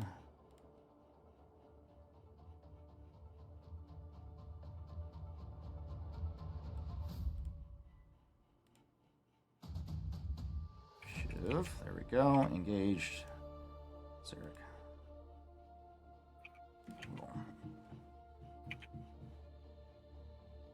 Oh shit! That's dope.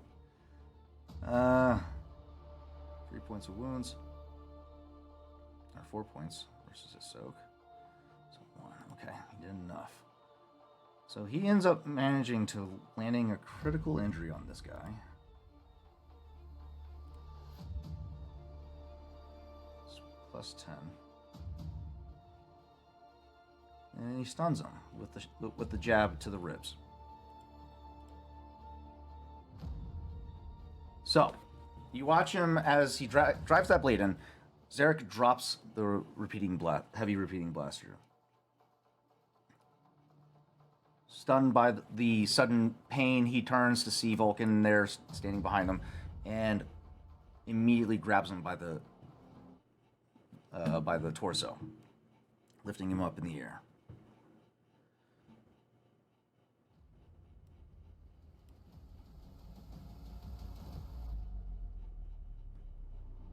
Ranges? What range are they? He is currently...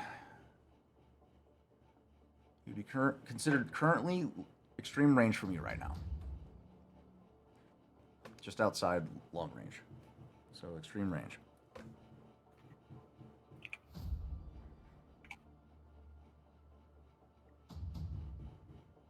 Trying to recall which talent helps drop the range band. Please hold. Precise aim, I think. Precise aim. I have that as a maneuver. Could we take a shot to disrupt that hold? Go ahead.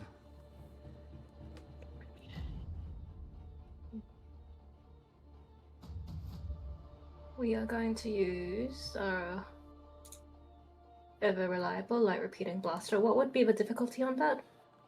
If you target Zarek, it should automatically calculate it for you. Okay, cool. And it would drop from extreme to long, was that correct? I think it extends to the range of your weapon, Okay. if I recall. I don't know how that would be calculated if I were to do a straight roll. So it's still the same difficulty for extreme range, so it'd be, but that would be daunting. It just extends the reach of your weapon.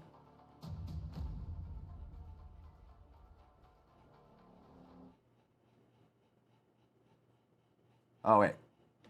Reduce the target's melee and range defense. Sorry. So... I mean... That would... I rolled. But you do have an ability as a bounty hunter that lets you extend your range. Sniper shot. That's what I was going to say. Sniper shot reduces I range. I don't think it matters considering there's 2 successes, 4 advantages, and 1 triumph that Dove just unleashed. Alright. That is 14 damage. Okay. Dove, how... do you have a... Yeah. Deadly accuracy.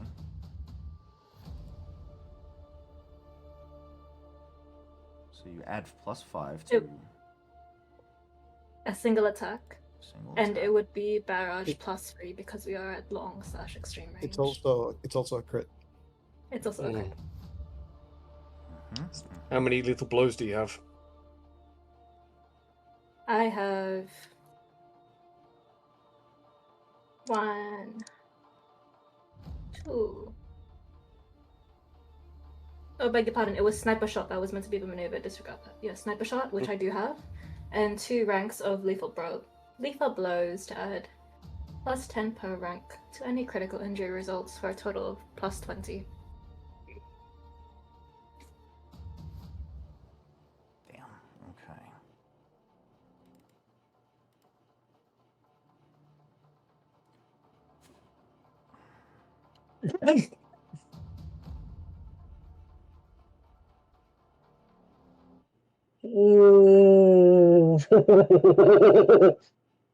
That was a headshot, I presume. No, not necessarily. However, you do... Seeing as Zarek goes in, just absolutely manhandles Vulcan, grabs him by the torso and lifts him up in the air with this massive hand. You specifically target that arm that is holding Vulcan. And unleash a barrage of blaster fire into that shoulder, immediately severing the arm.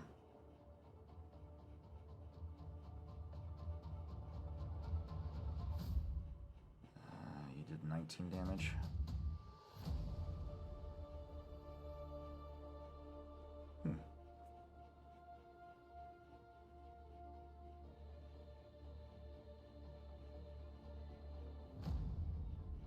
Nice.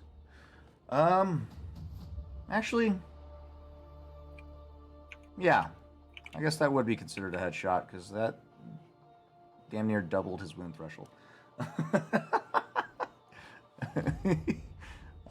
So yeah, you drop Zarek and drive a couple more bolts into him just for good measure and take him out. His body falls limp to the ground, arm still holding onto his Vulcan as Vulcan kind of pries it off of him and looks up at you in astonishment, but also relief. By this point, the decoy shuttle has taken off.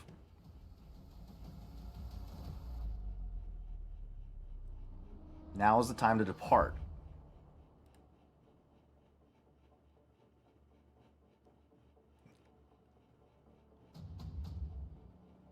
What do you do?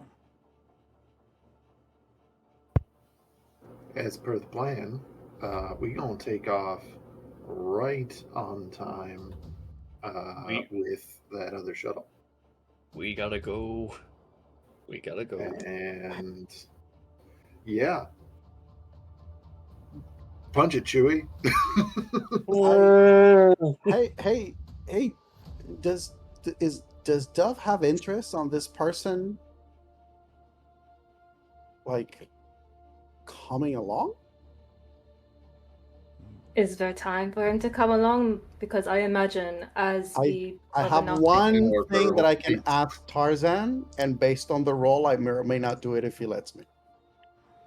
Do you want to go first? Basically, the situation that is present right now. You are faced with a decision on whether or not to try and risk the success of this mission to try and save this individual, or go forward with the plan and not risk the mission itself. Because any deviation could spell disaster. I'll tell you what the idea is, and you tell me whether or not this is more time. I roll force die to see if I can use my move ability to yank this guy into the ship. What's the range of your force ability? If I roll successfully, I have a total of, 3. So 4 range bands. How much is 4 range bands? That's extreme. Yeah, so you just be able to get him. Because I have the basic, and then I have unlocked 3 extra, 3 bands more to that. I'm going to point out that that move also intends to do damage normally, especially when you're moving that range. He is going to take damage from this if you are successful. I'm just yanking him. If he gets broken ribs, he can thank me after he's out of the goddamn prison. I think even he'll take damage over dead any day. Yeah. Alternatively, I could probably just open the gangplank and scoop him up without him even moving. But that's the thing. It's like I think Tarzan described that I look back and I notice Vulcan. So like in my brain, this is happening as people are boarding The plank is down. The Dove is ship's still starting to outside, keeping move. an eye on people coming in. And then I turn around and I see, like, I hear the shots. I turn around, I see like the guard falling in Vulcan in that distance, and I know that there's no way that I can just like wait for him to come to us. We gotta go. So like the only like moment's reflex reaction is, can I yank this guy? the ship is starting to move, so yeah, you got seconds. Yeah, Decide. there's no finesse in this. There's no piloting a ship on its own. This is like yank the guy into the gangplank. I'm gonna let the die and the force decide, because I need to roll and see if this is even a thing. Oh, come on. We don't have. Oh my god! The dice have spoken. Okay. He's coming with us. He's coming with us. Oh my god! The force is with you today, young ho. Okay. Damn. Okay. Wow. If I may, Right. He lands in the Northwind Chimera like it's a nice feathery down pillow. if I may, the way that I see this happening is the shot happens, the hawk falls. There's this moment where like I see Vulcan looking toward Dove, and like Chav probably lets us know it's go time. And it's almost like it's a moment where almost he doesn't even think it is. He knows that they're about to go. He's looking at Vulcan, and is out of instinct. Like this is kind of like if we were to think like the Force works in mysterious ways. This is one of those moments where like Ojo doesn't even know why he's doing it, because he was keeping an eye on Vulcan, because he was like, if this guy tries to come with us and he's going to jeopardize things, I'm taking him down. And in this moment, probably because of the expression on Vulcan when he looks toward Dove, even if he doesn't know the story, it's a part of Vulcan that he didn't see in these 3 weeks. And I think it is that expression that makes Ojo raise his arm as the ship takes off, and Vulcan literally takes off with them in like the range band as he just gets like yanked in their direction. And I'll take damage to catch him. Okay. To be fair, Cash is right next to you, so he's literally like, wait, what the fuck?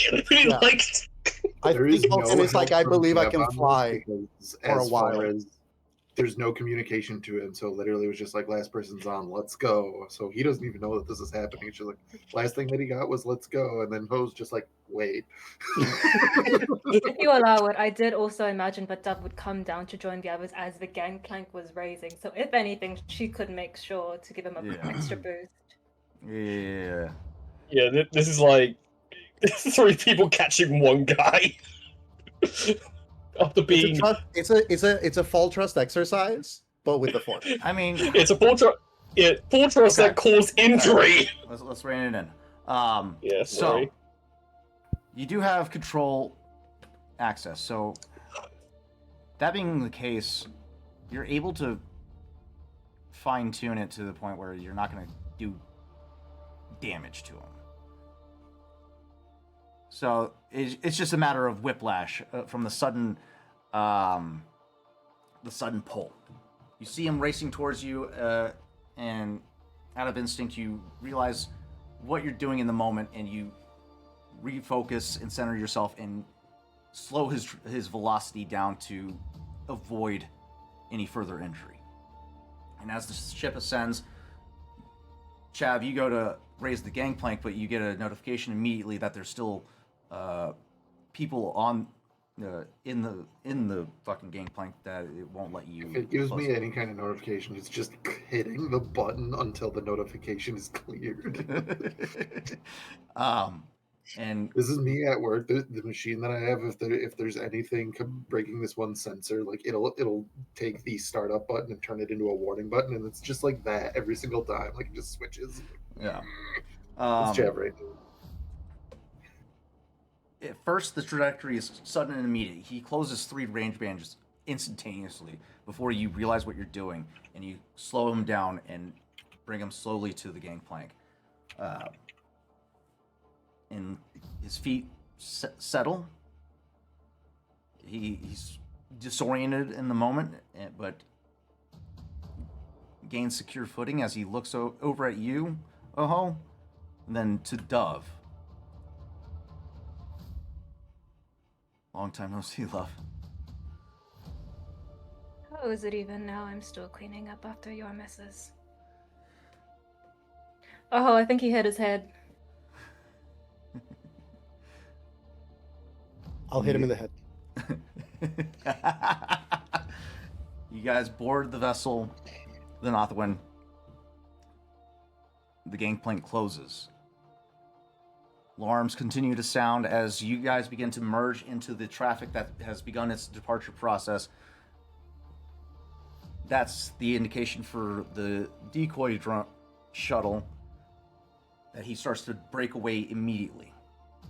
As that happens, the alarms continue to sound, but over the PA, you can hear, "Prisoner escape attempt, take it down."